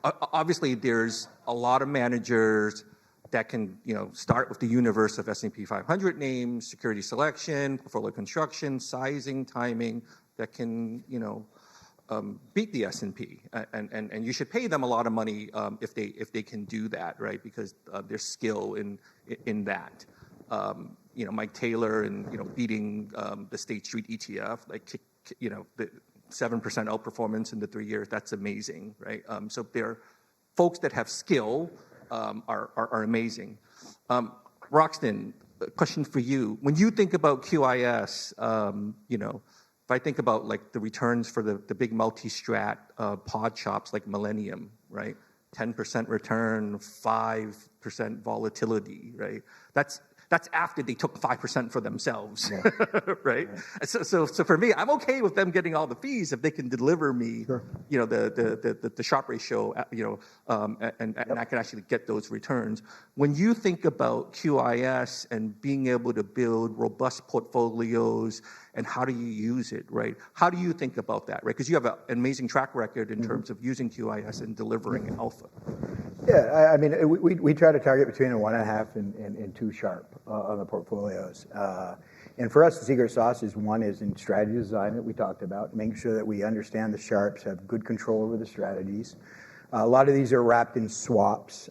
We combine a lot of strategies and create our own QIS strategies that we get from the banks, and very rarely will we use them directly from the bank. So, for example, we see an RV roll down VIX trade in a short vol trade. Well, I know that's going to be a VIX put, a VIX call, VIX futures. They're going to be delta hedged as a mechanism. I'm going to combine them into one, and I'm going to create that portfolio, and I'm going to reduce the cost. I think there's a lot of cost built into these QIS strategies, and if you don't understand that, I mean, you could have an expectation of a 7% return. During normal times, they'll say the average fee is around 3%. But when the structure actually gets active and it trades a lot, where the embedded fees pick up, they could be as high as 6 or 7%, and you're left with nothing. If you don't understand how to model the portfolio from the ground up and understand what the risk profile is and negotiate those fees, you're automatically behind the 8 ball. So a big part of what we do is be able to model that, so we can say, no, we're not going to. We know if we execute this, we can do it at a third of the cost that you're saying, and we negotiate with them. That's a big part of it as well. And then there's the portfolio construction, which becomes the third most important part, which is to be able to understand exactly what the profiles are across the different QIS strategies. There's 7,000 strategies out there. You got to be able to filter it. The first filter is the strategy design. The second one is, how do we create orthogonality within those strategies? That's very important. There's a number of quantitative methods you can use. The one that we use is, cluster analysis, some kind of hierarchical clustering or HRP. But we're doing it a different way because we know covariance is going to go to 1 or -1 some periods of time. Vol's going to pick up. That covariance matrix is going to be very unstable. So it's important for us to understand the underlying characteristics of what we're trying to capture in the QIS. So we look at things like convexity. What do we look? We want a convexity mandate. We want a benefit mandate. There's cost. How do we minimize cost? What's the reliability? You may be able to get a cheap hedge, but it's going to be unreliable, and that anti-correlation that you're renting in your portfolio is not going to work. And then there's decay. You got to be able to monetize this, otherwise, what's the point of putting it on? That's a big part of what our program is trying to do. So using those as your distance measure and a structuring of orthogonality across the portfolio actually creates risk vectors that are truly orthogonal. And then test it. You have an orthogonality during normal periods. Shock it. What's the orthogonality do? Does it come closer to the other? Does it act like a normal covariance matrix? Or does it go further apart and continue to add diversification? These are very important considerations because at the end of the day, what we're trying to do is earn excess return above beta in an orthogonal way. That's the value proposition that QIS can add if it's done the right way, and that's how we propose to structure our portfolio. Yeah. So when I was in the street, whenever I would talk to a hedge fund, they always wanted to buy lottery tickets, right? Hey, Johnny, can I buy a call option on that? Can you strike it so I pay 2 basis points? I'm like, my trader's going to kill me. What do you mean? Like 2 basis points, like 5% out on money, and then they can get 100 to 1 payoff. I'm like, I can't do that. Then you try to solve for that strike where they were willing to pay some premiums. I said, you sound like that. Convexity, orthogonal, and whatever. So that's good that you're managing a portfolio because you're trying to buy some insurance.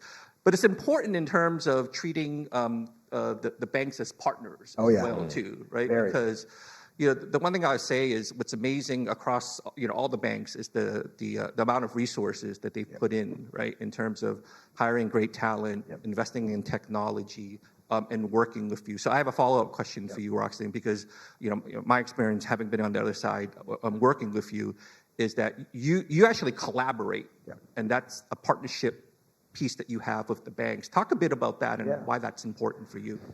Like you said, I mean, these banks are hiring, extreme talent that they have on these desks now. The last 10 years that I've been with this, you had QIS was an offshoot of the structuring desk between flow and structuring, and they'd offer some strategies. Now there's full-blown QIS groups with sales staff, and they're all super, super intelligent. And I think working with them, collaborating with them, and working together almost working with them as partners, helps both sides out. And we're not really looking to cut the fees down to say where they're not making money. My whole premise is let's just do it so it's fair. Obviously you're doing this, you need to get paid for what you're doing, but make it fair for me as well as a fiduciary, so we can balance that out. And working together with these banks and really becoming friendly with them and working with them on projects, like I said, creating these swaps. A lot of them are done with the same bank. I want to take these two strategies, let's combine them together, help me work through, what is the delta hedging mechanism on this? I want to do it intraday. Should it be every half an hour? Should we have thresholds on it? Should it be systematic? And using their expertise and the traders that they have and the flow data that they have, the research teams that they have, all of that is super important. Information is so valuable. And to keep the partnerships with the banks is one of our core principles. We'll actually go out of our way if there's two strategies that are equal to each other. If we don't have a position on with one bank, we're going to give it to that bank because we want to be able to keep that information flow. So Mike, from your vantage point, because you can trade the individual QSIPs futures, you can do QIS swaps, you can hire external managers, you get exposed to some of the brightest external managers that are out there, right? So as you compare what an external manager can do for you versus you doing it yourself and leveraging your team, et cetera, how do you think about kind of toggling between those to try to get to the optimal portfolio? And I think the advance of a QIS actually raise the bar for a lot of external managers. As you mentioned, right, like a lot of hedge fund or external manager in the old time, maybe just doing simple, a lot of just like put call, put strategy out there, to collect a premium. And in the old day, not a lot of people have access to this type of stuff. They can do it for us. But right now, it's so easy available for everybody, right? So pension can hire a lot of people to do that right now, right? Even your PA account, you can do all of this strategy easily. So all of this kind of an easy access strategy, you can just easily do it your in-house or just like use a QIS. So that means that the external manager, they have to do a more creative or innovative strategy to create the alpha. So the bar is much higher right now. This is number one thing I want to say. So I think it's beneficial to everybody as well. Secondly, I think what we have is that because we can do all of this, so everybody is part of our strategic partners in a way. We view bank as a very important partners, but also external manager can be very important partner as well. So if I don't, and it actually helped me to balance and check with that, hey, I mean, not I don't trust anybody, but I still need to do a best of my fiduciary duty. So I can check with, like, say, the external managers if the bank tell me that this is all the strategy they are doing in there, and I can maybe advise, get a consult from them and say, hey, how's the cost going to be associated with that? And so I think this kind of balance and check in different of the area is really kind of like, in my mind, is the best of all in there. Yeah. So QIS can serve as a benchmark for you as Yes. well, too, versus some of the external managers if they're delivering alpha beyond Yes. some of the common premium bids that are out there. Okay. Yeah. That's fair. And another interesting thing is that a lot of alpha used to be pretty high, and as Ian and Roxanne mentioned, it become, like over time, it can decay, right? And then more and more people have access to it. And so they become either a risk premium or go away. So I think with the QIS constantly come up with the different strategy. Also, the newer and newer products out there, for example, option.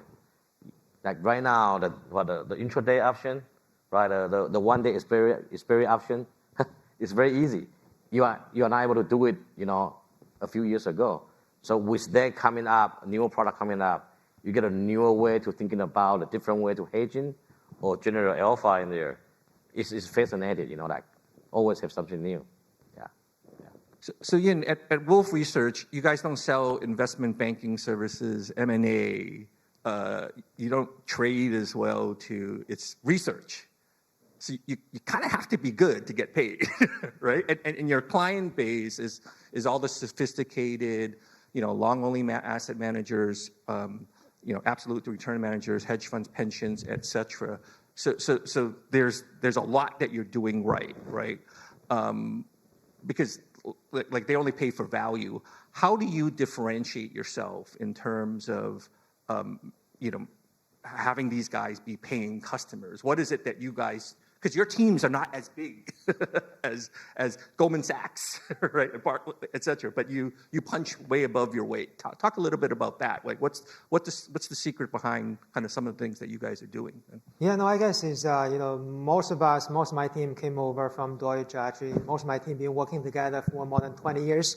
That kind of tells you the first differentiating factors is we have a very unique talent pool. Actually, in terms of the size of just on the quantitative research side, we probably have the biggest quant research team on the street, a team of nearly 30. When I was Deutsche, for example, global team had only about 20. So we actually have a sizable team. This is kind of unique, I guess, the features about being a boutique rather than a big bank.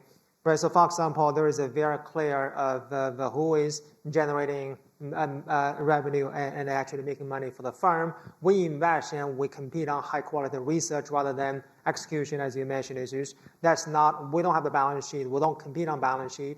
We don't compete on executions. Actually, we work with our partner banks. I have, for example, a representative from Nomura, which is one of our partners, but we also work with many other banks. So we really competing on, in terms of competing on, is really on the high quality research, and we put our reputation on the risk. We don't have a fiduciary duty, but clients invest in our QI strategies or our ETFs, and we put our reputation. So we have to be honest, and we actually wanted to be even more conservative when we do the backtesting. So hopefully the live performance is kind of in line and maybe even better than the backtesting. That's kind of one thing. And number two is we also make enormous investments in technology, but also being on the early side of things. And again, you'd be surprised to see actually my technology budget today is actually almost 10 times larger when we were at Deutsche Bank, kind of much larger institutions. For the same reason as this bank, again, most banks, you have a fairly large technology team, heavy investments, but it's not very clear-cut who are actually taking the bill and who are actually paying for what, versus we have a very clean business model. So we have, as long as we see the opportunity, we make very heavy investments. We want the cloud on day one. We make that investments. We invest in GPUs even way before when it getting so expensive and when AI is starting to be a big phenomenon. Actually, we invest in machine learning almost 25 years ago. One at a time, people were very suspicious. Machine learning back in the days were almost like synonymous to overfitting. People did not believe it. Of course, nowadays all in the rage. The same thing goes for AI. So we make an investment much earlier on. As a result, we benefited from, we have a multi-year contracts on GPUs, and we have the capability to invest and also, of course, deliver those strategies. So that's kind of a couple of other things, but also, as I said, as I mentioned earlier, I think having a talent pool that we actually invest in very early on. We will hire students, for example, from freshmen, and we would going all the way until they're going for a PhD. But in terms of banks, I don't think many of them will have the patience to wait for that long. So again, everything from technology to invest in talents to invest in the models and trying to be as honest as possible, because we really invest in the firm rather than as a bank. And of course, you can, if it doesn't work, you can change for a different bank, but we have the embedded interest in it. So I don't know if I should say this, but I'll say this anyways, because I think Kaidi and I are friends. So a couple of months ago, there was traders that left Jane Street and went to Millennium. I guess they made a lot of money trading Indian options, et cetera. So the first rule about Fight Club is you don't talk about Fight Club, right? Because then other people are like, oh, there's alpha in Indian options, let me go there, right? So you don't want to talk about it. With QIS, the conflict is that you publish everything, right? There's a rule book, right?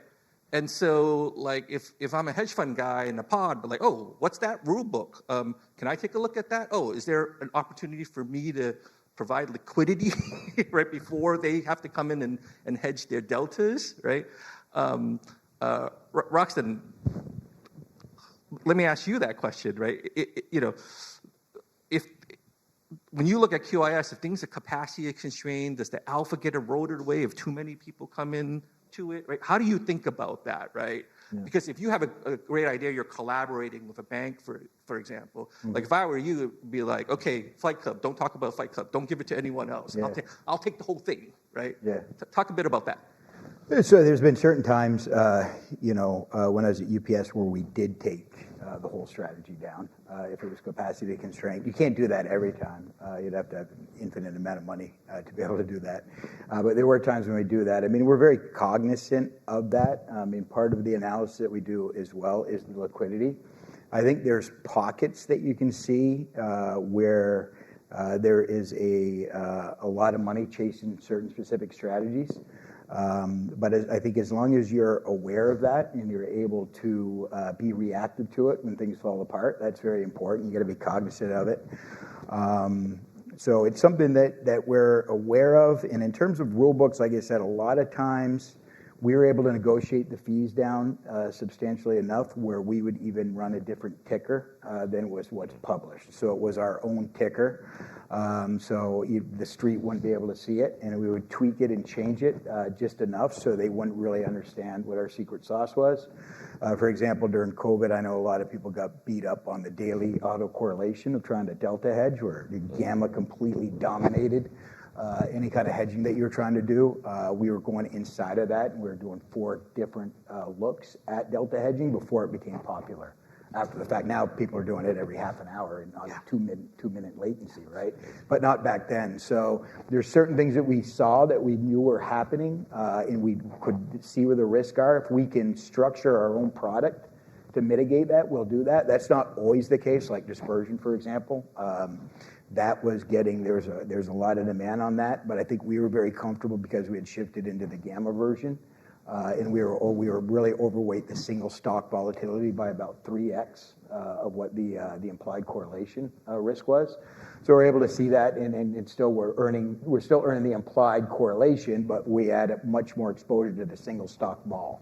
So when things blew up, we did well as opposed to the theta version. So being aware of it and understanding it is the first step, and the second step is to being able to see it and restructure around it. And that's where the value add that we come in is creating the strategies, creating our own QIS. Once we set our baseline, start creating our own QIS that mitigate a lot of that risk. So I've been in this business for 11, 12 years. Some of the things that Roxanne says just goes way over my head. So I just wanted to say that here. So if you're feeling like, oh, what did he say? You can grab him afterwards. Ian, how do you protect your IP, right? So kind of a similar question, right? Because if you publish everything, everyone knows about it, right? It's not special anymore, right? Talk a bit about that. That's a great question. We get that question all the time. So on the one side, of course, we're on the sell side. We publish. On the other side, we're creating QS, and also we're selling our strategies, of course, to investors, how you actually protect the IP. Right? So our secret sauce really, you always stay one step ahead of competition, actually multiple steps. Right, so we trying to be very transparent. We publish everything. We be very specific about our strategies and models, and even give you a pseudocode if you want to replicate. But hopefully, by the time our competitors replicate our strategies, we already are on the generation 2 and 3, so a couple of years ahead of them. Actually, even the models we developed 15 years ago, you still have some of the banks still selling very similar models we developed, and we call generation 2. We are already on generation 7, right? So that's kind of one. And number 2 is of course, as Roxanne and also Mike mentioned about, is you have to be very careful about the capacities. And again, you'd be surprised that some of the research ideas we published almost 15 years ago, we're taking a different spin. We're looking at higher quality data. We're looking at it from different angles. And you'd be surprised they're actually still generating fairly strong uncorrelated performance. Because there is a barrier of entry, right? So data is not free. Actually, data is getting more and more expensive. And also the same thing goes for computing algorithms, right? So yes, you can use GPT using API calls, but I can assure you it's not going to be ultra expensive. You're computing just even on 1 year's call transcript. That will take a long time, but also have enormous computing costs. Versus we build our own sort of equivalent of large language model, but it's smaller scale, but it's much faster, much more efficient. We can computing on, again, 10 times of larger data volumes. So the multiple ways you can go through this. And so again, as I said, it's really about competing on sort of the more cutting edge data contents and trying to analyze the data from a different angle. Okay, thank you. And then Mike, so question for you. So state of Maryland, $70 billion. If you think about the importance of using QIS to help with managing your overall portfolio, is it going to continue to be a larger portion of that? Is that increase, right? Because if you think about the strategies out there, the capacity for your team as well too, because there's a lot of work, right? Or working with external managers. What's the direction of travel for you, right? Is it still early innings for you and you're looking to adopt a lot more? I think every organization is different. It's still early inning for us. I mean, if the way we did it compared to UPS, I would say we're way behind the way you guys used to do, right? So there's a way to catch up. But the good thing about it is that we'll become bigger, right? We'll probably be 100 billion in another couple of years.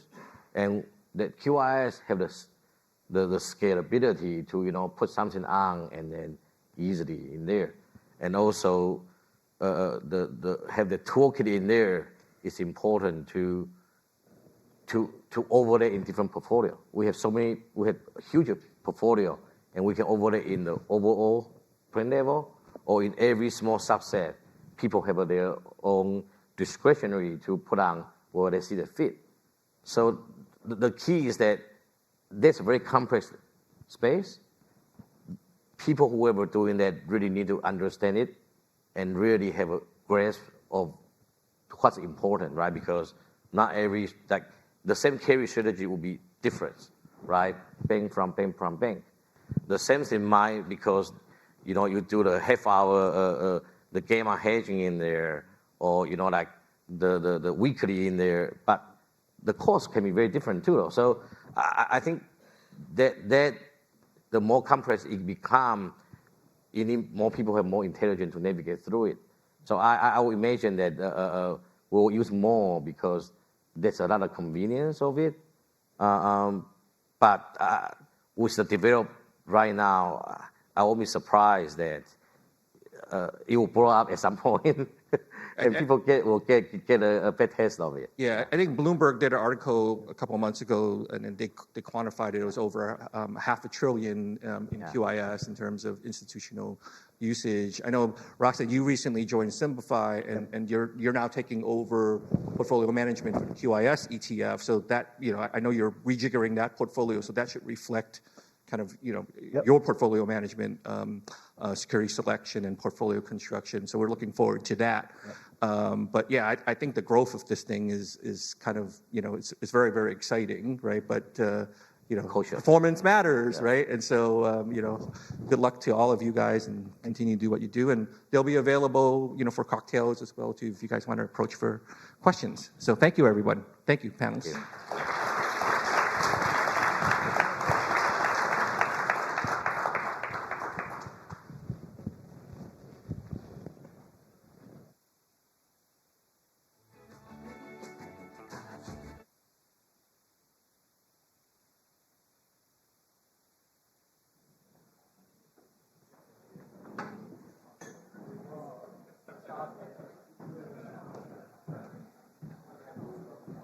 All right, we're going to go on a bit of a break, and we're going to be returning at 4:10. So go outside and enjoy some refreshments if you like. 'Cause I don't remember living life before this. And darling, our disease is the same one as the trees. Unaware that they've been living in a forest.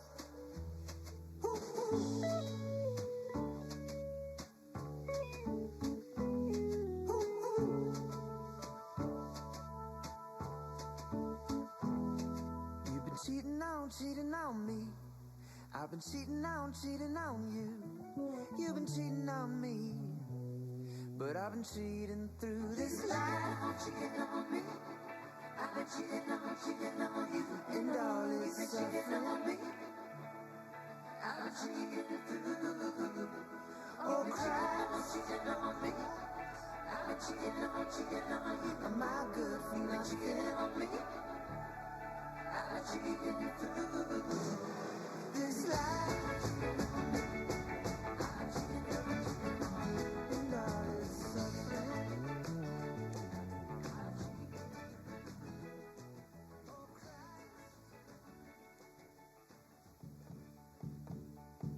This rainy day is temporary. The contrast is why we come. The sun is shining through is just a cloud away.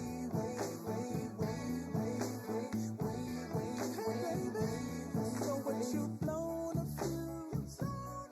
Well, that happens to us all. Well, I come with great news.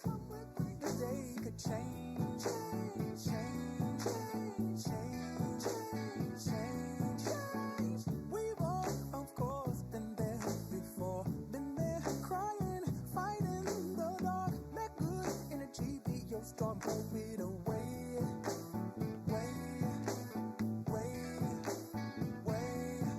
This rainy day is temporary. The contrast is why we come. The sun shining through is just a cloud away.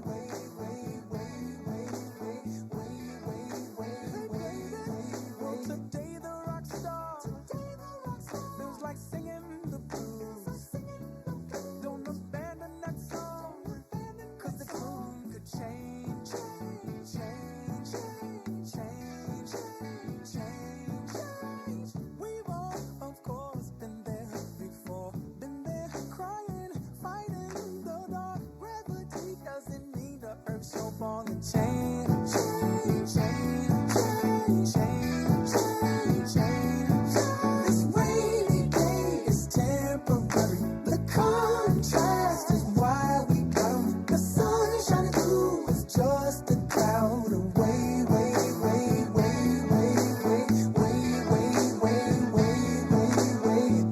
Everything is cyclical. What goes around does come back around, baby. Everything boomerangs. What goes up must come down. Love is warm when it's cold. Humility will keep your feet on the ground. So do your thing through the rain. If you understand, won't you sing with me now? This rainy day is temporary. The contrast is why we come. The sun shining through is just a cloud away.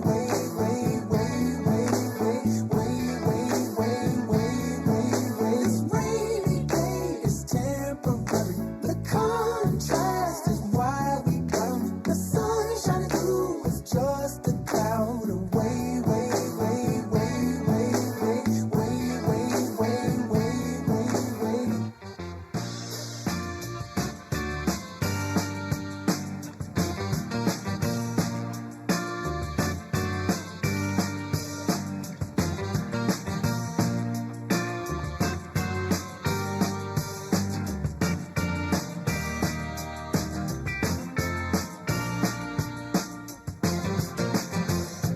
Baby, it's been a long day, baby. Things ain't been going my way, you know I need you here. You clear my mind all the time. And baby, the way you move me, it's crazy.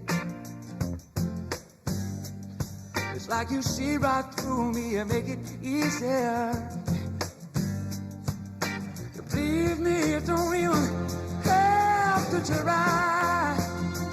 Oh, because you are the best thing. You're the best thing. You are the best thing. You're the best thing, baby.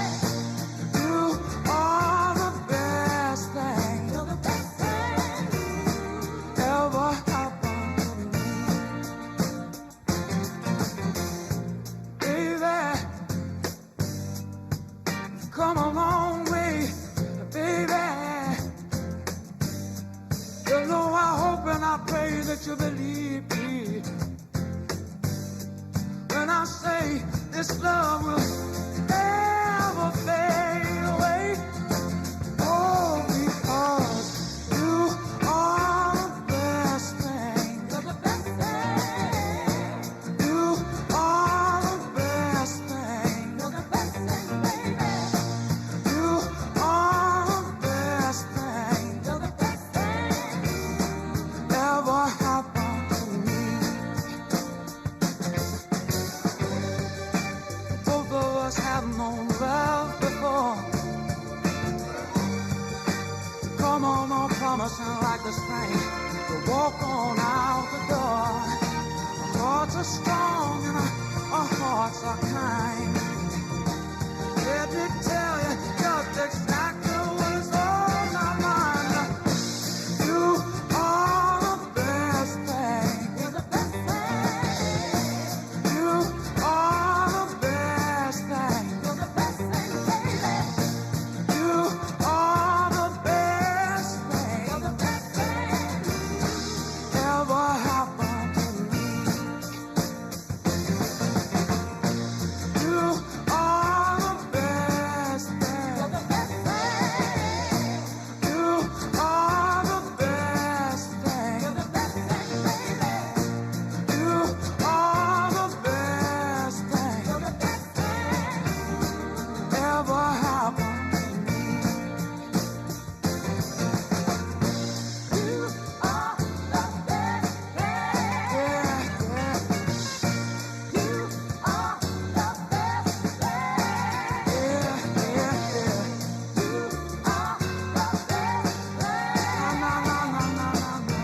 That ever happened to me.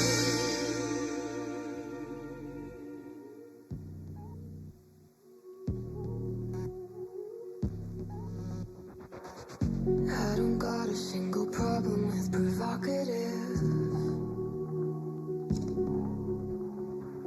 See the bodies, how they burn, it's just the way it is. Smoky, dark, crowded room, I need nothing. Under pink light in June. I was so cool, but then all of a sudden, you saw me look at you. I burn for you, and you don't even know my name. If you ask me to, I'd give up everything to be close to you. Pull the trigger on the gun I gave you when we met. I wanna be close to you. Break my heart and start a fire. You got me overnight. Just let me be close to you, close to you, close to you. Just let me go close to you, close to you, close to you. And now your mouth is moving, cinematic timing. You pull me in and touch my neck, and now I'm dying. You should be mine for life. I'll be signing every dotted line. Chemical override, ultraviolet. You could be mine tonight.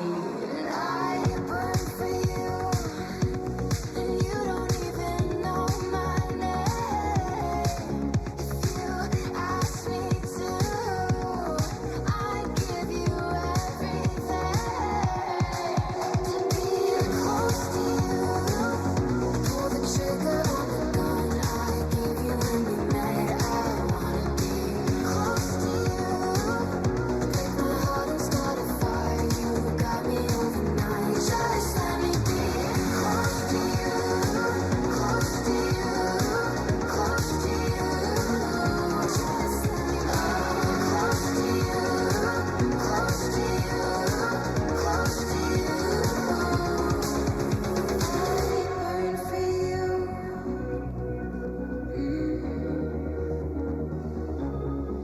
To be close to you.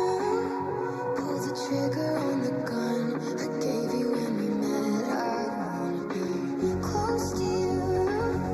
Break my heart and start a fire. You got me overnight. Just let me be close to you, close to you, close to you. Let me be close to you, close to you, close to you. Just let me be close to you,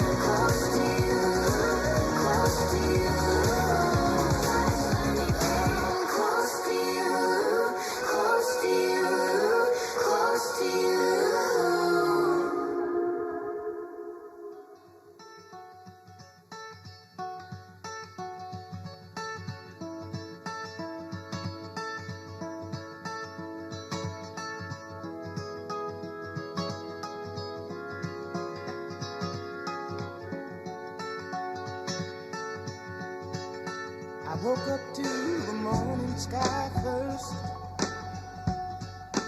Baby blue, just like we rehearsed. When I get up off this ground, I shake leaves back down to the brown, brown, brown, brown, till I'm clean.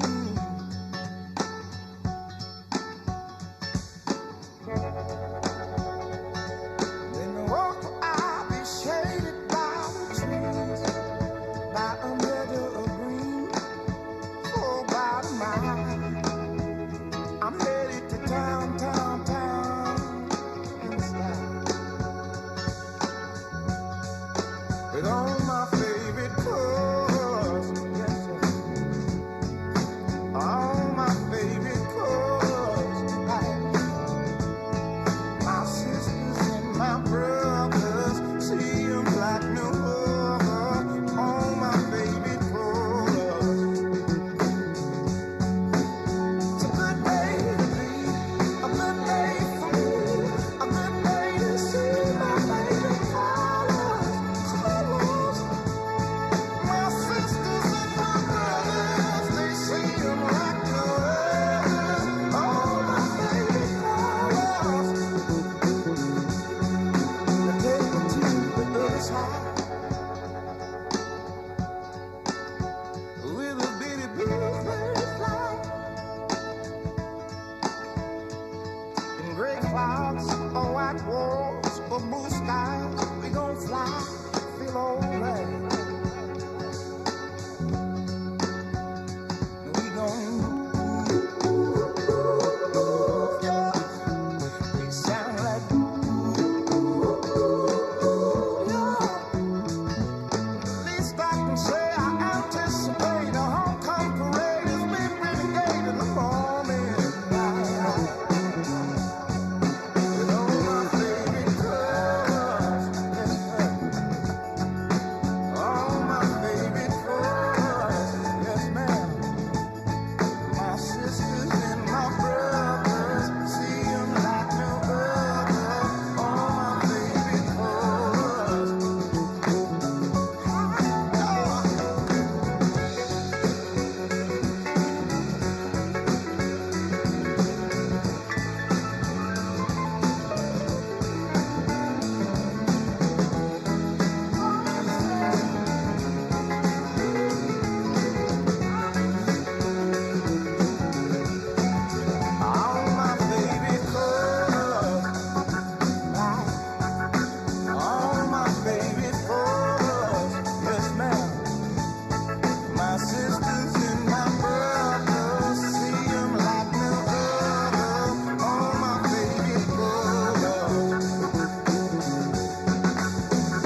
babe.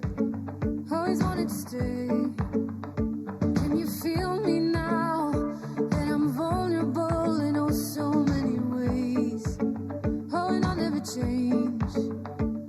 Oh, I couldn't stop it, tried to figure it out, but everything kept moving and the noise got too loud. With everyone around me saying, you should be so happy now. Oh, you keep preaching, then I'll keep coming back. But if you're gone for good, then I'm okay with that. If you leave the light on, then I'll leave the light on. I am finding out there's just no other way, and I'm still dancing at the end of the day. If you leave the light on, then I'll leave the light on.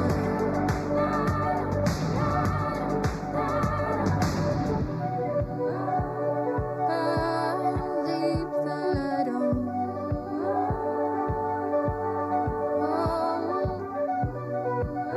Would you leave the light on?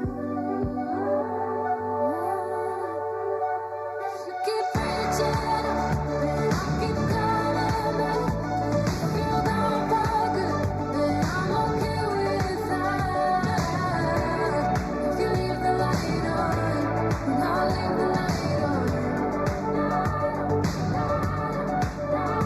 I am finding out there's just no other way, and I'm still dancing at the end of the day. If you leave the light on, then I'll leave the light on.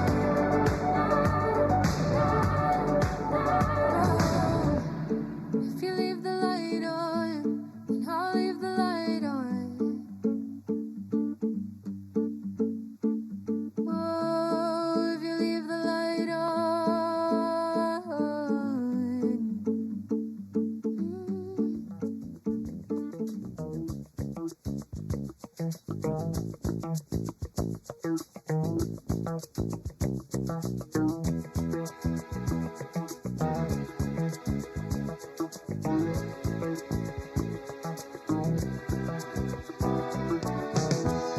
When I wake up in the morning, love, and the sunlight hurts my eyes, and something without warning, love, bears heavy on my mind. Then I look at you, and the world's alright with me. Just one look at you, and I know it's gonna be a lovely day.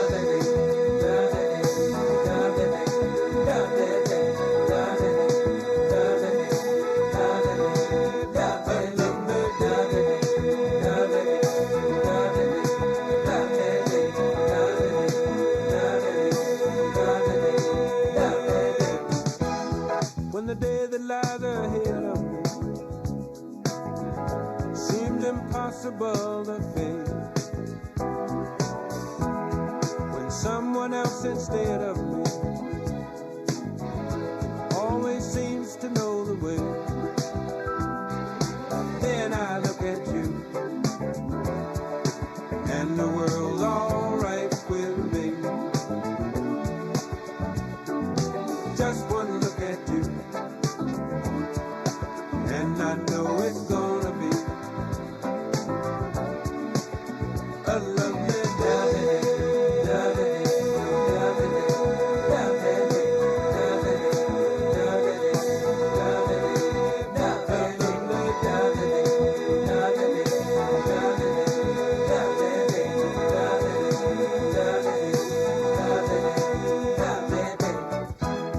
When the day that lies ahead of me seemed impossible to face, and when someone else instead of me always seems to know the way, then I look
who's sitting here to my left, absolutely critical in my participation in finance. Charles was one of my favorite professors at the University of Pennsylvania way back in the 19th century. And he's aged well. I've done less well. Charles wrote a paper in this last year, I think, that is very present in many of our minds. Will be on our discuss dominance. Will pop in there as well. Charles' paper was very influential. Extremely questions of fiscal dominance. Paper was very influential. Actually, of a process that he's entered and has started a new finance research institute. Very briefly introduce what you're doing at your new research institute. Thanks for giving me a chance to do that. No, of course. So, as I tell people, you've all seen on television some things that are going on at Columbia University. But what you don't see, which I do see, is how much the change in the university atmosphere really over the last, I would say, 12, 13 years has affected research and teaching. And I think I won't speak for Robert Barrow at Harvard, but I think, let's just say, we have similar conclusions about that. And we feel like important policy relevant economics needs to be brought back into center stage, and especially needs to be happening in Washington, D.C. So we went around, shopped the idea around, and we look like we have some initial support. We're hoping we're going to get some more support. And we're going to build starting on Friday, we'll have the best seminar in Washington, we think. It's starting up a monthly seminar to do that. We'll have a blog that he and I are going to co-write. And we're going to have a working paper series. We're going to have some other activities. So if any of you likes that idea, talk to me. Well, I now know what I will be doing on Fridays. And Christian Parenti, I know you less well, but I was blown away by your book on Radical Hamilton, on Alexander Hamilton, and rethinking a lot of the stories that we have about Alexander Hamilton, the founder. Your work, I'd mentioned this to you before, is part of a growing body of historical knowledge, or historical reassessment of knowledge, I would say, that is rethinking Hamilton, not in the context of wonderful songwriting, but in the context of the actual economic policies that helped lift America out of what was an incredibly depressed period in the aftermath of the Revolutionary War. Mm-hmm. And so you're a professor at John Jay College. You're not in finance. Correct. Although clearly your work has implications for finance. Maybe you could take 3 seconds to, a little more than that obviously, to introduce yourself, what you do at John Jay, and what brought you to write on Radical Hamilton. Okay, yeah. So I teach in the economics program at John Jay, but I'm trained as a sociologist, and what I teach mostly is economic history. And by the way, we have an interesting master's program. If you know any young people looking for a good master's program in New York, please send them our way to check it out. I got interested in Hamilton because I read the Ron Chernow biography, which I think is how Lin-Manuel Miranda got interested in it. And there was this mention of the report on the subject of manufacturers, and I wanted to learn more about it. And so I scoured the literature on Hamilton and I realized that it wasn't discussed very much, and that it was also misrepresented. And this struck me as actually pretty important. And so that's what the book evolved out of, trying to answer my own questions about Hamilton's thought and policy actions around manufacturing. So it very much felt that way, by the way. It's a fantastic book. They're available outside, and I'm sure you'd be happy to sign a few as people finish up. But the book does read very much as a process of discovery of what Hamilton stood for, right? And I think the vast majority of us imagine Hamilton as effectively an Ayn Rand type figure, all about let's make sure that, competition is created and enforced, and every man for himself as we go forward with this. Reasonable interpretation? I mean, that's a reasonable misinterpretation. I mean, that's the standard reading of him. But yeah, I mean, what he did was, when he ends up on Washington's staff during the war, and he gets a view of how chaotic and dysfunctional the war effort is, and also how important manufacturing and material reality is. And he has some sort of crisis in the winter of '77 when they're headed to Valley Forge, and before that, he wrote kind of like everybody else. But after that, where he's laid up for 2 months, he starts writing these letters to important people, one of them his father-in-law to be later, laying out for the first time the whole idea of the new Constitution, because the U.S. at that time, or the rebel colonies, were operating with the Articles of Confederation, which was basically just a defense pact with Congress that had no powers of taxation. And so Hamilton, from the midst of the war, starts laying out and arguing in letters to important politicians and financiers his vision of what needs to happen, which is to create a strong government and then to use that government to industrialize. They don't use that term. Hamilton refers to it as manufactures. And his fundamental concern was geostrategic. He realized that if the U.S. remained as an agricultural dependent economy, that it would pretty quickly be reinvaded and conquered. The world at that time was full of large empires, not just the British, right? And so he set out to accomplish that, and he did. And I could go on and on about that, but that's the essence of the book. And the book is, as you say, it's Hamilton's discovery of this. Much of it coming from his reading. He read Smith, but also his experience of the war effort. So one of the things that came out of your book for me that was actually super interesting, and I have to confess I had not considered it prior, was effectively the post-Hamilton era, right? So 1805 on under the administrations of Jefferson and then ultimately under Madison, you highlighted the deindustrialization process that actually began then and the contributions that made to the American defeat in the War of 1812. Could you expand a little bit on that? Yeah, Jefferson comes in what's called the Revolution of 1800, and he abolishes all internal taxes. These taxes are often portrayed as very regressive, and this liberates the people from these onerous taxes, but they were actually progressive. Carriages, houses were also taxed. It wasn't just playing cards and newspapers. The revenue of the state, of the federal government, shrinks dramatically. Jefferson also buys the Louisiana Purchase, so a lot of money goes to that. And the Navy begins to contract radically. British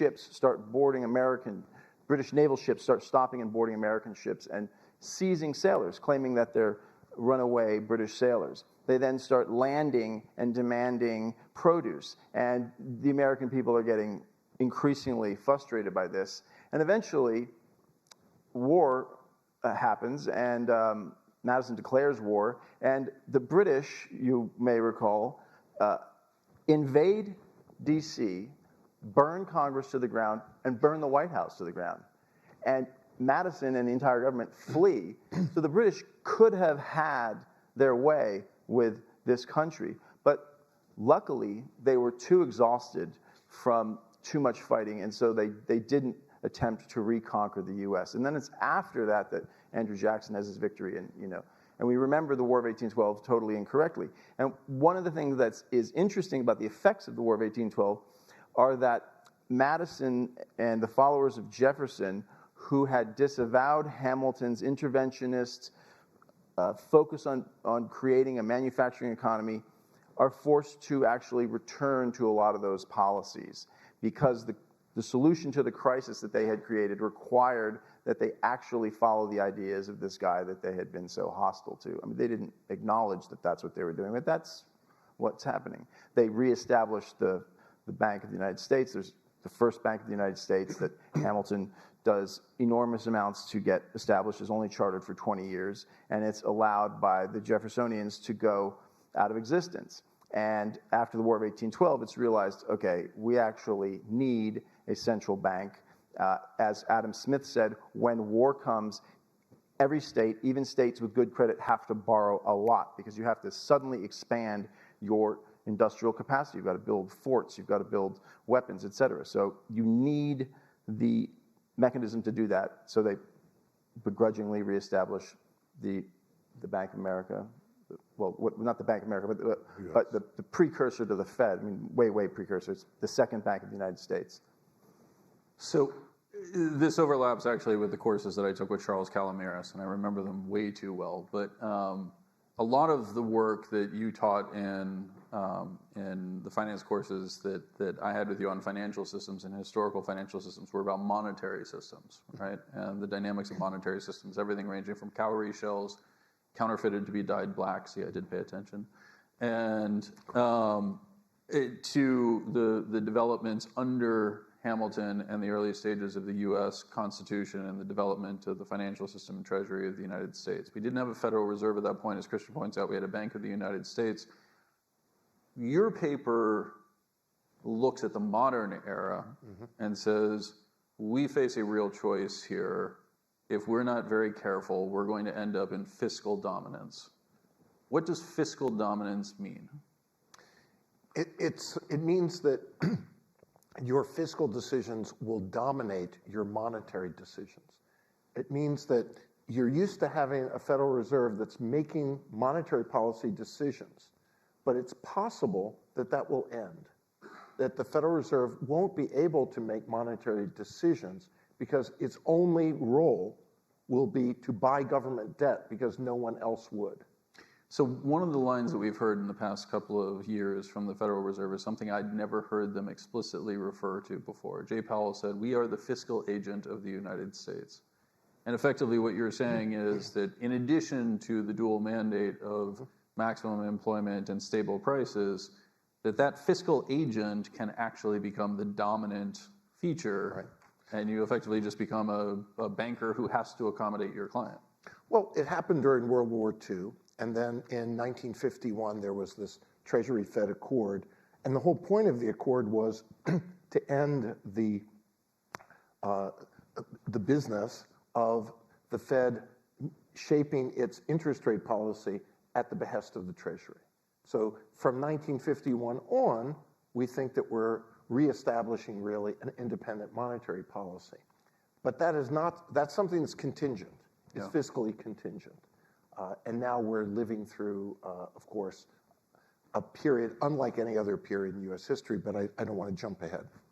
Well, I'm trying to actually blend you forth and back, right? But so if I think about the period that Christian is focused on, it's tough to imagine the U.S. being in a worse position than having just won a revolutionary war, not having powers of taxation to any real degree, relying on states to basically voluntarily remit resources to the federal government. Requires a radical reinvention. Hamilton invented from scratch. We were worse than a banana republic. We were in default on our debt. Our debts were not denominated in our own currency because we didn't have a currency. We didn't have any, as you said, tax power. The Virginians had paid their state debts because they were the wealthy people in the U.S. at that time. And they weren't very interested in sharing burdens beyond that. Yeah. And that's how we got our capital in Washington, D.C., of course. But the point is, it's more than that. It's setting up a funding system of how you're going to issue debt and then redeem it. Everything he did, establishing a new numeraire, the dollar, so that you could issue debt in your own currency, rescheduling the existing debts. And by the way, this is a moment to reflect, defaulting on our debts. We did default. So the rescheduling was a default. We didn't pay the present value of our outstanding debt. We paid less. And furthermore, on some of our debts, the paper currency that had been issued, we only redeemed it at 1/100th of its face value. So Hamilton was a practical person. I would call him a bold pragmatist. Yeah. And you know, he was very concerned about reputation, but he was really, you know, in a difficult situation. And he somehow managed through this creation of revenues and all these other things to get things to happen. In comparison, our current lift is trivial. However, there's a difference. So you posed the question for me in this session, what would our founders do if they were confronted with this problem? So I had a seance actually with the founders. Each of them individually, I polled them. And you'd be surprised. All but one of them said, I would do exactly the same thing I did last time. And I said, really? They said, yes. Just give the job to Alexander Hamilton. And then I had the seance with Hamilton. He said, well, of course, completely different, but a lot easier. Yeah. And I can talk about what that would be. But the problem is, there's no one to defer to right now. Yeah. We are so divided politically that a rational solution is beyond us to a problem that's much smaller. I'm not saying it's trivial. And I just want to emphasize, in case you haven't followed it, our Secretary of the Treasury has publicly admitted that we're on an unsustainable or exploding path. Just to give you a sense of it, when your government debt to GDP is at 100%, so the real growth of your economy, I'm going to say is, let's be optimistic and say 2% long term. That means that if interest rates in real terms were 2%, we're a little more than 2%, the debt to GDP ratio would go to infinity. Of course, it's much worse than that because the deficit's growing and real interest rates are rising. And by our own Treasury's forecast, they're forecasting by the end of this century a debt to GDP ratio of 600%. Now, we're never going to get there, and they know that because the bond vigilantes will wake up long before 600%. And so we're sitting here in a country, by the way, how many of you saw the presidential debates and the vice presidential debate? There's no discussion of this, right? Why? Because we're so divided that it's not a topic that anybody knows how to touch. Yeah, I think that's very much the case. The irony, of course, is that barring Alexander Hamilton's recreation or reincarnation through a seance, it does feel like there is nobody of authority to help us navigate through this process. But as you point out, like I would encourage people to do this. Go online. There's any number of calculators on how you can solve the national debt. And it's actually really easily solved, right? It's a modest increase in taxation and a modest change in a few other policies. And it's solved, but nobody wants to discuss it. Exactly. I mean, to her credit, Nikki Haley did. And you see where it got her. Right. So, there's it's a technical issue. People's eyes, I guess, glaze over when you start talking about it. But of course, it's much bigger than that. And so, I'd be happy to talk to you about. I agree with you. It's not that hard to solve, especially if you use a combination of things. And that's what Hamilton would have done, right? He would have, instead of saying, I'll solve it with one big idea, well, do 5 or 6 different things, all that complement each other and that make the adjustment problems on the margin easier for each of them.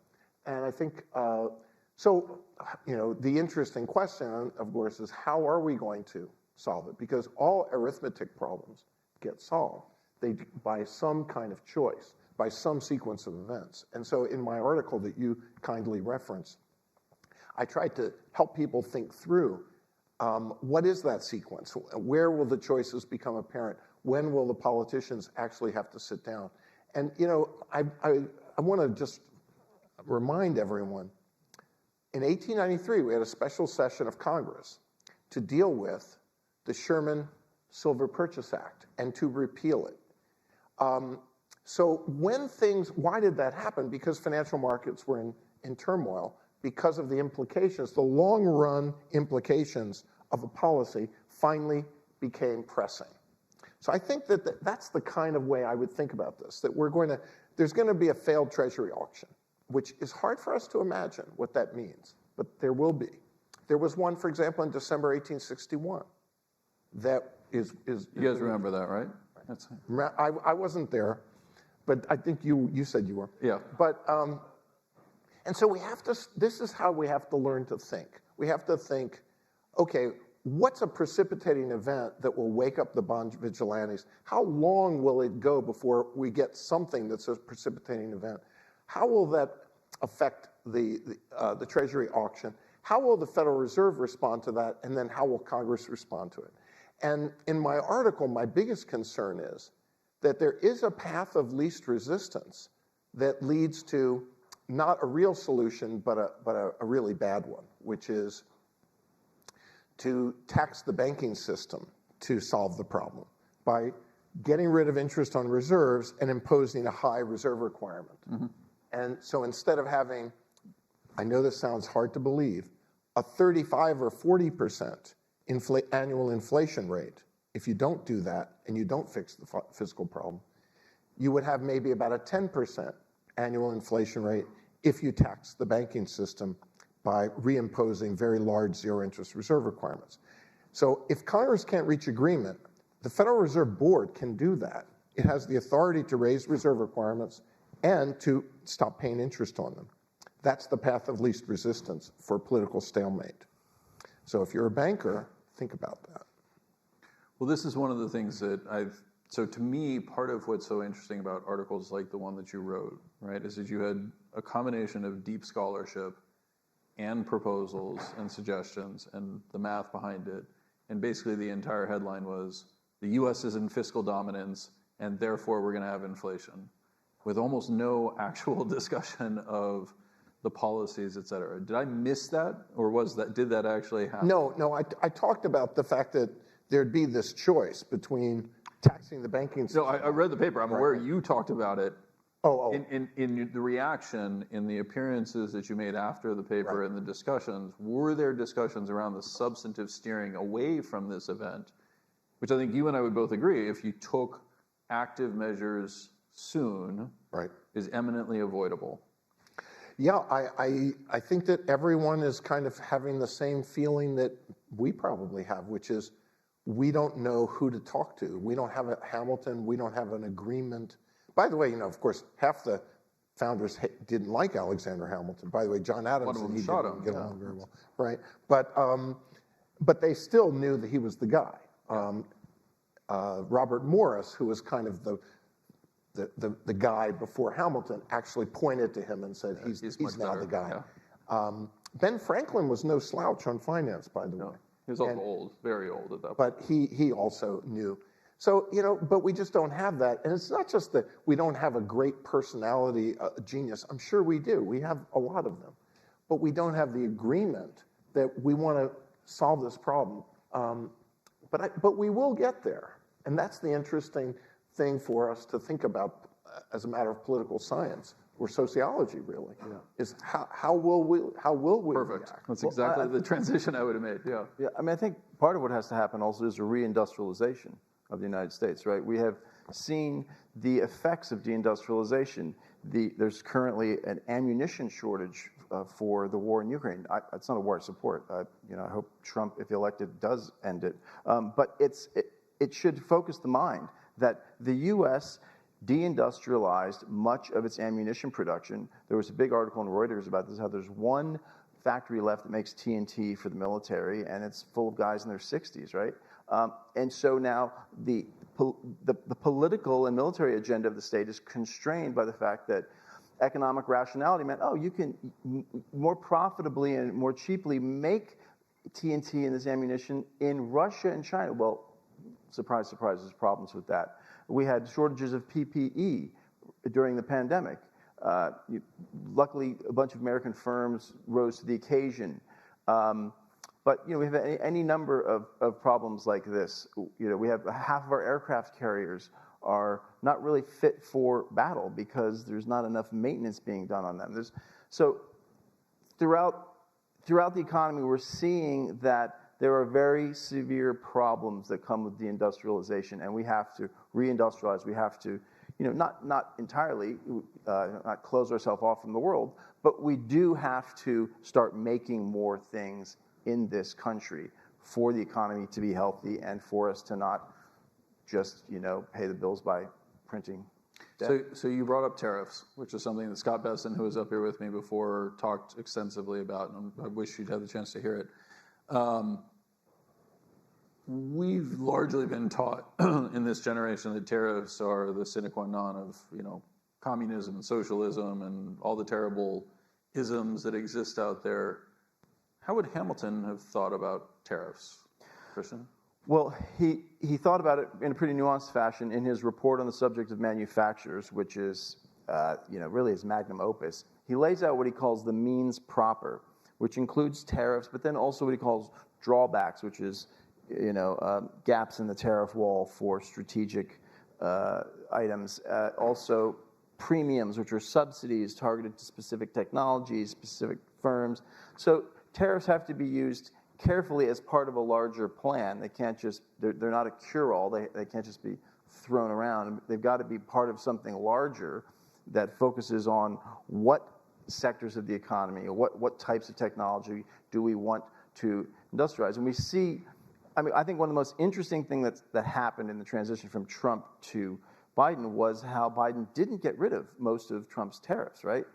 And we're seeing the problems of deindustrialization, how tricky it is in the CHIPS Act. It's not as simple as throwing money at the problem, right? The laundry system for the chip infrastructure in Taiwan is itself super high tech, and nobody here knows how to do it, right?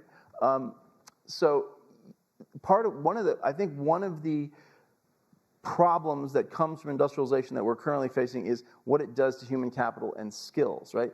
For 20 years now, we've been told there's going to be an atomic renaissance. George Bush was talking about this, and there hasn't really been, despite lots of money being on the table, lots of subsidies being on the table to build new atomic power plants. One of the problems is that we don't have the engineering capacities, right? Our universities are not in the top 10 on engineering. Our universities are in the top 10 and top 20 in law, psychology, IT, entertainment, but metallurgy, mining engineering, these kinds of things, we don't make the ranking, right? So we have a big task ahead of us that I think to some extent is also cultural. Like we have to see the broad importance of industry and skill and self-reliance, and it is no longer sufficient to say, well, it could be more cheaply done abroad and then imported. For certain objects, yeah, fine, make Christmas ornaments abroad, but like other lines of production have importance that go beyond the question of prices and profitability. They strike at the heart of national security and what Hamilton and what the Constitution called the general welfare. Right? Congress under Article 1, Section 8 has the right to tax and spend in the interest of national defense and the general welfare. Which when Jefferson came back from France, he was like, the general welfare. He's like, that could mean anything. And Hamilton and his allies were like, yeah, well, that was the intention. We want the power. We want the government to have broad powers to direct the economy. So one of the things, Charles, that you referred to when you were talking about, and I guess Christian as well, when you were talking about the empires that existed abroad, right? When you think about what it means to be a true fiat issuer, that's one that is paying its debt in its own currency. It's not constrained in the normal form, effectively, by the fiscal component to it. If it needs money, it can theoretically print it into an existence and spend it, and that can have inflationary consequences. But if you cross over into that fiscal dominance, that changes in a pretty meaningful way, right? And inflation is not an infinite real tax. There's an upper bound on how much real spending the government can get from inflation. So I just want to emphasize, it's not just because you run the printing press that you can have a nominal inflation that's infinite, but that doesn't give you purchasing power of infinite amount. Yes, so it does change everything. I just want to go back to the tariffs before we move on. Yeah, please. So, what's interesting to realize is Hamilton's proposals for tariffs were not the reason that we actually got tariffs. We got some for revenue purposes. But the reason we got our first protective tariff was something else you referenced, which was once we went to war against Britain, we were we were in a trade embargo and then at war, which meant that we didn't have any textile or other kinds of manufacturing that we could import. Mm-hmm. And once the war was over, that went a long time. I guess it was about almost a decade where there was no imports. Once that war was over, we became flooded with those imports. Yep. And it was the people who had started new businesses who were now threatened that were the ones who got the protective tariff going. So I think it's important to kind of recognize there's a long history of kind of businesses lobbying the government for tariffs. I don't think that's where we are right now, though. I understand the attraction. By the way, I really agree with what Christian said about I want all those things to happen, but we have to be very careful about our tariff policy. And I liked what Scott said earlier about how tariffs don't necessarily all translate one for one into price increases. They can be used strategically. I think that's all true. But most of us who took international trade can remember Smith and Ricardo talking about it. Yep. But all of their examples, what were they? They were final goods, imports and exports, Yes. right? Wine and wheat. That's not the world we live in. The world we live in right now is that for the past 30 years, the primary use of imports and exports is a supply chain of intermediate goods that is powering the multinational firms that are headquartered in the US that are contributing more to employment and to productivity growth than any other group of people in the US. So we have to be careful. Tariffs, we're not in the wine and wheat world. We're in the supply chain world. And the biggest growth in employment and productivity is knowing how to use that supply chain. And if you just decide that you're going to restrict imports, you actually are really damaging your own productive capabilities. So, and I know some people talking about this and then say, well, we'll exempt intermediate goods and all the rest of it. But, you know, I think that they haven't really looked at the numbers to see how big that is and to consider it. So I think that a lot of the discussion needs to remember that trade has changed and it serves this huge productive role. So the first, I absolutely agree with that. I think that's actually a very important point. But the other factor I guess I would introduce along those lines is this issue of negotiating tactics that Scott brought up, right? This escalate to de-escalate, that we don't want to do this, but ultimately you've left us no choice. There's, you know, that's another way of thinking about tariffs, right? They're effectively a form of strategic negotiation. Do you see a role there, and how does Scott's proposal sound? But, you know, again, one thing that was frustrating to me, so I'm a complete believer in strategic disengagement from China for geopolitical reasons. But then if that's what you're thinking, then you want to build alliances with Western Europe. You don't want to do something that's too across the boards. So I feel like if really, we've got to get our priorities straight. Are we really thinking of tariffs primarily as a geopolitical tool? Or as a revenue tool? Or are we thinking of them as revenue or something else? And I think we have to get our story straight. And, you know, I'm just not impressed by the discussion we're having right now. Let's just leave it there. Yeah. They're an emotive, you know, issue, right? And they're shorthand for we're going to do something about it. But yeah, clearly it's a blunt tool. It can be a very important blunt tool, but it's not sufficient. There's got to be concern. There's got to be a strategy for marshaling private and public investment into strategic industries. And for that to happen, there has to be a conversation society-wide about reindustrialization, what that means, how skills are built, what it is we're trying to achieve, and why. And I think you're absolutely right. I mean, we're not having that conversation. It's just, it is an election year, and so that kind of has a crushing effect on intellectual content, unfortunately. Do you think? I mean, I think we all feel that. We've seen presidential debates recently. When you think about that conversation, do you think we are still a society that could have that conversation? What does it require? Are we educated enough? I mean, candidly, one of the things that I find so interesting, we had finfluencers up here earlier, Kyla Scanlon and Jack Farley, speaking about how they interact with their audience in terms of either long form or short form content, et cetera. I can't imagine the Federalist Papers being written or read today. Is there unless written by ChatGPT? Exactly. Well, we were talking about this when we were in the background. Yeah, I mean, things have changed so much. Just one example that's so striking to me. So I was doing research on Southern secession, and in Georgia, when they were having the secession debates, the way that would work is somebody would stand up and read into a megaphone a 2-hour speech.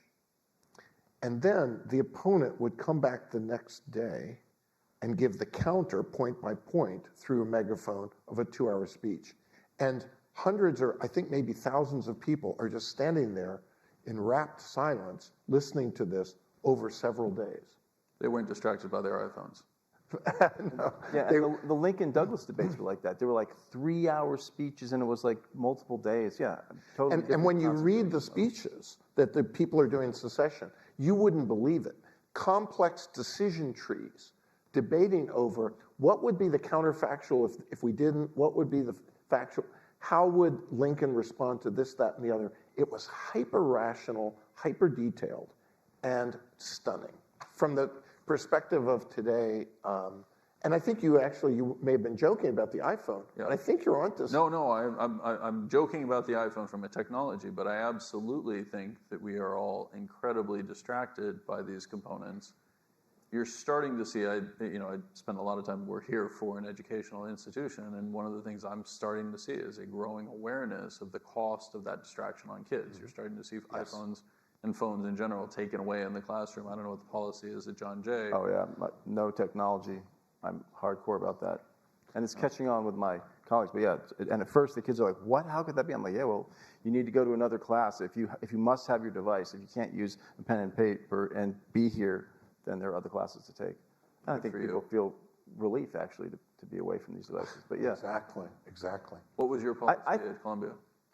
Oh, I think I kind of had given up on it. We did have a policy that you're not supposed to be distracting the people next to you, and you're supposed to distract yourself as much as you want. But I didn't really. Well, let me put it another way. I'm such an enthralling lecturer that I don't need. I'll vouch for that. There you go. I think we could have a more sophisticated discussion about reindustrialization, about changing our economy. I think that people are actually hungry, that the flip side of being distracted and uninformed is that people are actually not just intimidated, but they're very hungry for ideas and for the life of the mind. And if given the opportunity, frequently people rise to it. And so I think, just bit by bit, we could definitely have that. And that patriotism and the kind of base solidarity of like this place, this country, we as a people, that can be tapped into. That a lot of the psychological problems young people have these days have to do with the lack of meaning, right? And it's like, no, like we have a mission. This country's always had a mission. We have a mission now to turn back from deindustrialization and mistaking finance, which is important and powerful, for the entire economy. And this is going to be a long process, and it's going to need everyone to take what they do and how they live their lives and their skills seriously. I think that a lot of young people would love that that would be a call out of the boredom and silliness of the iPhone back into history. It's like, hey, your generation also has a mission. My colleague at Columbia, Ned Phelps, wrote a book called Mass Flourishing. I don't know if you saw it, but he's a Nobel laureate in economics who actually has been trying to get at this same topic.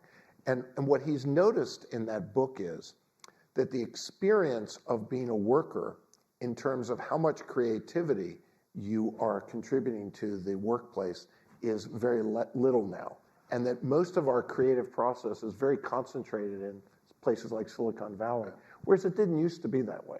Learning by doing. In fact, somebody here is going to know the Japanese word I'm trying to remember, which is basically continuous improvement. Kanban, very kind of stuff.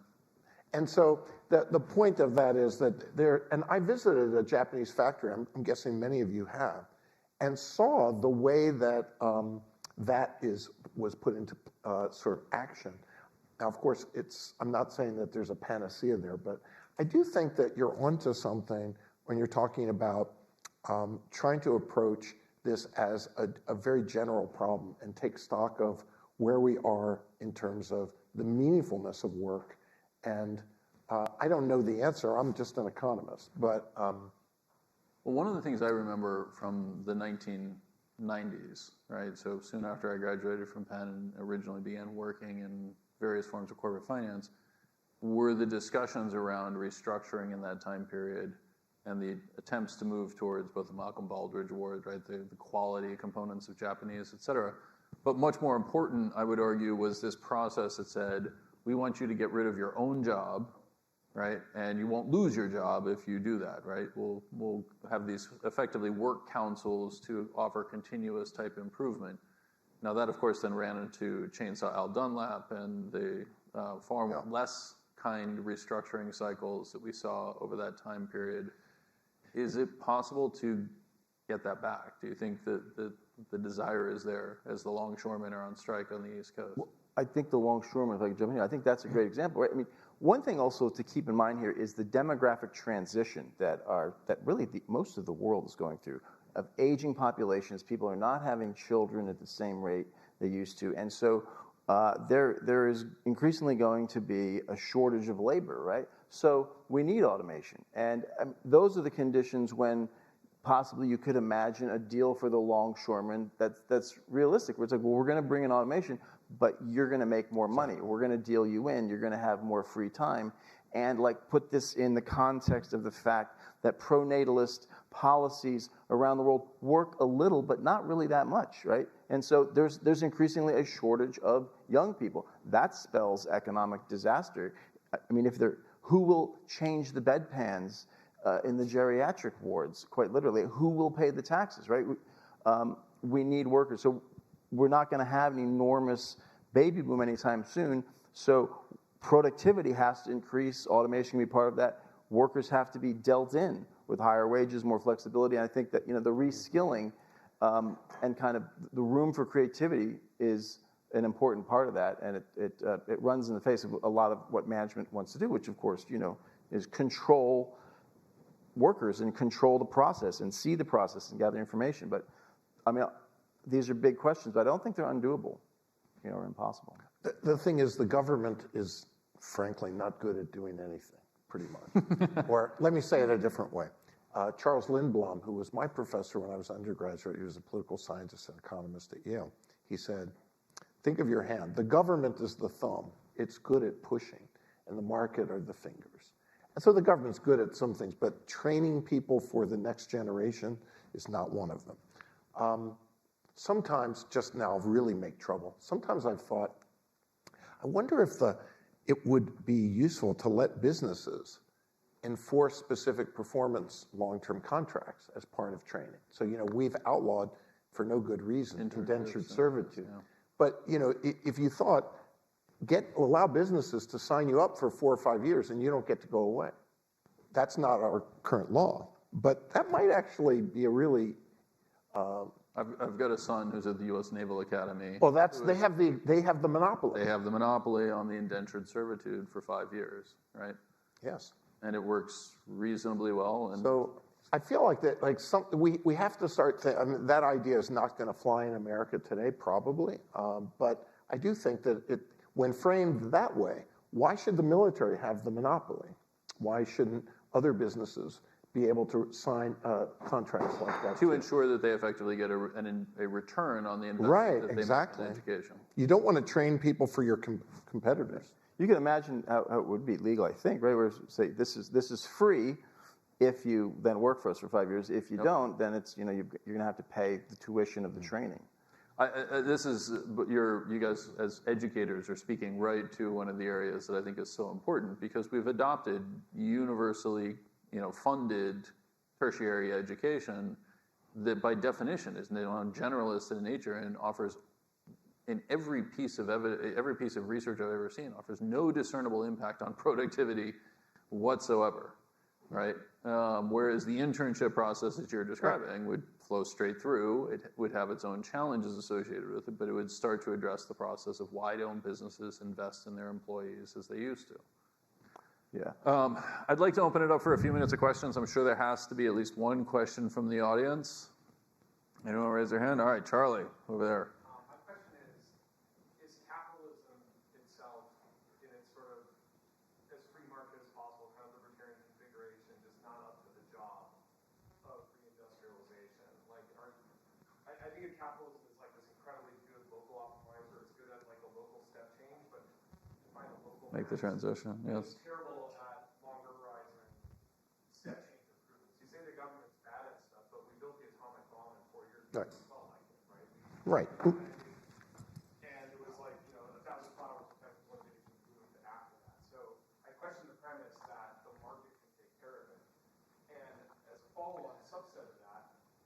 particular funding innovation in America, the venture capital market as it's currently set up is not really built at all for industrial innovation, right? It's only built for low marginal cost, software, natural monopoly, everybody wants to be a platform. Anything that's capital intensive and internally high ROI, but like asset intensive, is like dead end that you see in Silicon Valley. So can you comment a little bit about how the structured market might need to change and what the role of the government should be to get out of the local optimization game into the global optimization game? Well, we've seen, I have an open mind about these things, and I think the Lindblom fingers and thumb is the right way to think about this. At the same time, I'm kind of tired of academics who don't know much about the Marshall Plan saying, we need a Marshall Plan. Doesn't that make you crazy? Every problem, we need a Marshall Plan. Okay, and it was an example of fingers, the market, working in Europe with the thumb coming from the US government. I just, I'm not sure that how to structure that, but I have an open mind. I wish I had an intelligent answer to your question. But I do want to suggest that we remember, as my friend Deirdre McCloskey says, she wishes that we stopped using the word capitalism and instead use the more accurate word to describe this system, which is innovism. Because, we had a hockey stick change in wealth or income per capita that happened around the middle of the 19th century, and there's no turning back. Nobody, Karl Marx, Adam Smith, John Stuart Mill, none of them would have believed that you could have a permanent increase in per capita income. That was something that was unthinkable in 1850, and we take it for granted. So the government didn't do that. So we have to find solutions. I don't have a good one to offer. I wish I did. I think that the truth about American capitalism is that it was never the libertarian image, and it's not now, right? Since 2008, basically all funding of student loans is by the government, right? And we don't acknowledge that, we basically socialized a large part of tuition, right?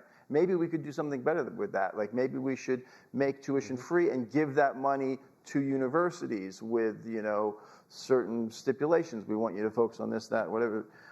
And it's the combination of private industry and government support. Not that always works, right? Throwing money at the problem doesn't always work. But the railroads, the Erie Canal, the way those worked was that the government gave subsidized cheap credit and land to the railroads and the canal companies, and then private firms built those, and with every mile of track, they got more land, and they then developed that land, and that's really where the profits came from for the railroad companies. I agree with you. I think there's a lot of examples of this, mixed economy, essentially, that we have, but we're in denial about.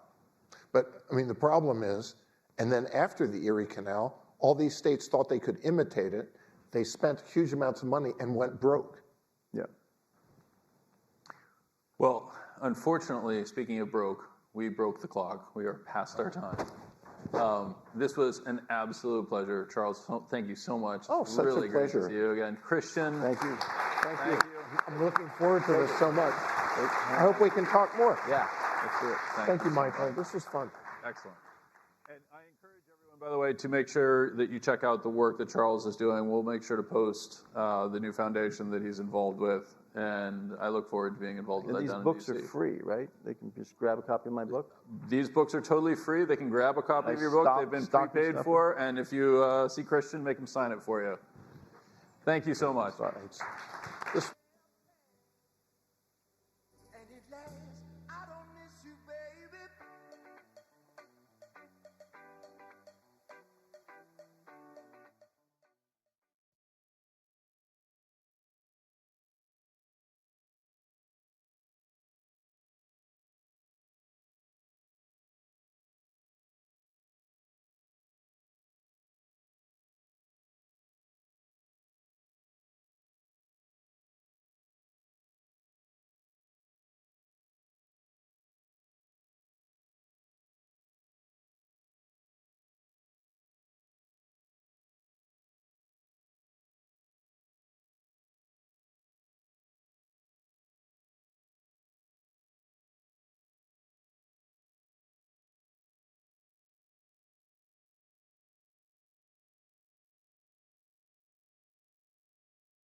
That's what happens. This is unusual because you're smaller. So, like, if Yeah. you're tall, Yeah.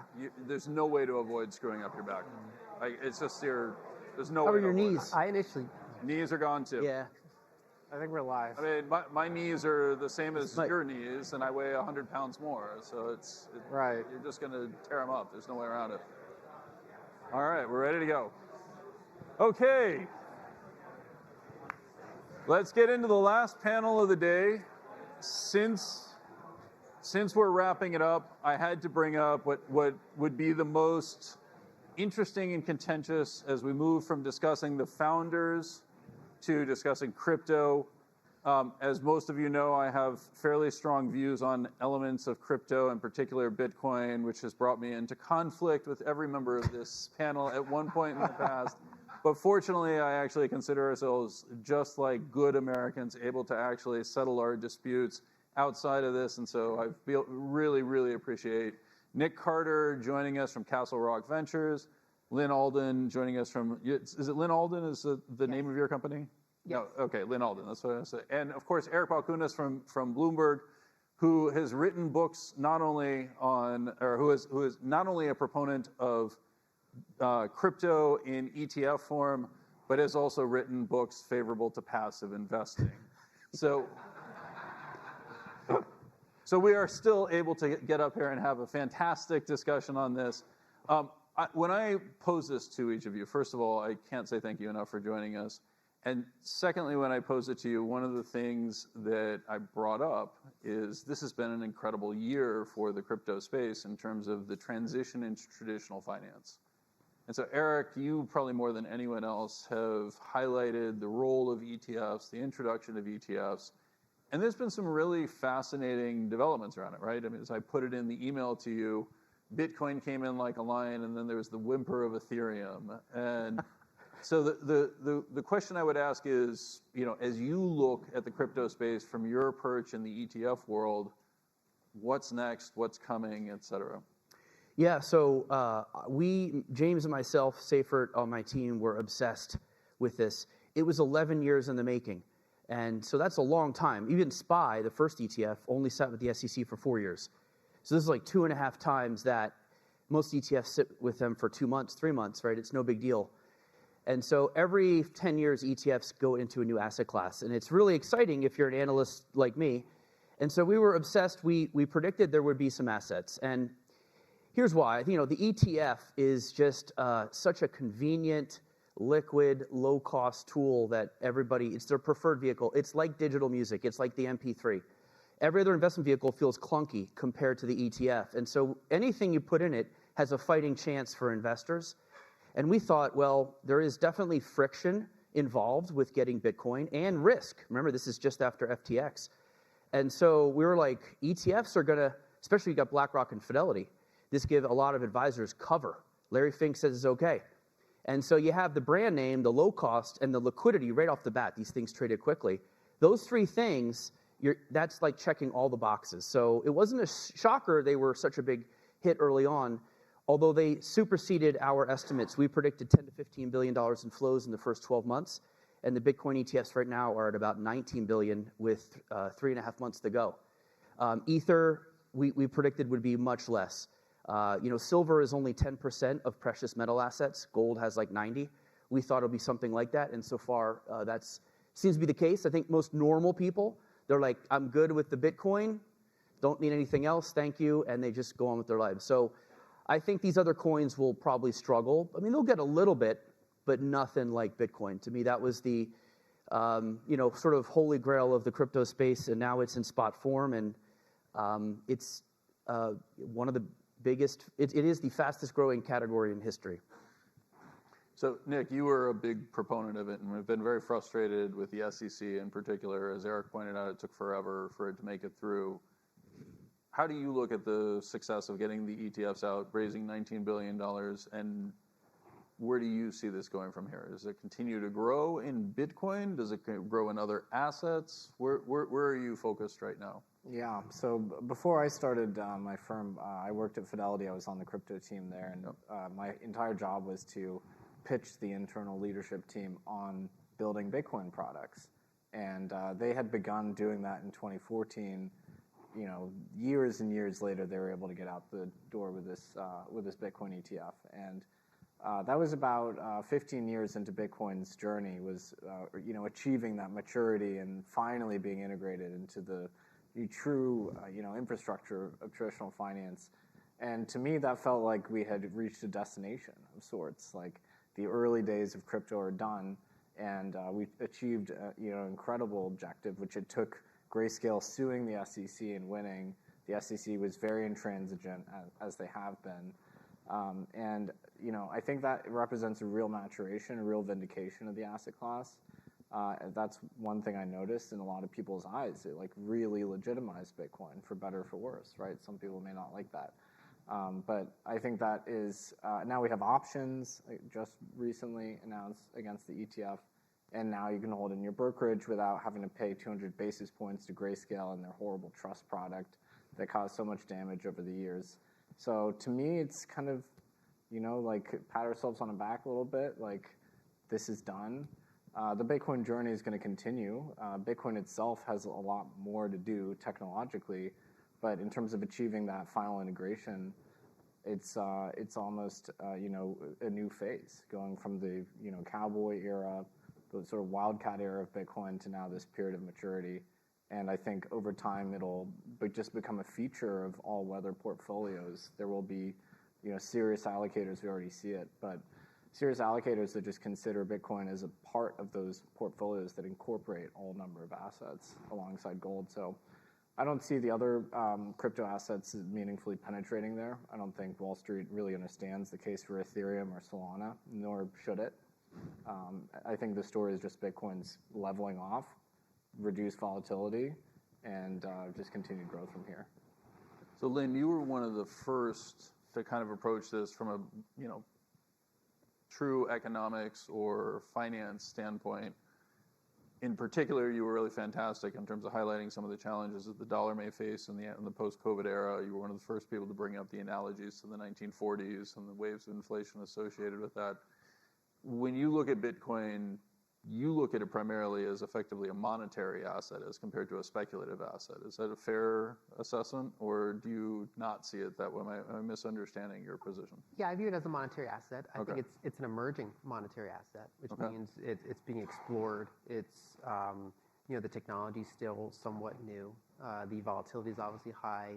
The fact that it hasn't even the fact that it only reached ETF level recently meant that a lot of the operators were these more sketchy ones. Sometimes offshore, sometimes the trust products that don't stay near their net asset value necessarily. And so there's been these components to it that added speculative fervor to it. But I think what we're seeing is kind of the monetization of Bitcoin over time. So what does that mean to you when you talk about the monetization of Bitcoin? What does that actual phrase mean?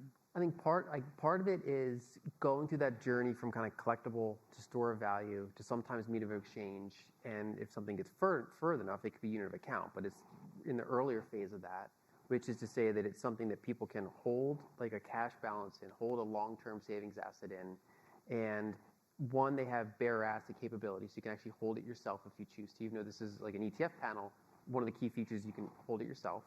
And then two, even though it's a fairly small volume now, the fact that you have the optionality to transfer it to something else, like as a medium of exchange, gives it monetary properties in a way that, say, art doesn't have, historically speaking, unless you break it up into kind of IOUs and credit. Technically, you could trade those.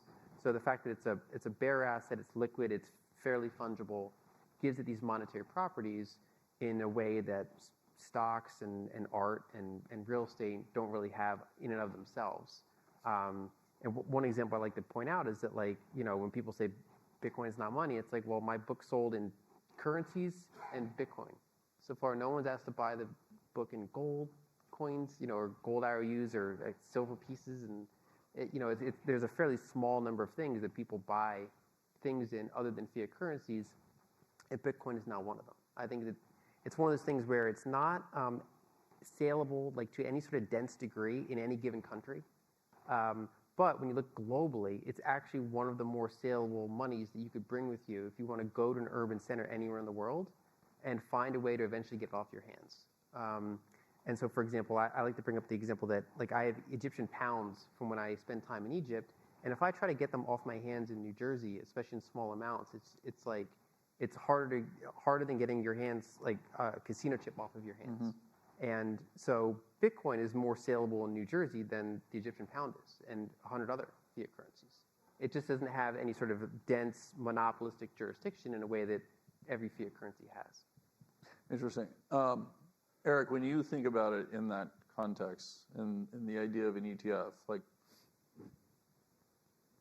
does the existence of the ETF make that more likely or less likely, right? Because effectively that whole self-custodying, which has been a big issue in the Bitcoin space, people are voting and saying, nah, I'd rather have BlackRock hold it for me. I'd rather have Fidelity hold it for me.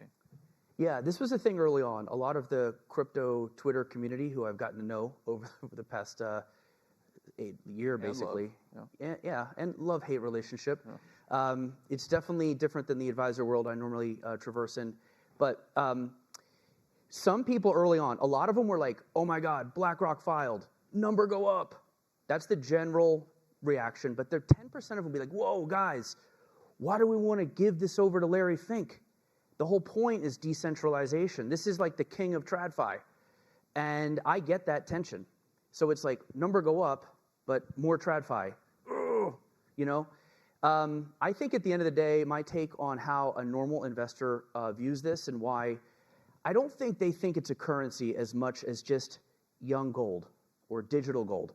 You know, to me, Bitcoin is like gold as a teenager. It's volatile, it's got attitude, it's going to steal your car.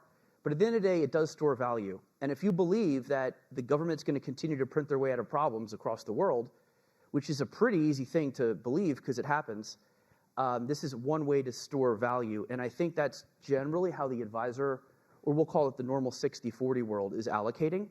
I also think they're trying to cure future FOMO. They've seen this thing surge a couple times, and they've kicked themselves, and they're like, look, I don't even know it, I don't even like it, but I don't want to kick myself if it goes to $1 million. So I'll put 1% in it just so I'm not mad at myself in 10 years. So I think that's the general thought process. I don't think any of them are buying it to go the distance with, oh my God, if there's some kind of a situation or collapse in society, this will be currency I can exchange with. I think they see that they like it for the security and the goldness of it. In my opinion, I mean, you guys might differ, but I generally think that's what they're doing. But unlike gold, which is 4,000 years old and doesn't move much, like if you graph Bitcoin and gold, Bitcoin makes gold look like a money market fund. But I will say in the modern portfolio, which I know we've debated on separately many times, the core of many portfolios is very boring. Everybody got married to cheap index funds. So they're like, I'm just going to wait 30 years. But they're looking to have a little fun. So their little hot sauce bucket, I call it, on the portfolio. And so Bitcoin, to me, fits in better than gold. Because A, it's got the store of value, but it's got that risk asset surge that can get your blood flowing if there's a nice rally. So to me, this checks all the boxes in a practical manner for why people are buying it. But I do not think it's going to be a world currency is one of the reasons that most of the people in the ETF world are buying it. So I liked the description of the excitement, spoken like a true Phillies fan. Nick, what's your reaction to what Eric said? You know, I also noted the same concern people had about BlackRock coming in. Obviously, BlackRock is the biggest now ETF sponsor for Bitcoin. Fidelity's up there, and you have other traditional names, VanEck, Franklin Templeton, among others. And Bitcoiners are very suspicious and sort of conspiratorial type, which we've all encountered. And the difference, I think, with say traditional equities and Bitcoin is when BlackRock ends up owning a large share of some stock because everybody's buying it through them, they do have the ability to exercise some governance control over that company. And we see this misfiring, like I think the canonical example is ExxonMobil, where some small activist hedge fund was able to put board members on because BlackRock had this like sort of ESG agenda at the time, which maybe they don't anymore. But so because of the fact that BlackRock was amassing all of this, these household savings and then acting as a single entity, they were able to exercise some measure of control, possibly to the detriment of Exxon, in my opinion. That's not really possible with Bitcoin, and I think that's the beauty of it, is Bitcoin's governance, to the extent there is any, is very slow-moving.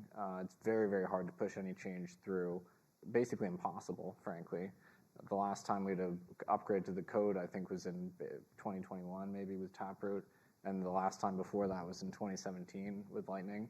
And the consensus mechanism for Bitcoin, proof of work, people don't like it, of course. It involves emissions and all of these mining machines that are all over the planet. It's functionally impossible today to gain any control over that or agglomerate them into a single entity. So I think the difference there is that Bitcoin, the protocol itself, is so resistant to change that not even Larry Fink and BlackRock can influence it. So even though they may ultimately end up controlling a large share of all the coins, I don't believe they would exert political control, which, by the way, for Ethereum is not the case. Yeah. So that is something to be concerned about. Can I? I'm gonna can I ask him a question? Of course. Yeah. One of the other things they'll bring up is they'll say, FDR confiscated the gold, and if the government were to want to confiscate BlackRock's Bitcoin, I get the idea of them. I would think BlackRock would comply. That to me, what do you think of that? It was a very different time. We had Japanese internment camps around that time. Standards were a little more lax. The FDR was more of a dictator than a president, not to litigate history or anything like that. I don't think you would see an Order 6102 today because we don't have that level of authority vested in the president. But you're right. If there was a law passed, of course BlackRock is going to comply with that. You're right. Yeah, one of the few kind of aspects of Bitcoin that's not really replicated in anything that came before it is that you can break ownership up across jurisdictions and entities. Like even with gold in your own possession, it's still in one place. Of course, you can split it up in different vaults, but each individual piece is in one place. With something like Bitcoin, you can break it into a multi-signature scheme where you need 3 out of 5 signatures to move it, and you could technically spread them around different jurisdictions. So there's really no single entity, even some governments, that would be able to actually physically get it back. And so there's different trust models of what people are looking for. I think at the end of the day, the idea of is Bitcoin money or is it something we put in ETF, it partially comes down to what need you're trying to solve. In Africa, there's over 40 different currencies. In Latin America, there's over 30 different currencies. Many of them are quite weak. And then even if they're holding up okay, they have all these cross-border frictions, trade frictions, getting financing in currencies. And whereas in the United States, if you poll this room and say, how many people have a payments problem on a daily basis? How many people have trouble paying? Are you dissatisfied with your payment technologies? It's not near the top of our list of concerns we have. We're not usually blocked in terms of things we pay. Whereas one of Bitcoin's first use cases was WikiLeaks getting deplatformed from payment processors and therefore turning to it. I know plenty of examples of people in all these different countries. The HRF, the Human Rights Foundation, covers this pretty well, where people turn to stable coins or Bitcoin when they find that their own country's banking rails are turned against them. But in this setting, that's not really the perspective that many people in the room have. And so we view often Bitcoin as something you hold and you just kind of look at it once in a while and it just sits there in your portfolio. Whereas in a lot of other places or a lot of people that are kind of pushing the envelope forward, they're actually looking at it for more of its monetary properties. So part of what you're referring to in that framework, right, is this underlying point of Bitcoin may not actually be relevant to Americans now, but the idea of being able to offer relief to those who are facing corrupt banking systems, et cetera, justifies the development of it. When we think about that part, let's jump off the ETF portion for a second and talk about actually Bitcoin. One of the things that I kind of notice is that since the launch of the ETF and since the halving, et cetera, many of the traditional metrics that were cited for the growth of the Bitcoin network have stagnated. I think it's a fair term, but I'm not entirely sure as somebody outside the space if I'm watching the right stuff. So what would you watch, or how do you think about those issues, Nick, and kind of where we are right now? Yeah, that's a great question.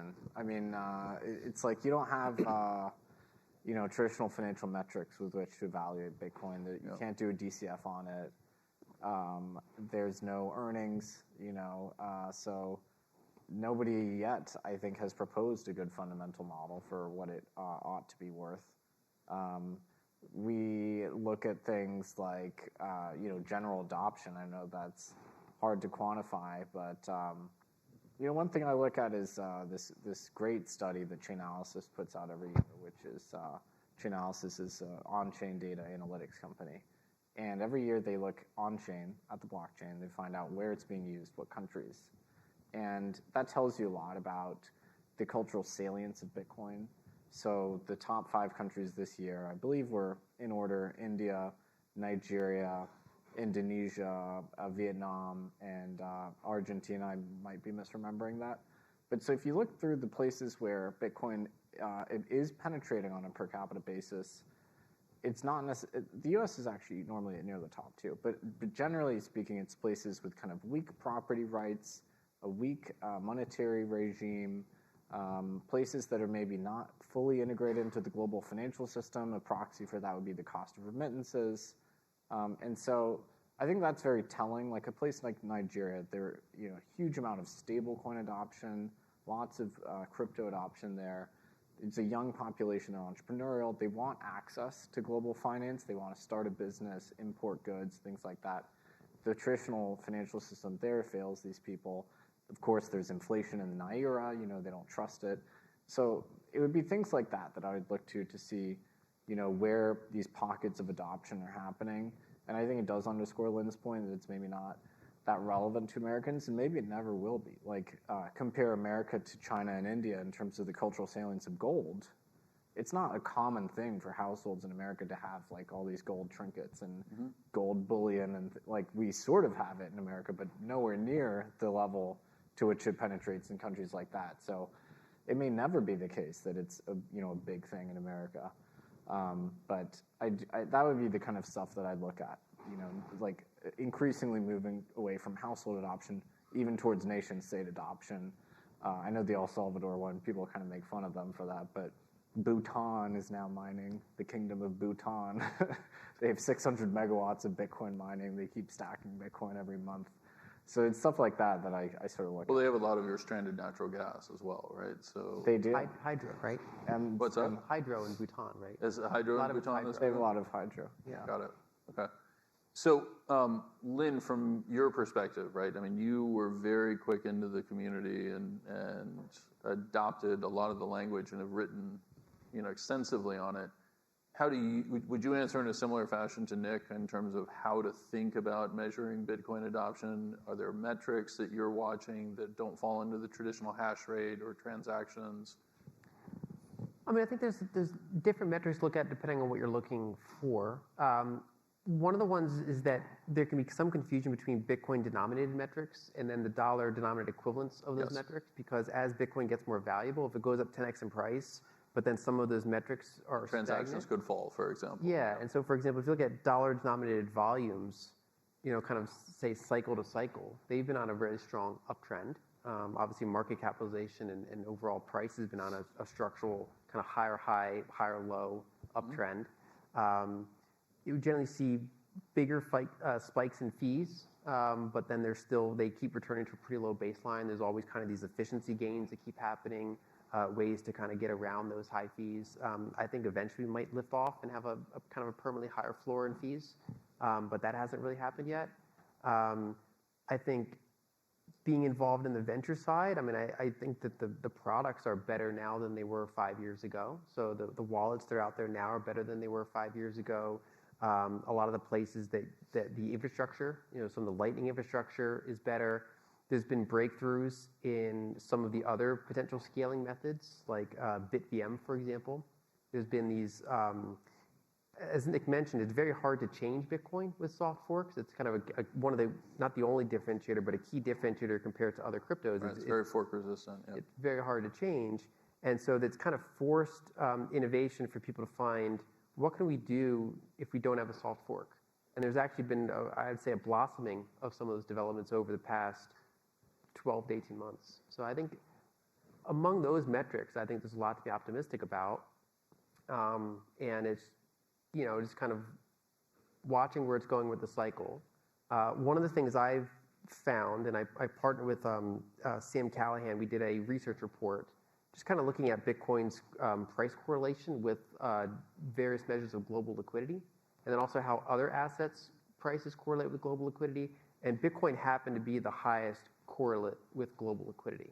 And so sometimes these metrics we see might have nothing to do with Bitcoin. It's just what's happening with all this money sloshing around in the system. And Bitcoin goes through its cycles of being in favor and being out of favor and being a little bit in favor. And I think we're somewhere mid-cycle, so we see a lot of kind of middling variables right now. So maybe that's actually a good place to jump off for a second, because you brought up the venture space. Nick, you've mentioned it as well. Obviously, it's your primary focus with Castle Rock. Where is money going in the space? It's not going into mining. It's not going into, at least what I would think of as traditional exchange development. Exchange volumes are stagnating for the most part as more and more goes into TradFi on the ETF side. Where's money going in the crypto space right now? On the venture side? On the venture side, yeah. Yeah. So historically, there's been nothing to actually invest in Bitcoin on the venture side. Yeah. I was a Bitcoiner and a venture capitalist, and I didn't have anything to do. In the So last, you argued with me? yeah, I had to fill the time somehow. In the last 24 months, things have changed. Bitcoin has begun to inherit, this might be a little too esoteric for this room, but it's begun to inherit these scaling solutions that were developed for other blockchains, other more nimble blockchains. Bitcoiners have decided that it's time to embrace some of these technologies. Roll-ups would be an example. Ways to compress a lot of transactional data into a tiny amount of transactional data, whilst maintaining the same kind of settlement assurances and the trust guarantees. So having one transaction effectively represent hundreds or thousands. And so there has been a huge amount of activity there. So new layer 2 networks for Bitcoin. Lightning was previously kind of the ordained layer 2 network for Bitcoin. That one, I don't know, we might disagree on this, Lynn, but I think Lightning has stagnated a little bit as a technological focus for Bitcoin, or just didn't achieve the traction people thought it would. And so now Bitcoiners have gone elsewhere, looking at Ethereum, looking at other blockchain networks to inherit these technologies. So on the venture side, huge amount of activity there, the most I've ever seen Bitcoin. Then there's still the general financial infrastructure that people build, exchanges. Those are still getting financed, brokerages, especially in emerging markets. We're seeing a lot of activity there. As the regulatory climate's turned very hostile here in the US, we have begun shifting our focus outside the US to West Africa, certainly Latin America, a huge hotbed of crypto innovation there. Southeast Asia is probably the #1 global hotspot. So we do a lot of work in those places. And then, it's a reality in crypto that a huge amount of venture dollars go into new blockchains, not just Bitcoin, Ethereum, Solana, et cetera, but new competitors with new technological, modalities. That's actually probably where the bulk of it goes. So Bitcoin is actually, over its history, even though it's done exceptionally well, has been relatively underdeployed from a VC perspective. Most of the venture dollars have gone into competing blockchains, which is kind of funny. Largely because they're easier to monetize, would be my understanding of that. Yeah, I mean, you can make more DPI by investing in the next Bitcoin than in Bitcoin itself. Yeah. And this is one of those things that people argue it both ways, because they'll say, look how little venture capital is going to Bitcoin, look how much is going into the rest of the crypto space. I mean, I forget the report, something like 70 billion over some handful of years went into crypto space, and excluding one or two companies that got the bulk of it, Bitcoin funding was in like the hundreds of millions during that time frame. It was like basically 1 to 2% of what you saw in the broader crypto space. And they'll say, look, there's no interest in Bitcoin. Whereas the other way to spin that around is basically like if you have a bunch of companies doing a ton of marketing development and they're still not catching up with the one that's barely doing anything, then what does that say? It's basically the efficiency that you're getting per dollar spent. And so I think not like a fairly large chunk of the crypto VC space, I would argue, is malinvestment, especially the ones that were really focused on those token economics, because they would focus on separating their financial outcome from building a long-term sustainable thing. So in traditional venture, you lock up capital for 5, 7, 10 years. and you're along for the ride for the fundamental success of what the founders are building. Whereas in a lot of the crypto space, you'd be able to get extra liquidity token wise in 2-3 years or something along different lines like that. And I think a lot of that was malinvestment. Not all of it, but I think a good chunk of it was. And the BitVM technology I mentioned is fueling some of the stuff that Nick mentioned with roll-ups. I think we are starting to see a more blossoming of different things. I view a lot of that as complementary to Lightning. I think a lot of this can fit together, and it's good to have all this kind of competition to see what develops, what gets liquidity, what works. And then sometimes you have a thing where something could work, and then another thing could connect to it and make it better. So I think the Bitcoin kind of VC space is probably right-sized, right, for what we're seeing at the current time. Eric, do you see any elements of the VC space in Bitcoin or blockchain from your perspective, or is that totally separate from effectively the financialization and the ETF? Yeah, that's like another planet. Yeah. In fact, obviously they're trying to put some private assets in ETFs now, so I'm starting to dabble in privates as close as I get to VC. So I would defer. I mean, they just said it better than I could. Yeah, that's perfect. Okay. When I think about the next layer of TradFi, right, I would argue that one of the things we've had these discussions, right, that ultimately we operate in a very weird space in TradFi where so much of our securities work is still done on paper, right? It's effectively analog. And one of the things that's been frustrating, I think we see this even more so in things like structured products, which again are making their way into ETFs, is just the documentation and the paper load and everything that's required to create the stuff. Crypto offers solutions to that through tokenization, right? I mean, theoretically, digitally native securities offer capabilities that we haven't even begun to touch in the financial world. Are you guys seeing any progress towards that? You know, what's funny is when we started the exercise at Fidelity of like 2014, what can the blockchains be used for? The very first thing we identified was security settlement and tokenization. That was in 2014. It's been 10 years, and we have come an enormously short distance. And it's been tons of stops and starts. In 2015, 16, you had these kind of private blockchain ideas. I think they didn't really work. The main hindrance has actually been regulatory, frankly. I mean, the SEC and FINRA have been relatively hostile to tokenization efforts, to these ATS venues where these things could actually be exchanged. We now see that changing. Like BlackRock has this BIDL product, which is a tokenized money market fund, effectively, which I think is almost $1 billion, or maybe collectively the tokenized money market funds are over $1 billion now. But that has been very slow, and much slower than I think a lot of folks in TradFi would think. And there has been an enormous amount of capital deployed into building that infrastructure, but there's a chicken and the egg problem. Like, we don't have the venues, so we don't have the liquidity, so people don't want to tokenize things, there's nowhere to put it. I'm still optimistic, but it's been 10 years of trying, and we're kind of nowhere on it.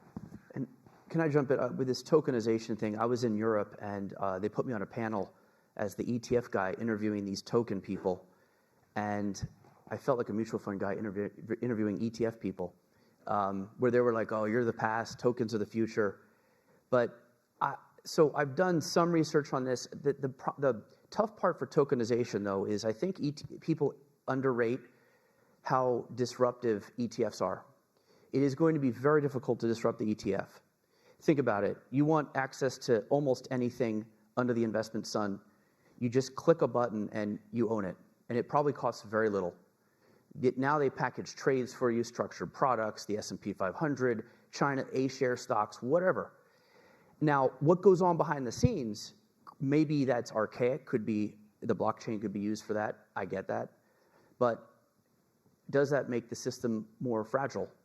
Because you've got an administrator, you've got a custodian, all these different entities with humans that you can call.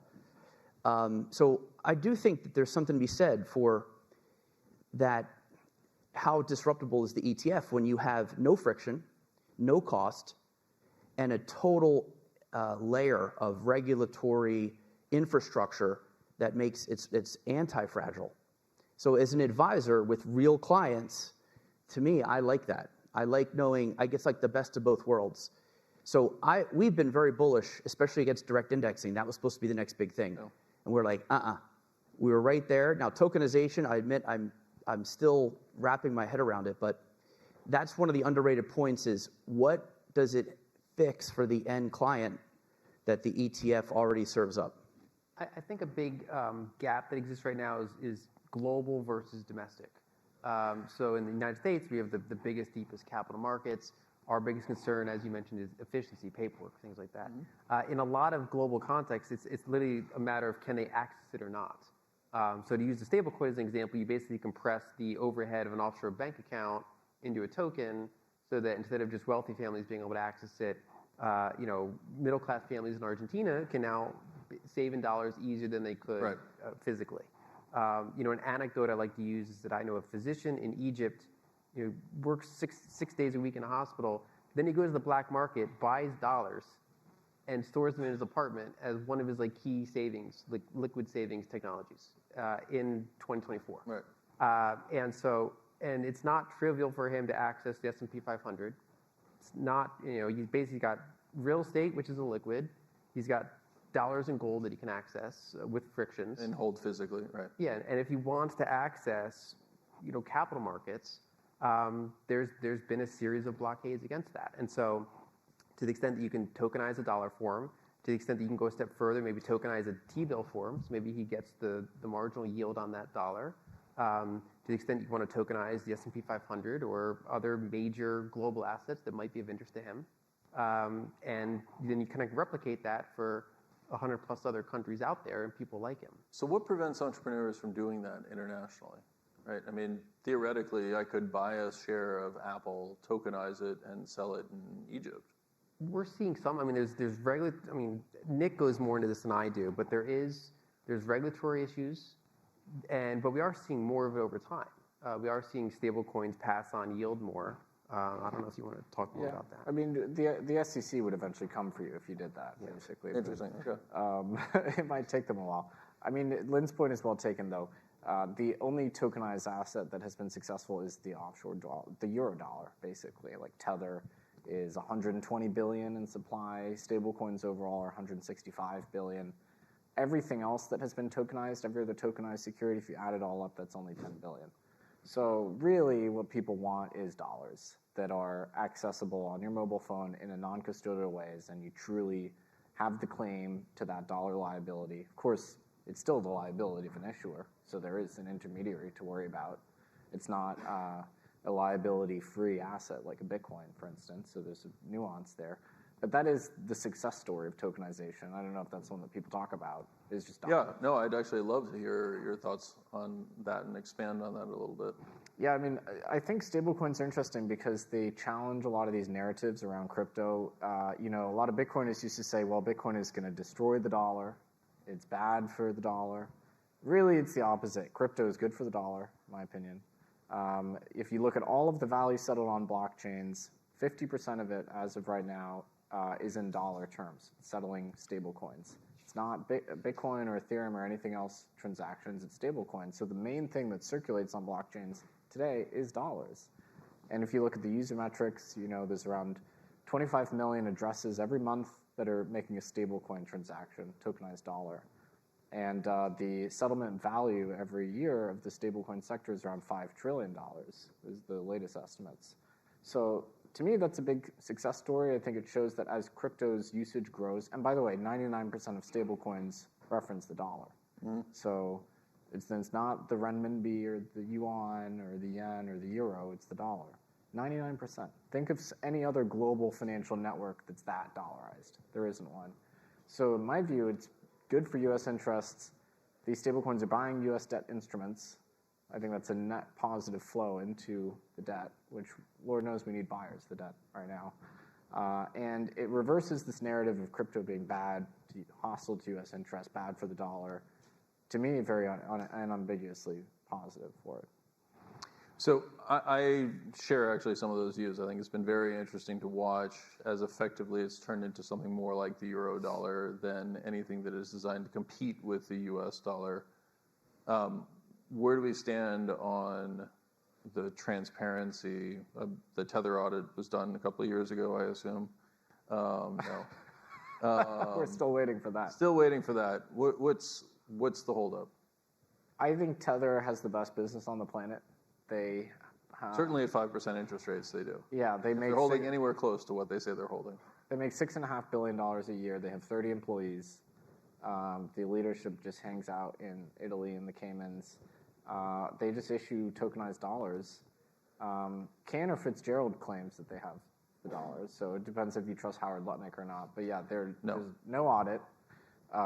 They don't feel like they need to do that. Yeah. Other stablecoins would like to, grow and penetrate, and there are U.S. issued ones. There's some very credibly issued ones, like Paxos, New York Trust License Company, like Bankruptcy Remote, very solid back-end infrastructure. It's just that people tend to want Tether. Tether is 70% of the stablecoin market. So for whatever reason, the shadiest operator is also the biggest operator. Lynn? Well, it's an international issuer, and it's predominantly a product that is used by international people. We can kind of like break stablecoins into two main use cases. One is DeFi, so various kind of smaller institutions coming in and using it as leverage, using it as the source of liquidity and trading and things like that. That's a lot of that happens on Ethereum, for example.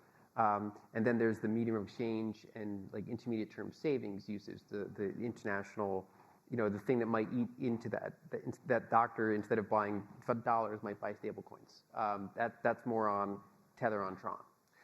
And that's how that market's kind of segmented. Do you see a risk to the idea of Bitcoin as a store of value, or any of the tokens as a store of value, as more interest gets paid and basically Tether turns into a true euro-dollar type framework where it's almost more like a money market fund? Well, one is Tether actually takes some of their profits and buys Bitcoin, because they have now, like they report that they have an asset amount that exceeds their liabilities. And so for some of their surplus assets, they actually stack Bitcoin with it. I think in the kind of the intermediate term, it can pressure the Bitcoin in the sense that if you're in, say, Nigeria and you want something more stable in your currency, you have some credible choices between, say, Bitcoin and stable coins, depending on what your use case is.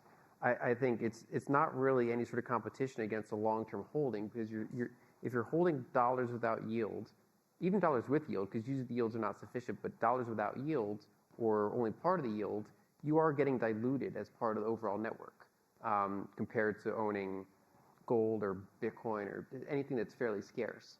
So I don't really view it as like that long-term challenge, but there are substantial amounts of global cash balances that, especially when they're, looking to hold value for 6 months or 12 months or 2 years, and they have to trade off between Bitcoin scarcity but volatility and the dollar's, gradual dilution but stability. And so that's the market that they really kind of compete over. So when I think about the dynamics of a euro dollar, for example, though, I'm buying a dollar to discount in the future, right, through the interest rate mechanism. Is there something on the horizon like that for stablecoins?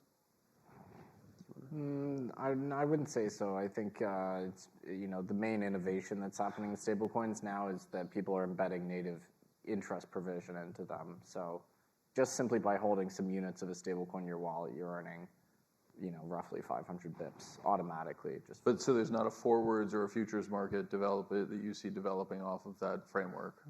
We haven't seen that yet. Interesting. That's actually really interesting. Okay, we need to wrap it up. I have been asked not to do questions from the audience because I just discovered that we can't hear those if we're streaming. Anything you'd like to close with, Nick? Anything that you're particularly passionate about right now? I think stablecoins are where all the action are right now. I think Bitcoin has, as I said, kind of reached maturity to a certain extent, and a lot of the work there is done. The most interesting thing to me in crypto right now is the penetration of stablecoins into global payments networks, and I think that will really surprise people over the next decade. Okay. Lynn? I'm bullish on Bitcoin and stablecoins. That's been where I think a lot of the actual use cases is for people around the world. Bitcoin for the long term, and stablecoins for when you need lower volatility and when you want access to dollars, which is still the predominant unit of account globally. Got it. Eric, anything you're seeing out there? We're waiting for the options on the Bitcoin ETFs and the Ether ETFs. Options bring a lot of the institutions in and the traders. And then there's other coins. There have been a filing for XRP and Solana. We're calling that, the Fed put, the Trump call. Those are filings that, just in case he wins, who knows, Gensler's out, maybe Hester Peirce is the commissioner, and anything's possible. So the election is the next big variable in this sort of Bitcoin or crypto ETF world. Okay, and so somewhat famously, I have a bet with Peter McCormick in Bitcoin. He offered me 5-to-1 odds that he would pay me $100,000 if Bitcoin did not hit $100,000 this year, and I have to pay him $20,000 if it does. Should I double up on the bet? Should I let him get out at a discount? What's the trading advice? If Trump wins, it could hit 6 figures. Okay. On election night. Bitcoin can do a lot in one quarter. It wouldn't be my base case, but it can always surprise to the upside. It seems like every time it hits 69,000, which is so apropos, 69. it goes right back down. So I would say you're going to win because that's 69. That's not like 99. It just seems to be like stuck at where it gets around the all-time high. It just I'm seems a little to have a bunch of sellers. because I can buy 95,000 call options for December 30th for like $1,100 right now. So maybe that's the route I should go then. Okay. Thank you very much, guys. Great way to end it up. I hope you stay for the wine.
No, this is not for Fiona. This is for. Okay, I'll give you another one. Fiona needs to have the podium on. Is the podium mic not on? Oh, okay. So I'll give her this one. And then I'll give her the other one. Reach out. Fiona. Afternoon. Can you hear me better? Perfect. All right. Good afternoon, everyone. My name is Fiona Ho, COO at Simplify. So this session is the last session of the day of our 4th annual Enter the Fall series. And I want to thank you all for joining us here today at NYSE, whether you're in person or via live stream. So some of you may have heard of Simplify's founding story. It all started in year 2020 when the SEC announced the Rule 18F4. And then with 18F4, it allows for the adoption of some of the odd strategies to be deployed in ETFs. And then these strategies are proven improved risk-adjusted return in institutional and hedge fund portfolios. So when Paul Kim heard that opportunity, he answered the call for adventure. So he embraced 18F4 and started on a journey of democratizing investment. Very early on in his journey, he found a like-minded David Burns. The two of them together co-founded Simplify and share a very clear vision for us on how to democratize investment for all. So from there, it has not been a simple journey. The macroeconomic environment in the past few years has been better phrased as this time is different, whether it's the geopolitical tension or the rapid rise of interest rates, or the rising and falling of crypto or meme stocks. All these present a unique challenge for investors. Yet Simplify, fortunately, with a clear vision of founders, with experience of the portfolio managers, as well as a steadfast execution of our trading operations team, we're able to bring to you solutions that we believe you can deploy in your portfolio constructions. So with that, I want to close by thanking you all for joining us today at New York Stock Exchange and for choosing to be on this journey with us. Thank you.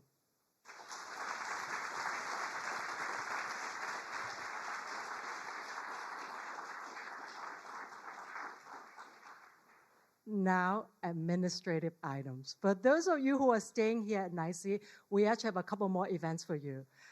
First event will be wine tasting with Bianca Bosca. Bianca Bosca is the author of Court Dork, a New York Times bestseller. She's going to walk us through a couple of wine.